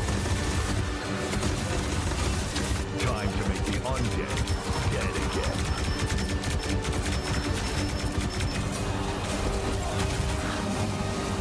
Curse thee, vile creature!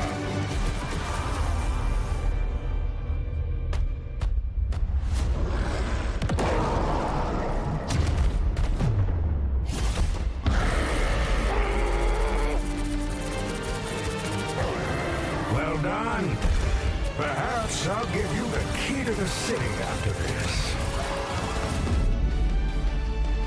I shall feast on your bones! Ratatosker? What did Dracula do to you? You've got to fight, girl! You truly believe yourself my equal? Pathetic.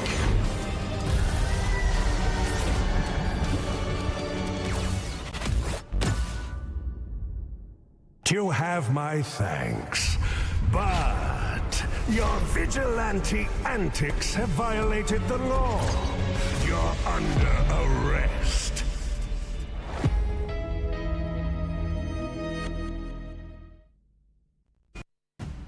The way things are going, this could very well be the final map of the Grand Finals. Reject 3-0 so far. It's a best of 7. They need one more map to claim that $20,000 of the grand prize out of the $50,000 for the prize pool of the Ignite preseason playoffs. I mean, Yeah. I'm worried for Zero Tenacity. Yeah. They have been outclassed, outplayed, outmaneuvered every single time. And it's hard to say what Zero Tenacity have to do in order to claw their way out of this rut that they have put themselves in, because Reject are looking so strong at the current moment, because again, Reject are just playing like they're the better team. I honestly don't know what the response from Zero Tenacity would be here. It is a map reset. They can essentially go wherever they want.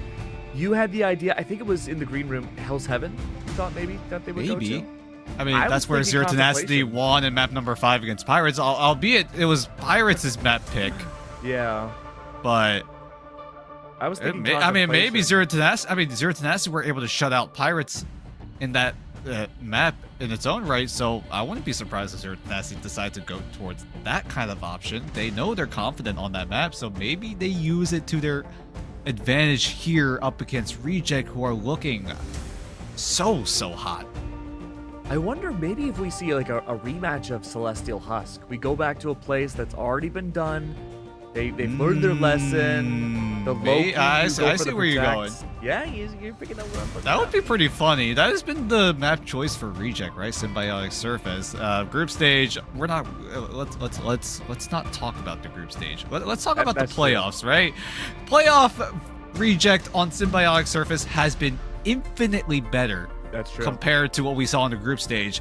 First of all, they didn't see 9. That's already a huge step. Second step is finally pushing all the way on Symbiotic Surface. We actually got to see what the rest of the map looks like. Yeah, I just want to see what production's going to throw at us. What could this final map be? Usually we have a pretty good idea about what we can expect, but we just gave, what, 3 completely very different answers? I don't know, man. Like, it could be anything, really. It really could be. It really could be, because we're in map 4, right? We have already played every single game mode for the first 3 maps, so now it all resets. The only condition being that you cannot play the same exact map twice. So we're not seeing Celestial Husk, we're not seeing another Museum of Contemplation, we're not seeing another Central Park. So none of those maps will be played once again.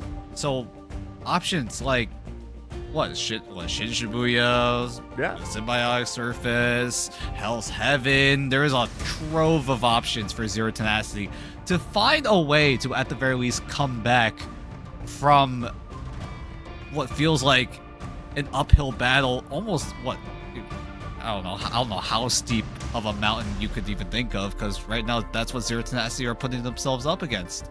And I love the way Zero Tenacity plays. Like, they're what. Yeah. Them, Pirates, and Reject are the most entertaining teams we have in Asia, I would say. Doko has performed wonderfully. I think the amount of just like depth in their arsenal for individual heroes has been so huge. Jerry specifically bringing out Daredevil at the end of Central Park, that was really awesome, but I don't know, man. We'll have to wait and see. It was close, but it was not meant to be. I mean, Zero Tenacity in their own right are making a lot of adjustments on the fly as well. They're doing really well in terms of that aspect, making sure they realize, hey, this composition isn't working. We need to find something else to try to break through what Reject are throwing at us. And they've been trying their best. I got to give them credit to that in that aspect, right? Zero Tenacity are still being tenacious in terms of what they want to do to try to, at the very least, find one fight win, and then maybe try to translate that into even more fight wins. I just want to know where production's going to show that they're going to take us. The Because suspense is killing me. Yeah, I don't know what to expect anymore. I don't know, but I'm excited to see wherever Zero Tenacity take us, because again, the game modes are reset. Yeah. Reject are one map away from what feels like a generational run in terms of that glow up that they've had, because coming out of groups as the 4th seed already ruined everyone's predictions. And now coming into playoffs, everyone thought Reject were done for. They were cooked. They were not gonna pop off like they used to back in 2025. But lo and behold, Reject are back, and they ruined everyone's predictions again. I mean, on a selfish note, I just want my 20% spray, dude. I think I can get it, but I mean, otherwise, Reject has made it pretty tough to maybe get that. I mean, there's a lot of people out there that want the title. I know a lot of the casters that we're working with throughout the entirety of Ignite season all really want that title. And if these professional teams are going to keep doing the funny called ruin everyone's predictions... Teams have a good habit of doing that to us. Sometimes I wonder how many people are actually going to get that title. I have no idea, dude. Probably not that many, but we're going to find out momentarily. Still waiting for all the players to get into the lobby, get ourselves set up for what could very well be the final map of this tournament. It's crazy to think that after this, we have OCE, and then it's stage 1. I mean, we've got some crazy news over in OCE, right? Oh, do tell. What Group B in OCE? Guess what? They ended in a 3-way tie. Everything is the same. The match score is the same. Even the map differential is the same. Which means I believe they're gonna have to play even more games. So that's gonna be scheduled at some point, I believe, next week. I would assume so, but that information is still unknown at the current moment. But a 3-way tie in OCE? Not even OCE is safe. Oh my god. I'm a prophet. We're going to Hell's Heaven. Bang on. I'm shocked we go to Hell's Heaven, dude. I'm not gonna lie. Really? Like, it's like default central for domination maps. Sure. The fact that we go here and I don't know where we would go, but I wasn't expecting Hell's Heaven, man. I mean, if Zero Tenacity were able to win convincingly against Pirates in their last specified matchup on Hell's Heaven, so be it. I mean, Zero Tenacity are comfortable. They're clearly comfortable with Hell's Heaven, so they're okay with booting up Hydra's hideout for what could be the final map of the entirety of Preseason Asia. I can't believe we made it this far, man. And here it is. What could very well be the final map, my guy. This is... Final band drafts. And Zero Tenacity, they better play the hell out of it, dude. We got to see a perfect draft. Here we go. Hell's Heaven, the final matchup. Possibly between Reject and Zero Tenacity. Will this be a flawless run, or is this the beginning of a comeback? I would hope something clicks on the camp of Zero Tenacity. And what better way to start it than here in the ban draft, because Zero Tenacity, a lot of adjustments need to be made. They did it inside the game itself, but can they find the right adjustments in the ban draft here? Because we all know that games can be won or lost right here before they even actually play the actual video game. But for now, video game. Ban draft does begin. Gambit Mirror Ban, so far, relatively the same. Reject will still invest the first save onto the Invisible Woman, which hasn't gone punished at all. No, not whatsoever. Invisible Woman and the strategic backline for Reject have mostly remained untouched. And because they're dumping HP into the front line, especially the Vanguards, Zero Tenacity have yet to find a way to consistently break through outside of ult dumping. Even with the damage amps off the table, Dan, it really hasn't made a big difference. It's just stemming the bleeding. Yeah, that you put it perfectly. Just stemming the bleeding. Damage amplification is always nice, but it's gotten to a point where it's really just a complement to what you want to work with. Oh, whoa. Zero Tenacity just flashed the Doctor Strange for a little bit. Now Reject, they're doing the same thing. Oh, okay. All right. Portals. No portal combat. Shout out to Metzi for that line. Oh no. I don't know if I agree with this. The late Elsa. I mean, Xe can play a really good Elsa. We didn't really get to see it too much back on Central Park. I think other alternative options have looked healthier. For instance, the Phoenix. We saw Jerry on the Daredevil, so that's away from the Elsa point. But regardless, though, there's a lot of things that you could do that might be slightly less strong than Elsa, but be complemented with a secondary duelist. But because it is domination, I imagine we're going to see a solo duelist from Zero Tenacity. Jerry, likely on the Ultron, won't be banned out. Every opportunity to bring it out here. And with no portal to rely on for both of these teams, both sides are going to have to play perfectly.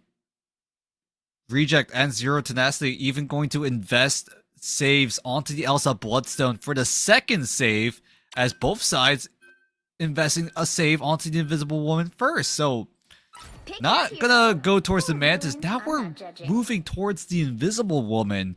Something that I kinda didn't really expect. I know some teams were experimenting with the first save Invisible Woman over the first save Mantis, which in a sense does make sense, right? The first save onto the Invisible Woman does threaten a lot of different compositions in terms of maybe dive, being able to push him away with the force physics, the Guardian Shield also being such a flexible base kit ability in its own right as well.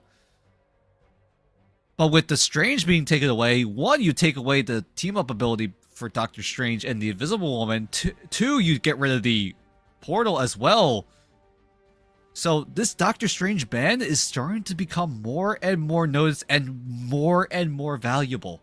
Yeah, I'm honestly surprised it took this long for Strange bans to become not even mainstay. We're really just seeing the appearance of it in OCE and playoffs in Asia.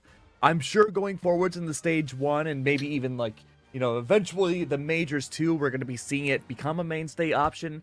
Black Cat does have a mini portal. That's a good alternative, but it's not the same.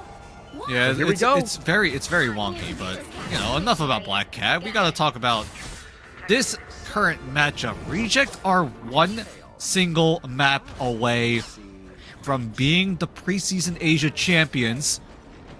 Whereas Zero Tenacity, if they want to go on one hell of a reverse sweep, it has to start right now. Gotta start now, my friend. Jerry on the Daredevil will be taking those alternative angles. His job needs to be to terrorize the back line. Lastro especially has been such a great foundational player for Reject, making it very tough to find that backline control when he can just strike back with force physics. Already, I think we saw Jerry take some damage off of Lastro, but we're focusing on Marvel on the front line, terrorizing the other Vanguard, looking for a way to dive in. Hits tendrils inside most of Reject and through it all though Marvel, a sacrificial play, tries to drive them back, but Marvel and Jerry are gone. And that's going to be an easy first fight win for Reject. Brownie is showing that the Elsa is still a good pick. This might be the final time we see Elsa Bloodstone played on the 7.0 patch here in preseason of the Asia region. OCE still have their playoff runs to, at the very least, show off, but right now, Reject, this is business as usual from the past 3 maps. No real changes, man. That's crazy. Major change would really be Gargoyle rocking the Magneto at this point, waiting for that Meteor M to possibly shut down Wendy. Even then, nothing really scoff at. Invisible Boundary is prepped up. Clark Fox is out. Double Elsa, by the way, something we didn't remark a whole lot on. We could see more of that here. Brownie has been playing on just a whole different level, and that Invisible Boundary is very far out. Yeah, but it had to be used in order to keep the team alive. But Jerry immediately goes down as soon as that Invisible Boundary goes down, but Wendy had to use the Invisible Boundary because of how well Piggy placed the Strangling Prison, and with the map moving at 50%, things are going to get a little bit wonky. To make sure Zero Tenacity have the man advantage, but Reject, they have not gone down all too much. No, Force Physics KO off of Marvel, trying to solo his way in. Soko, the other Vanguard, unfortunately now stuck on a stagger. This could be a time for a reset. Remember, no Doctor Strange. Final fight territory. Yeah, this is final fight territory. You don't they have to make a portal. move on. Zero Tenacity can't waste any time here. But Brownie, with that Apex Predator, could easily force him away here. Yep. 3 attempts left now. Venom goes in. Marvel, Feast of the Abyss, could be good to solo out Brownie. We did see a Apex Predator. I don't know where that went. I think he was aiming towards Marvel, but he was able to, at the very least, grapple his way out to safety. So, a waste of an ultimate from the likes of Brownie, but Yaki is there. Brownie and Lastro even teaming up as well. It's looking like a team ace on the side of Reject, being able to shut everyone down. Oh my god. What can you do in this situation? This is brutal for Zero Tenacity. It's looking like on the verge of a GG, my friend. That's going to be Frozen Airfield, the first one to go down. Very little KOs against Reject. Zero Tenacity, they tried to dive the back line, have Marvel go for that focus alongside Jerry. It didn't work. And what do? Zero Tenacity, they tried to match the Elsa, but I hate to say it, but I think Brownie's just better. Yeah. But really, all it came down to, which Elsa can come out better than the other. And it's looking like it's all Reject as Zero Tenacity.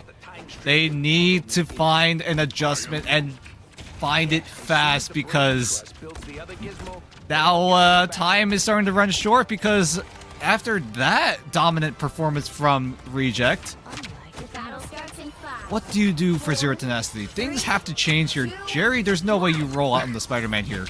Oh no. Oh my god, he is. Is that the tilt coming out? I would for sure hope can't not. believe it, man. No way. I mean, Spectacular Spin can work pretty well in Frozen Airfield. You use it for the environmental KOs. Okay. I just realized this is Super Social Factory, so Jerry could, at the very least, position himself into finding environmental KOs. It's also Spider-Man. Yeah, but it's also Spider-Man. But, you know, Jerry is probably thinking, hey, someone's got to wear the mask if we want to, at the very least, make this a little bit more of a competitive grand final. We'll see about that, but Xe already called out by the Strangling Prison means that Wendy's invisible boundary doesn't do a damn thing. No, that was entirely covered for that Elsa, and unfortunately still the KO because of the Groot ult, and just a simple left click from Magneto saved the day. There goes Spider-Man. Marvel gone. This is not looking good. Xe does have Apex Predator upon return, maybe to shove off the chance for a cap. Cap is inevitable, picking out onto the Angela for the same exact prowess that Jerry wants to bring. Piggy thought about switching over to the Angela, but deems that the Groot is still a better option. Marvel switches over to the Thing to maybe put Yaki at bay. That is cooking on this Wolverine because Yaki, during that initial fight, was able to get an environmental KO with the Feral Leap. So he sent someone on Zero Tenacity down into the abyss. Means that Zero Tenacity missing out on that first fight. They're gonna have to navigate the space that Zero Tenacity Reject already covered for themselves. So how does Zero Tenacity navigate here? Because Xe going down again first is already bad news. Large Rocks has to be that initiation tool, right? But Xe's gone. You can't use that anymore. Yaki for the slice and dice removes Baser away. Soko finally retrieves some of it into a selfie. That's the last selfie you'll ever take, my friend. Yaki is a solo demon. Him and Brownie have been dominating the server. Jerry's forced to tuck tail and run away. No recourse. And Brownie doesn't care. Oh my god, put down like an animal. Jerry falls. I mean, Jerry just immediately squished. He was on the wrong side of the map, too. Marvel just gets obliterated. And a Glartrox onto 2 is just insult to injury. 70% and climbing. Final fight is Reject. We are pretty much 25 seconds away from Reject winning the whole damn thing. 70, 80% now from Reject. One last attempt from Zero Tenacity. They fought all this way. They defeated the seemingly undefeatable of Pirates just for this moment of a reverse sweep. Lastro, strategist diff, spot hold and grabs. Xe does it again. Lastro falls. This is the chance. Apex Predator is out. Wendy does have invisible boundary. You just have to touch. Just have to tap. Marvel is there, and there's one more behind. I cannot tell who that is. I think it's Baser. They fall. Stoko set up and ready. Invisible boundary underway. Soon to have the Kumio unleashed. It's a slice. It's a dice. Gargoyle falls mid-ultimate. And now the giant fox is out. You need Piggy to go to the wayside, but Feral Leap is out. Sends Baser down to hell itself. And with invisible boundary back up once again, that yellow beam is slowly dwindling away. There's one last attempt. Marvel brings out Feast of the Abyss, and that doesn't last long. All it takes now is one last player to hold on. It's down to Soko. Soko needs to do whatever he can to survive for Spider-Man, but it's Yaki instead. And that is it. Reject are your Pacific Asia champions of Preseason Ignite. What a glow up coming in from Reject. They look down in the dumps back in the group stage, and then we look into playoffs, and my god, where in the world was this Reject back in the group stage? At the very least, it's better late than never. Reject coming out as champions. Honestly, very well deserved. Yeah, incredibly well deserved, man. The glow up from Reject from week 1 of groups, having middling results, getting a new coach, tying everything together, and making a superstar second week group stage into an amazing playoff run. I want to say almost unheard of, but we've seen a lot of crazy things happen to other regions, Dan, but this was entirely unique to Asia. I mean, this was, I'm not gonna lie, this was very, very unique. You don't see anything like this in Americas. You didn't see anything like this in EMEA. A team that looked to be down and out, barely squeaking into playoffs. Keep in mind, Reject came in as the 4th seed, being tied with the likes of XOXO01 and Triple AD. That is not a result that anyone expected coming from Reject back in the group stage. And now they do the work in the background. Behind the scenes, they lock things in. And now in playoffs, they only dropped a single map. It's only wild, one. Man. Only one, man. Only one. That's all it took, dude. Unbelievable work coming out from Reject.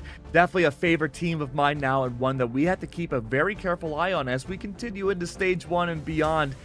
I don't see a way of defeating them. I think, and maybe I'm getting a little ahead of myself, Dan, maybe the only way to defeat Reject is to bring them to the international stage. I mean, that's where, unfortunately, that's where the accolades of Reject fall through. Right now, they have 2 domestic titles to their name. They've won back in Stage 1 Asia in 2025. Now they claim the champions of Preseason in Asia 2026. But now the question is, can they translate this result, first of all, into Stage 1 Asia, because that's where it really matters, or Stage 1 Pacific, to make sure they book themselves a ticket into that international land, the mid-season finals coming down in the near future, it feels like. It feels like in just a few months. What month are we in? Yeah, I feel like what year is it, man? It feels like I've been in preseason for the longest time possible, because that's probably because I was watching every single region to the best of my ability, and that's already a lot of different matches going on. But if Reject are able to keep this form going into Stage 1, there is a world that Reject will at the very least take one of those 2 spots in the mid-season finals. Yeah, absolutely, dude. I mean, why not, right? Reject have looked like a unique breed.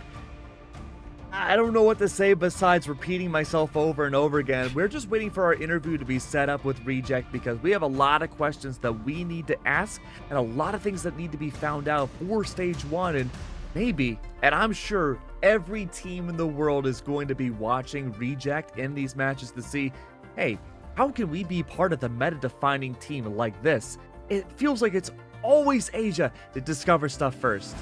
I mean, we've been seeing trends towards the first save onto the Invisible Woman over the Mantis. I mean, everyone in Asia started doing the first save Mantis first, and then the other regions started to, at the very least, adopt it for themselves, and now Asia is evolving even more. Now we're seeing first save Invis. Now we're seeing strange bands coming into the mix as well. So now, what's next? What is Asia going to cook up this time around? I don't know, man. I don't know. Hopefully, Piggy, once we get him on the line, can help us answer some of these questions, because, dude, the world is Reject's oyster right now. It's really anybody's game. Can they be the best team in the world? Why not? And what better way to answer those questions for a little bit, right? We're getting Piggy on the phone for the winner's interview in just a few moments' time. And I feel like we haven't really interviewed Reject a whole lot. No. So there's still a lot of mystery behind this team as a whole. This is the only partner team here in the Pacific Asia side of things. So we're gonna have to see what Reject have been cooking, see how they're feeling for the remainder of the Ignite 2026 season.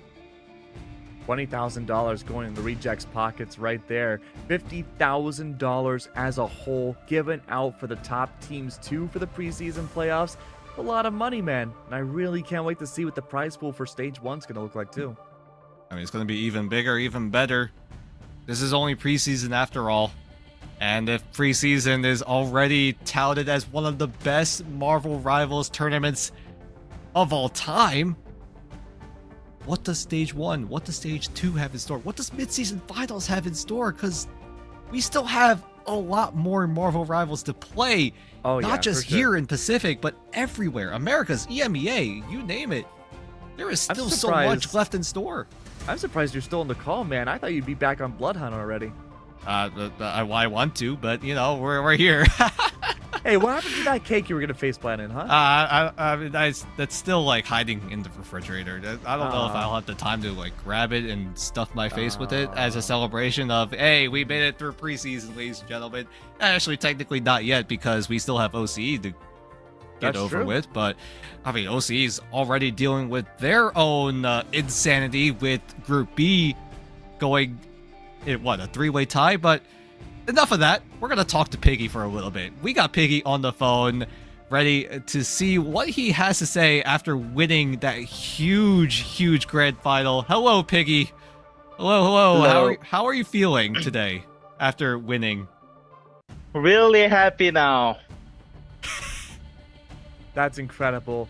Piggy, how would you evaluate your individual performance in these matches?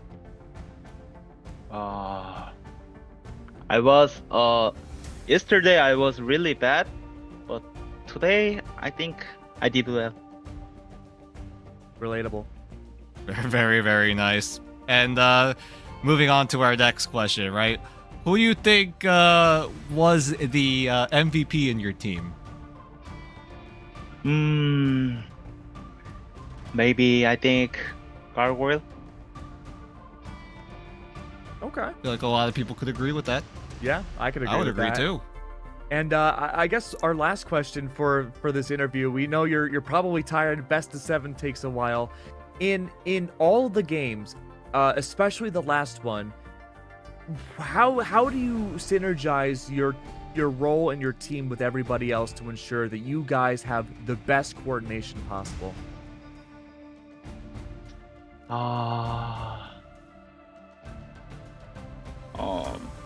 In regular season, our communication was really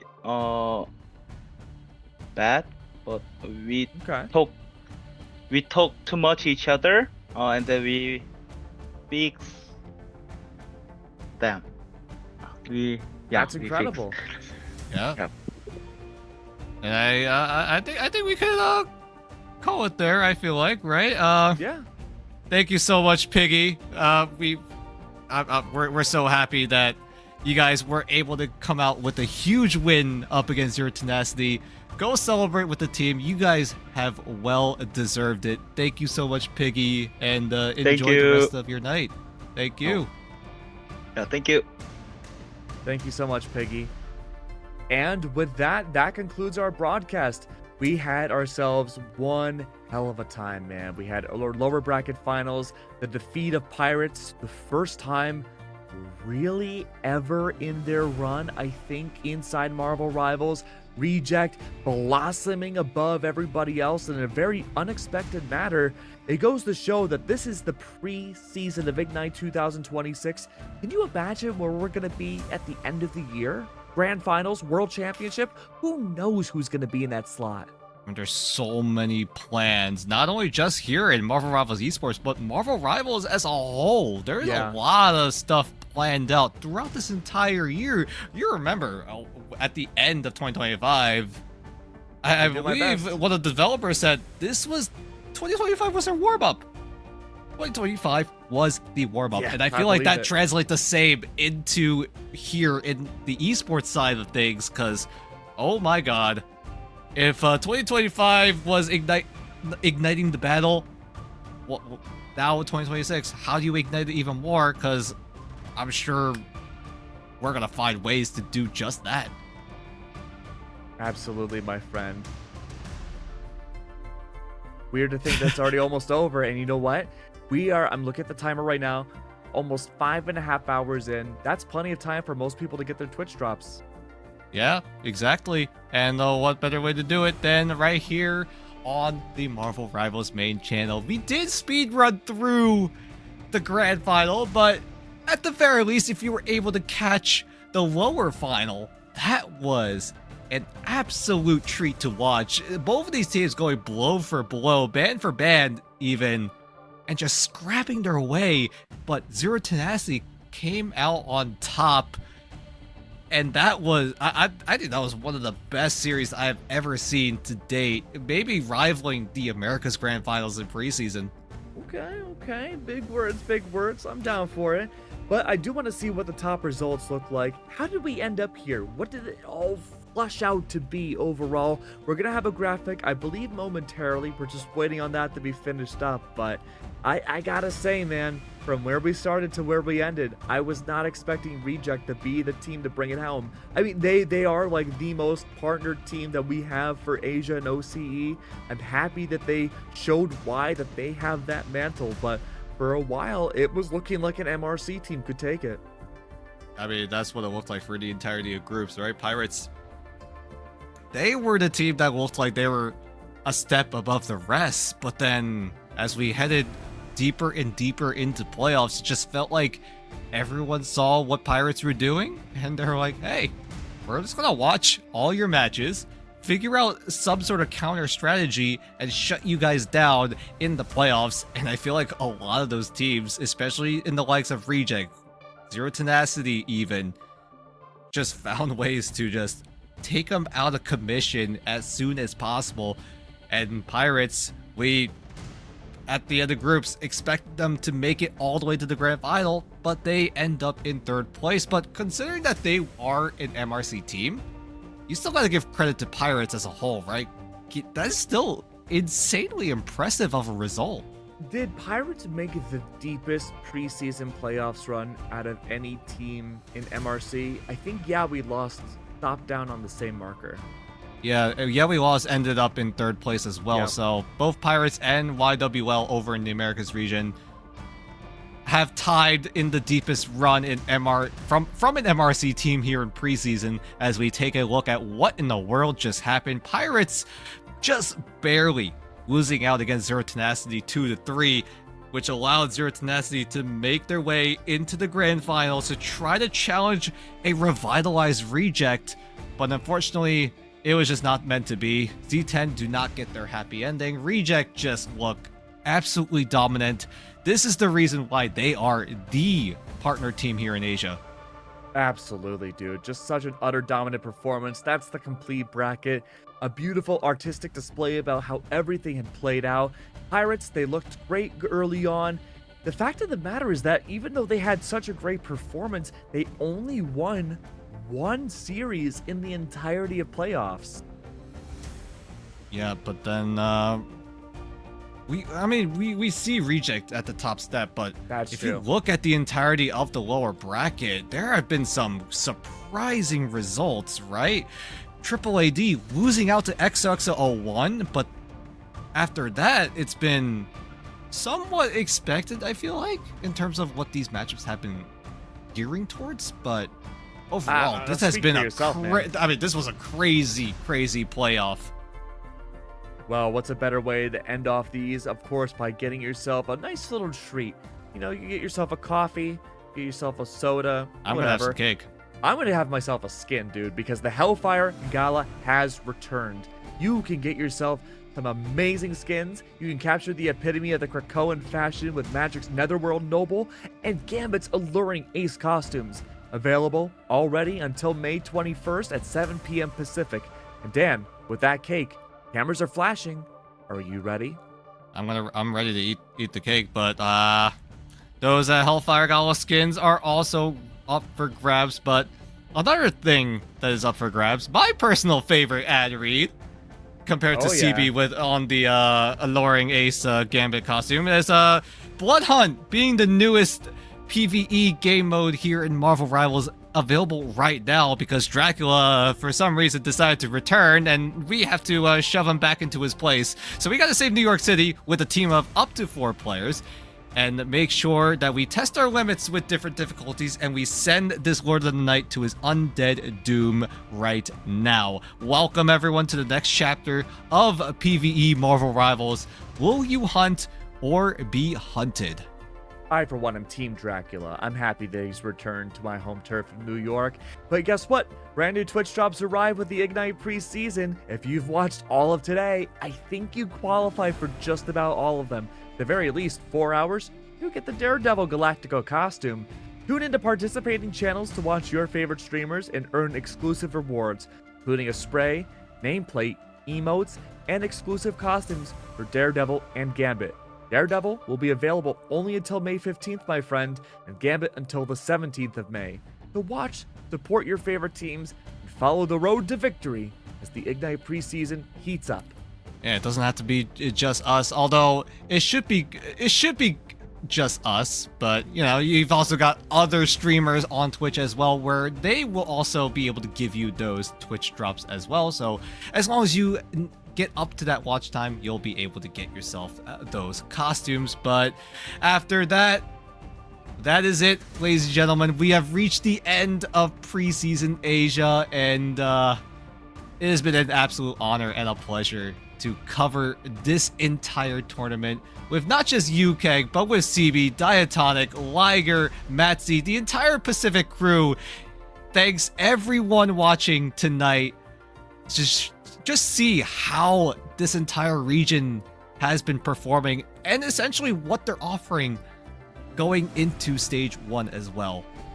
Right, we got a lot more cooked up. Don't go anywhere. We got stage 1 coming by soon, and we got to finish OCE. So we'll see you very, very soon with that. Don't go anywhere. It's going to be a few days, but we'll be back in stronger numbers. We'll see you soon.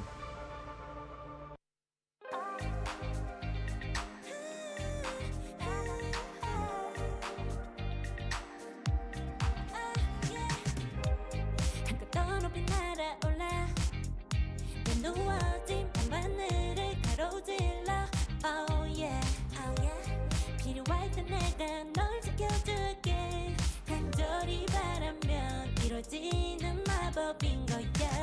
한 명의 소리 들려 여기서 저기서 날 찾으면 달빛이 날 비춰와 시작해야 let's go.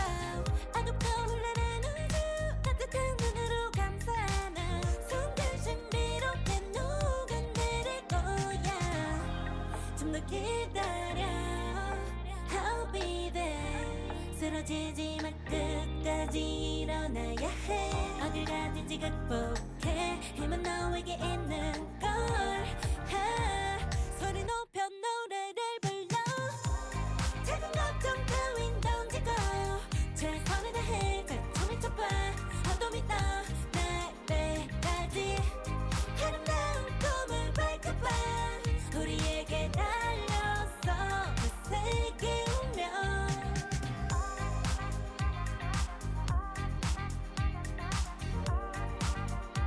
어둠이 떠 날 때까지